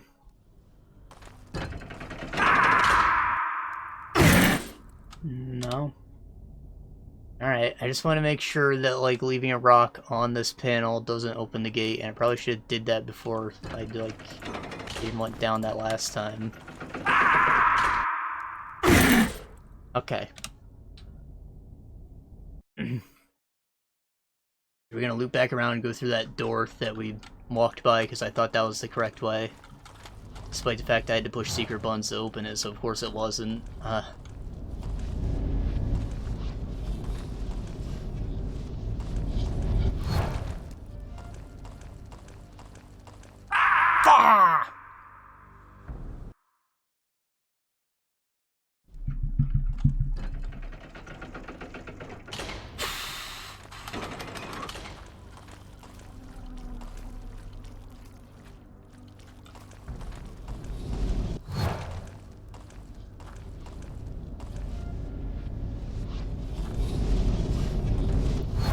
Anyways, what's the whole point of that tangent? Right, it was that I never viewed it as, like, my main job, despite it being the one that paid money. I viewed game development as my fucking main job, because that's the one that's going to make me money. Eventually.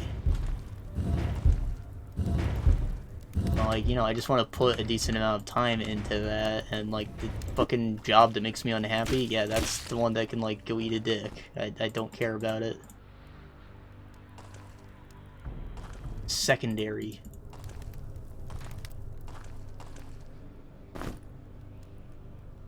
Speaking of dicks, realistically, I could, like, fucking go on a forum and, like, look at pictures of dicks and custom fit dildos to be 3D printed for fleshlights. Because, you know, I know how to do fucking Blender stuff, and I've seen ads for stuff like that on the forums. And it's like a buy commission money, so you just, like, take dicks whenever you want them and, like, it's like perfectly sculpt a penis. Like, I don't want to do that for obvious reasons, but, like, in reality, there's nothing repulsive about a penis. It's just like a finger. Like, it's nothing.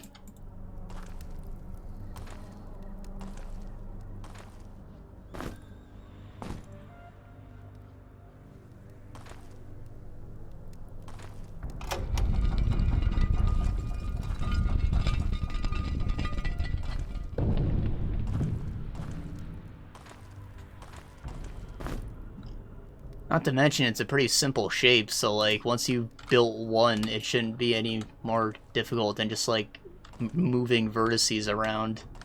So you can probably bang them out pretty fast, and just think about it. If you get, like, $10 a dick, you only have to make, like, 5 dicks, and you can probably do that in, like, 2 or 3 hours. And there you go, you just made, like, as much as I was making before.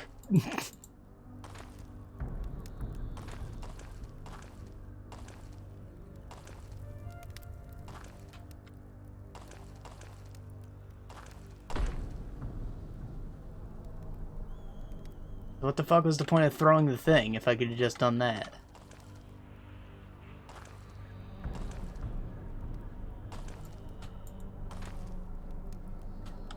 You know, you also get the benefit of being able to measure your time as dicks. Not everyone has that privilege.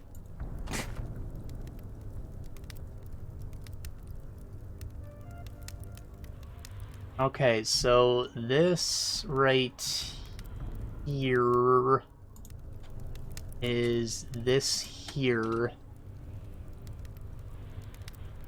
So I would need to either be here or here to get into the room. Oh, wait, it's this here. So yeah, over 1 and up 1, which obviously there's not a hole here, so it would be here, I guess.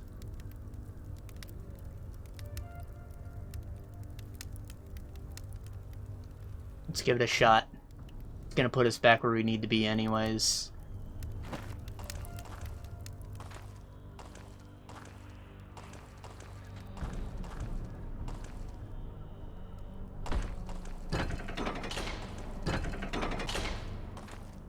Unless there's like a hidden button that'll open up that wall there and then there'll be a hole, because that would make the most sense. Stop that.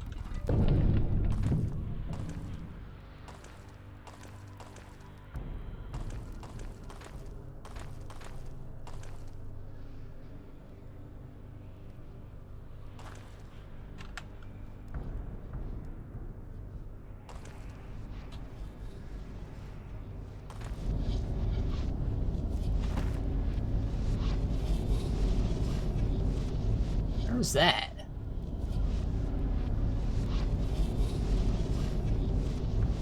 It's where I just came from.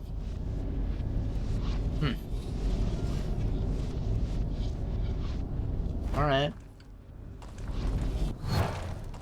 We'll figure it out. I was going back that way anyways.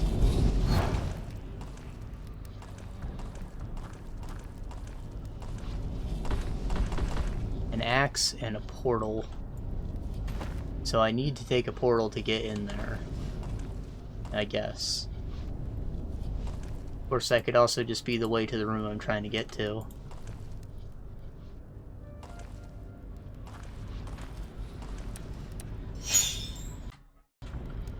Or the room I'm trying to get to could lead to that portal.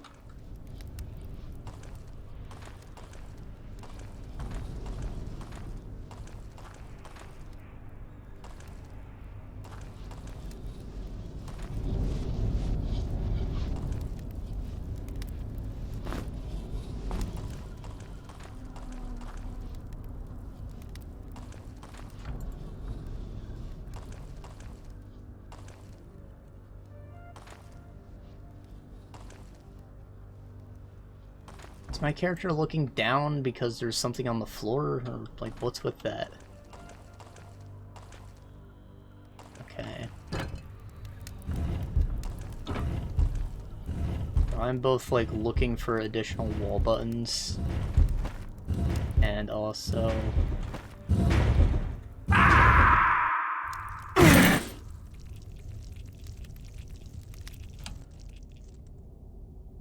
just, like, stopping at points to see if it drops me in the right room.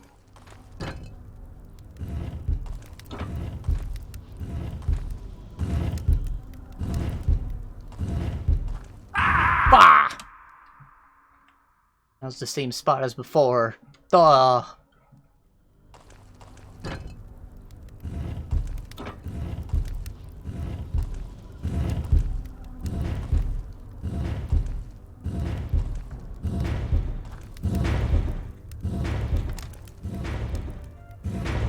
Push that button. Okay, so Map Boys says that is in fact that, so like... I'll put like... would be here. So like, there's probably maybe a button to reveal a wall here. Maybe. You see how there's like hard edges when the walls are actually empty?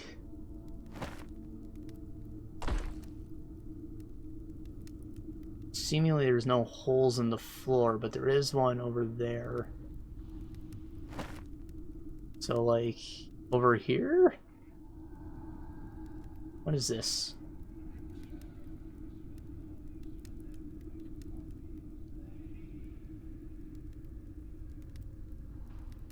There aren't any holes in that area.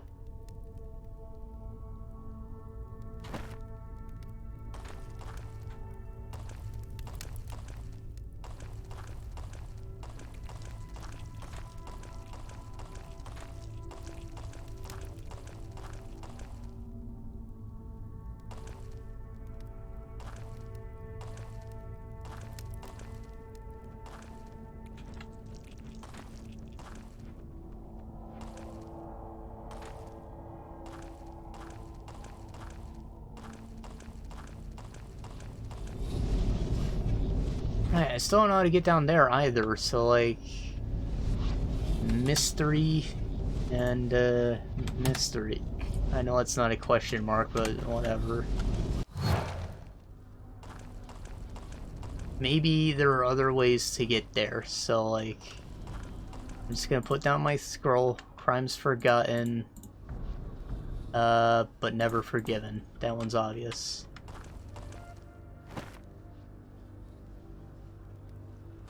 Wait, are there more rooms? A cog key. Did I pick one of those up? No.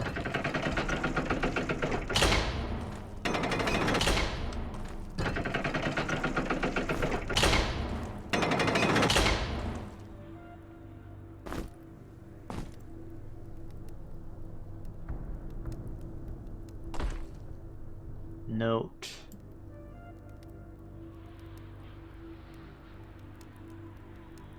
Much treasure, obviously, but like... So I'm looking for a thumbs up and a square.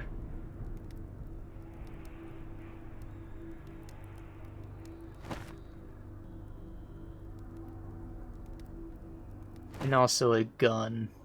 So here's the gun, here's the thumbs up.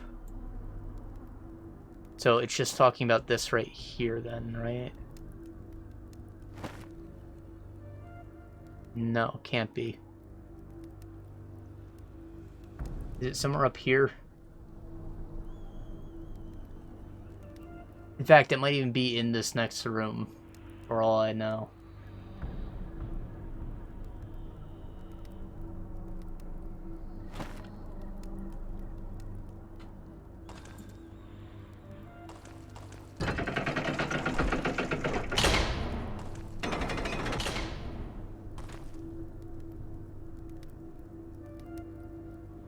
It's a crystal and the exit.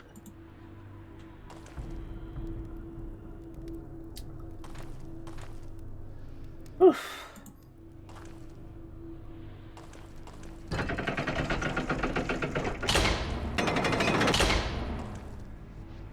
So I don't know if I like put these in the right things or not.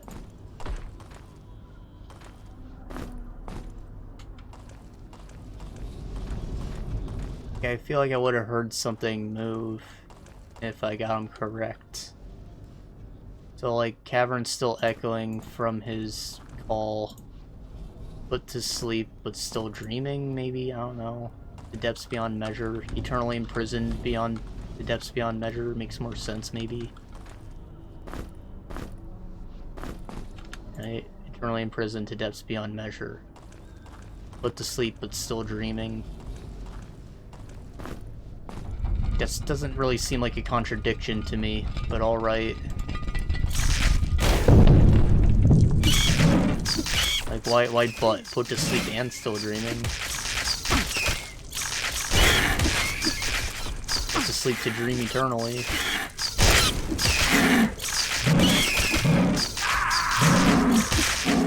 Oh boy.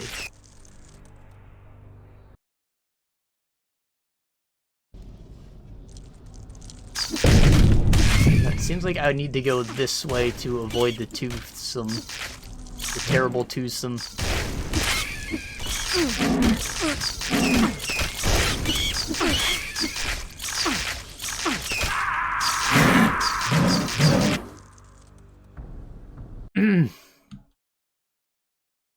Maybe not.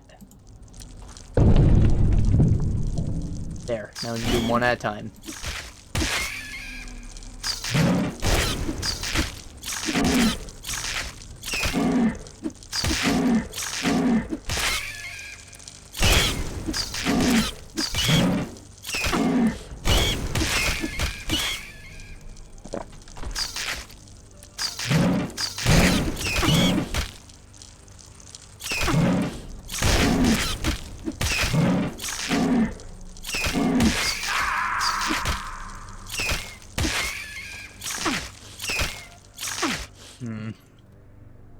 I need to get 2 potions over to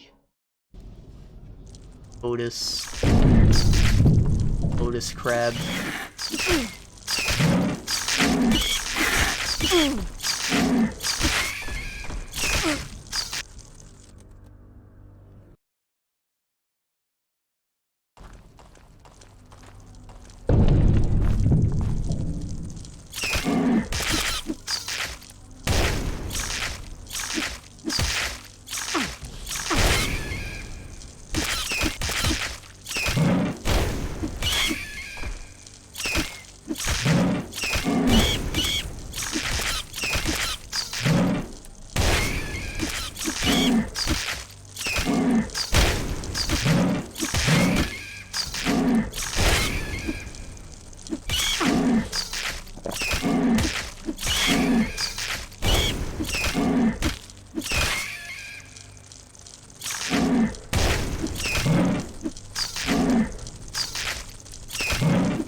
Ah, Christ, there's just so many men.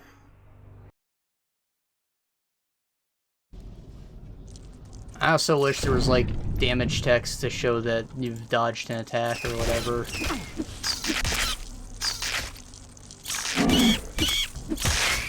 It just kind of seems like nothing happens when you do dodge.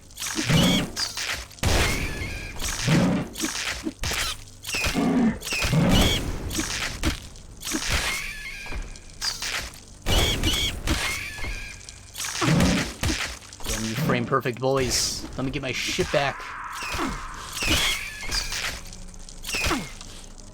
Not gonna live without him.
If I had like one more healing potion, I might get through this.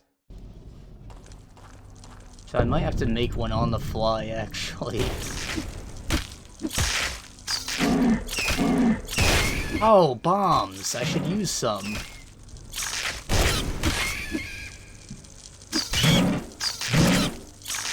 I'll save it for when the twosome comes out.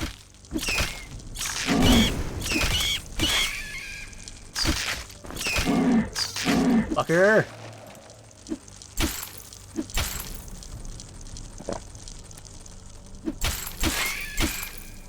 This is pretty sick, actually. I should have done invested in ice magic.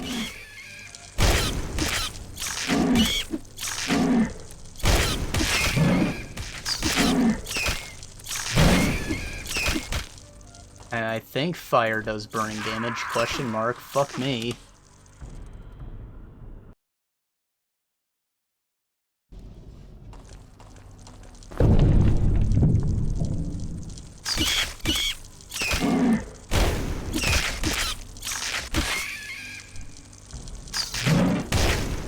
On.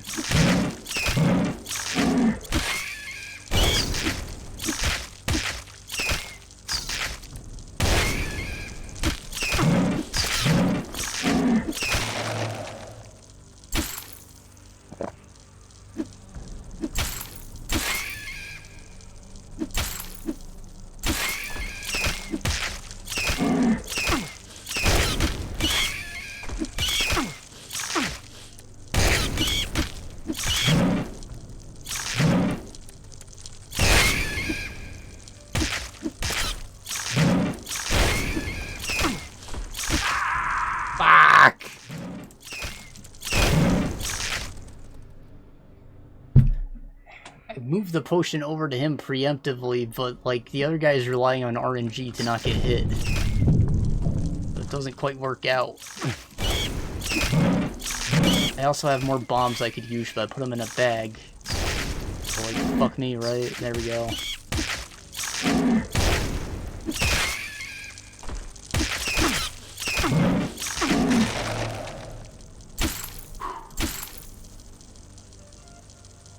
We just like both drink up.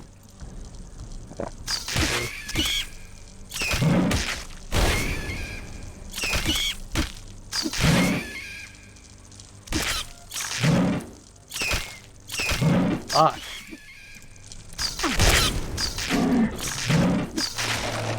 I threw all three? We need to take a veto on that, boys.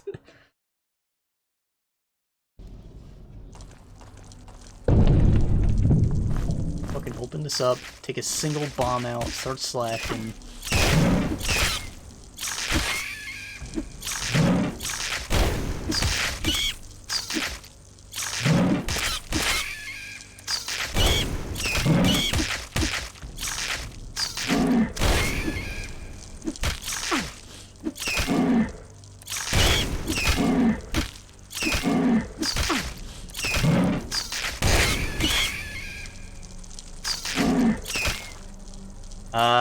It's a terrible twosome.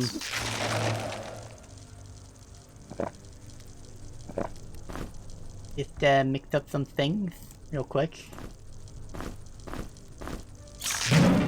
Oh, well, I got one out at least. Oh, we're gonna need it. Fuck! I didn't get to use it!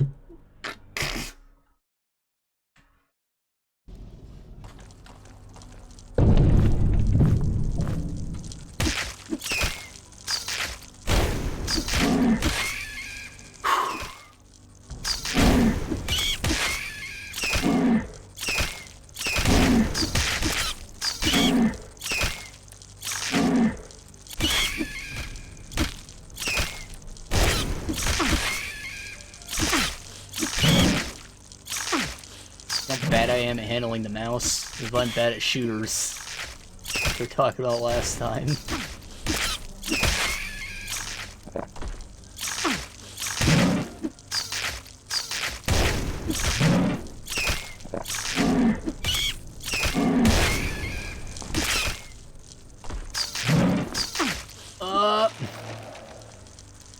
Okay. Let's have a thing, real quick. Real quick. Be quick. Okay, go.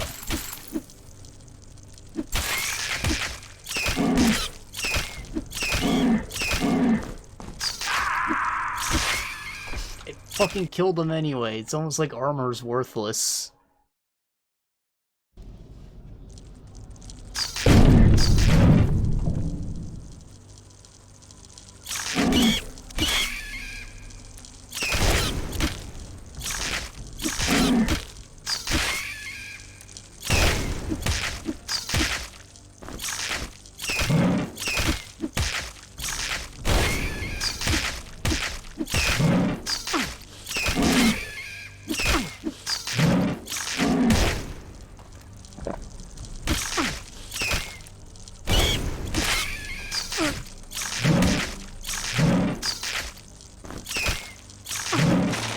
Just fucking throw it.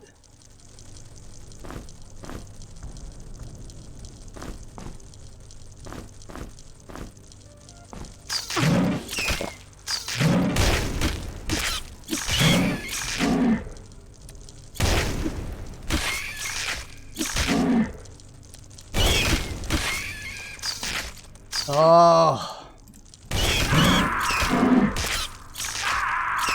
God. It's fumbling through all the separate inventories, it's messing me up.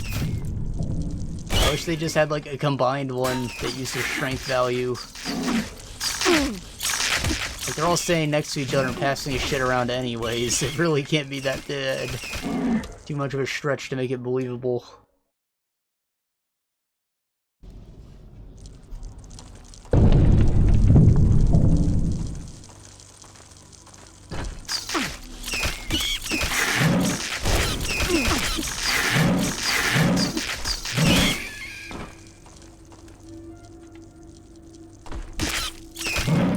Okay, so now we have a crystal to fall back on.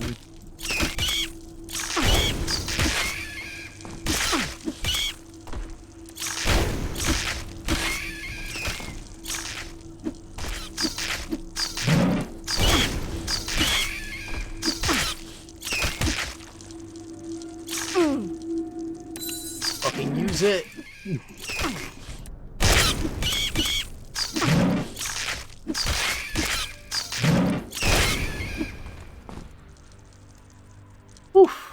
Safety. They're obviously not all done. I think there's 2 more sets of 2 out there.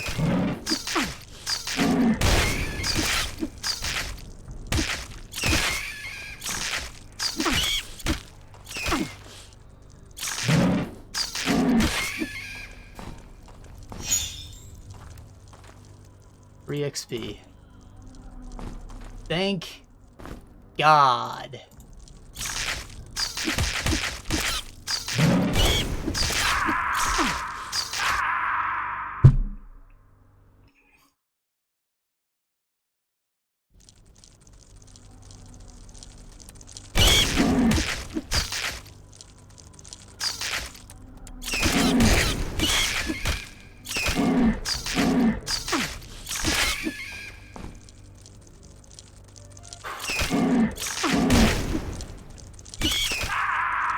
Ah!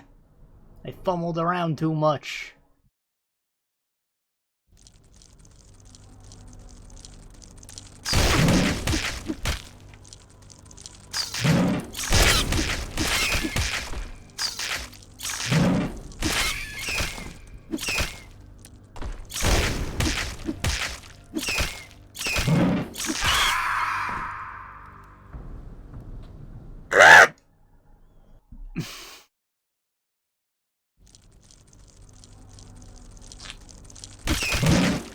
I know, just use a fucking potion, guy. I, like, forgot because we're next to the crystal, right? And then I fucked up anyways.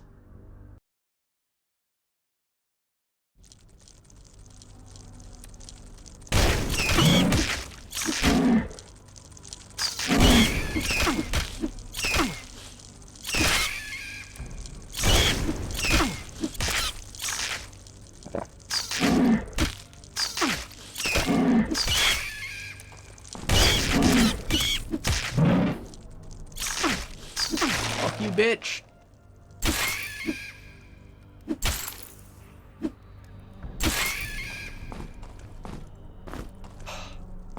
Okay. Not over. Thought that it was. Wow! It's still not done. In fact, it's just beginning.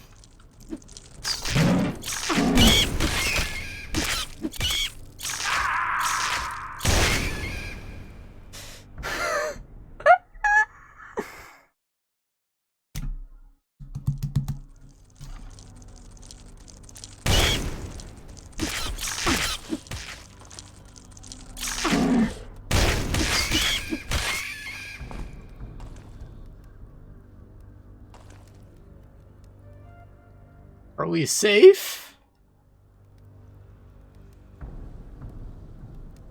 Jesus Christ. I rue the loss of my letter satchel. Before we set forth, I had a mage place minor enchantment on it, such that it filled with my papers and no other object. That if it's filled with my papers and no other object, then when the satchel is held in the hand, a tiny compartment unfolds, room enough to conceal a small personal treasure. What do you mean it's not over? I thought we were safe!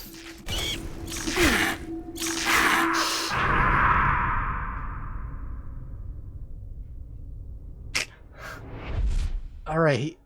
So it sounds like if I want fat loots, I need to go back and collect those notes that I just left on the ground.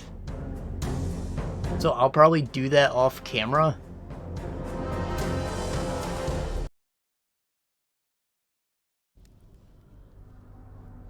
But I'm also, like, very frustrated to hear that. Who'd have thunk that I would need to hold on to those notes?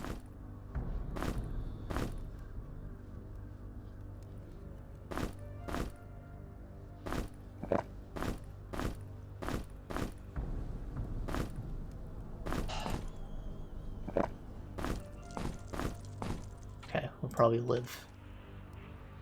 He also needs to eat something. Give her a goat leg.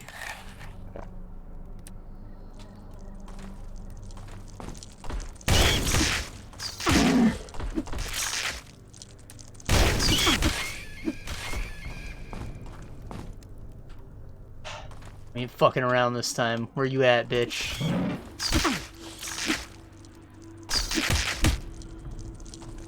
So where you at, bitch? Not come at me, bitch.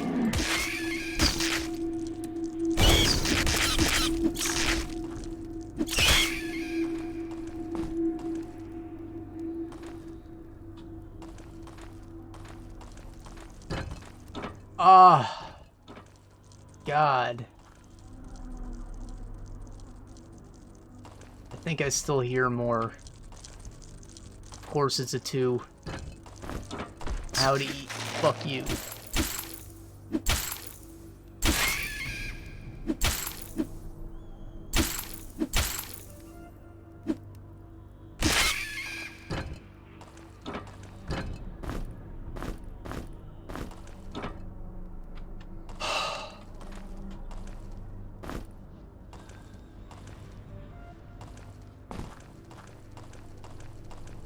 I think that we might actually be safe finally. Let's read the rest of that note. Conceal a small personal treasure, but Dranth was using it at my bidding to gather some herbs while I was writing, and do not know where any of the men, or even they are alive at all. At least I had my ink and papers with me at the time of our separation. Oh hey, it's back. Wait.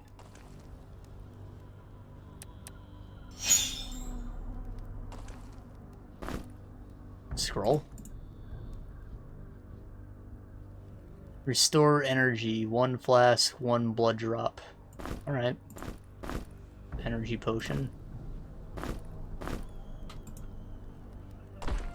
We have a decent amount of energy on our mage.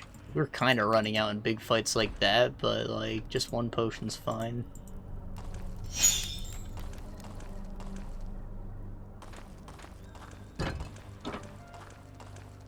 Alright, so we will figure out all that other stuff tomorrow. I like really have to piss, and we're also probably running pretty long. So, yeah, we're gonna wrap this up for today. I will go back and collect those notes off camera probably after this, but I will see you guys later. Bye-bye.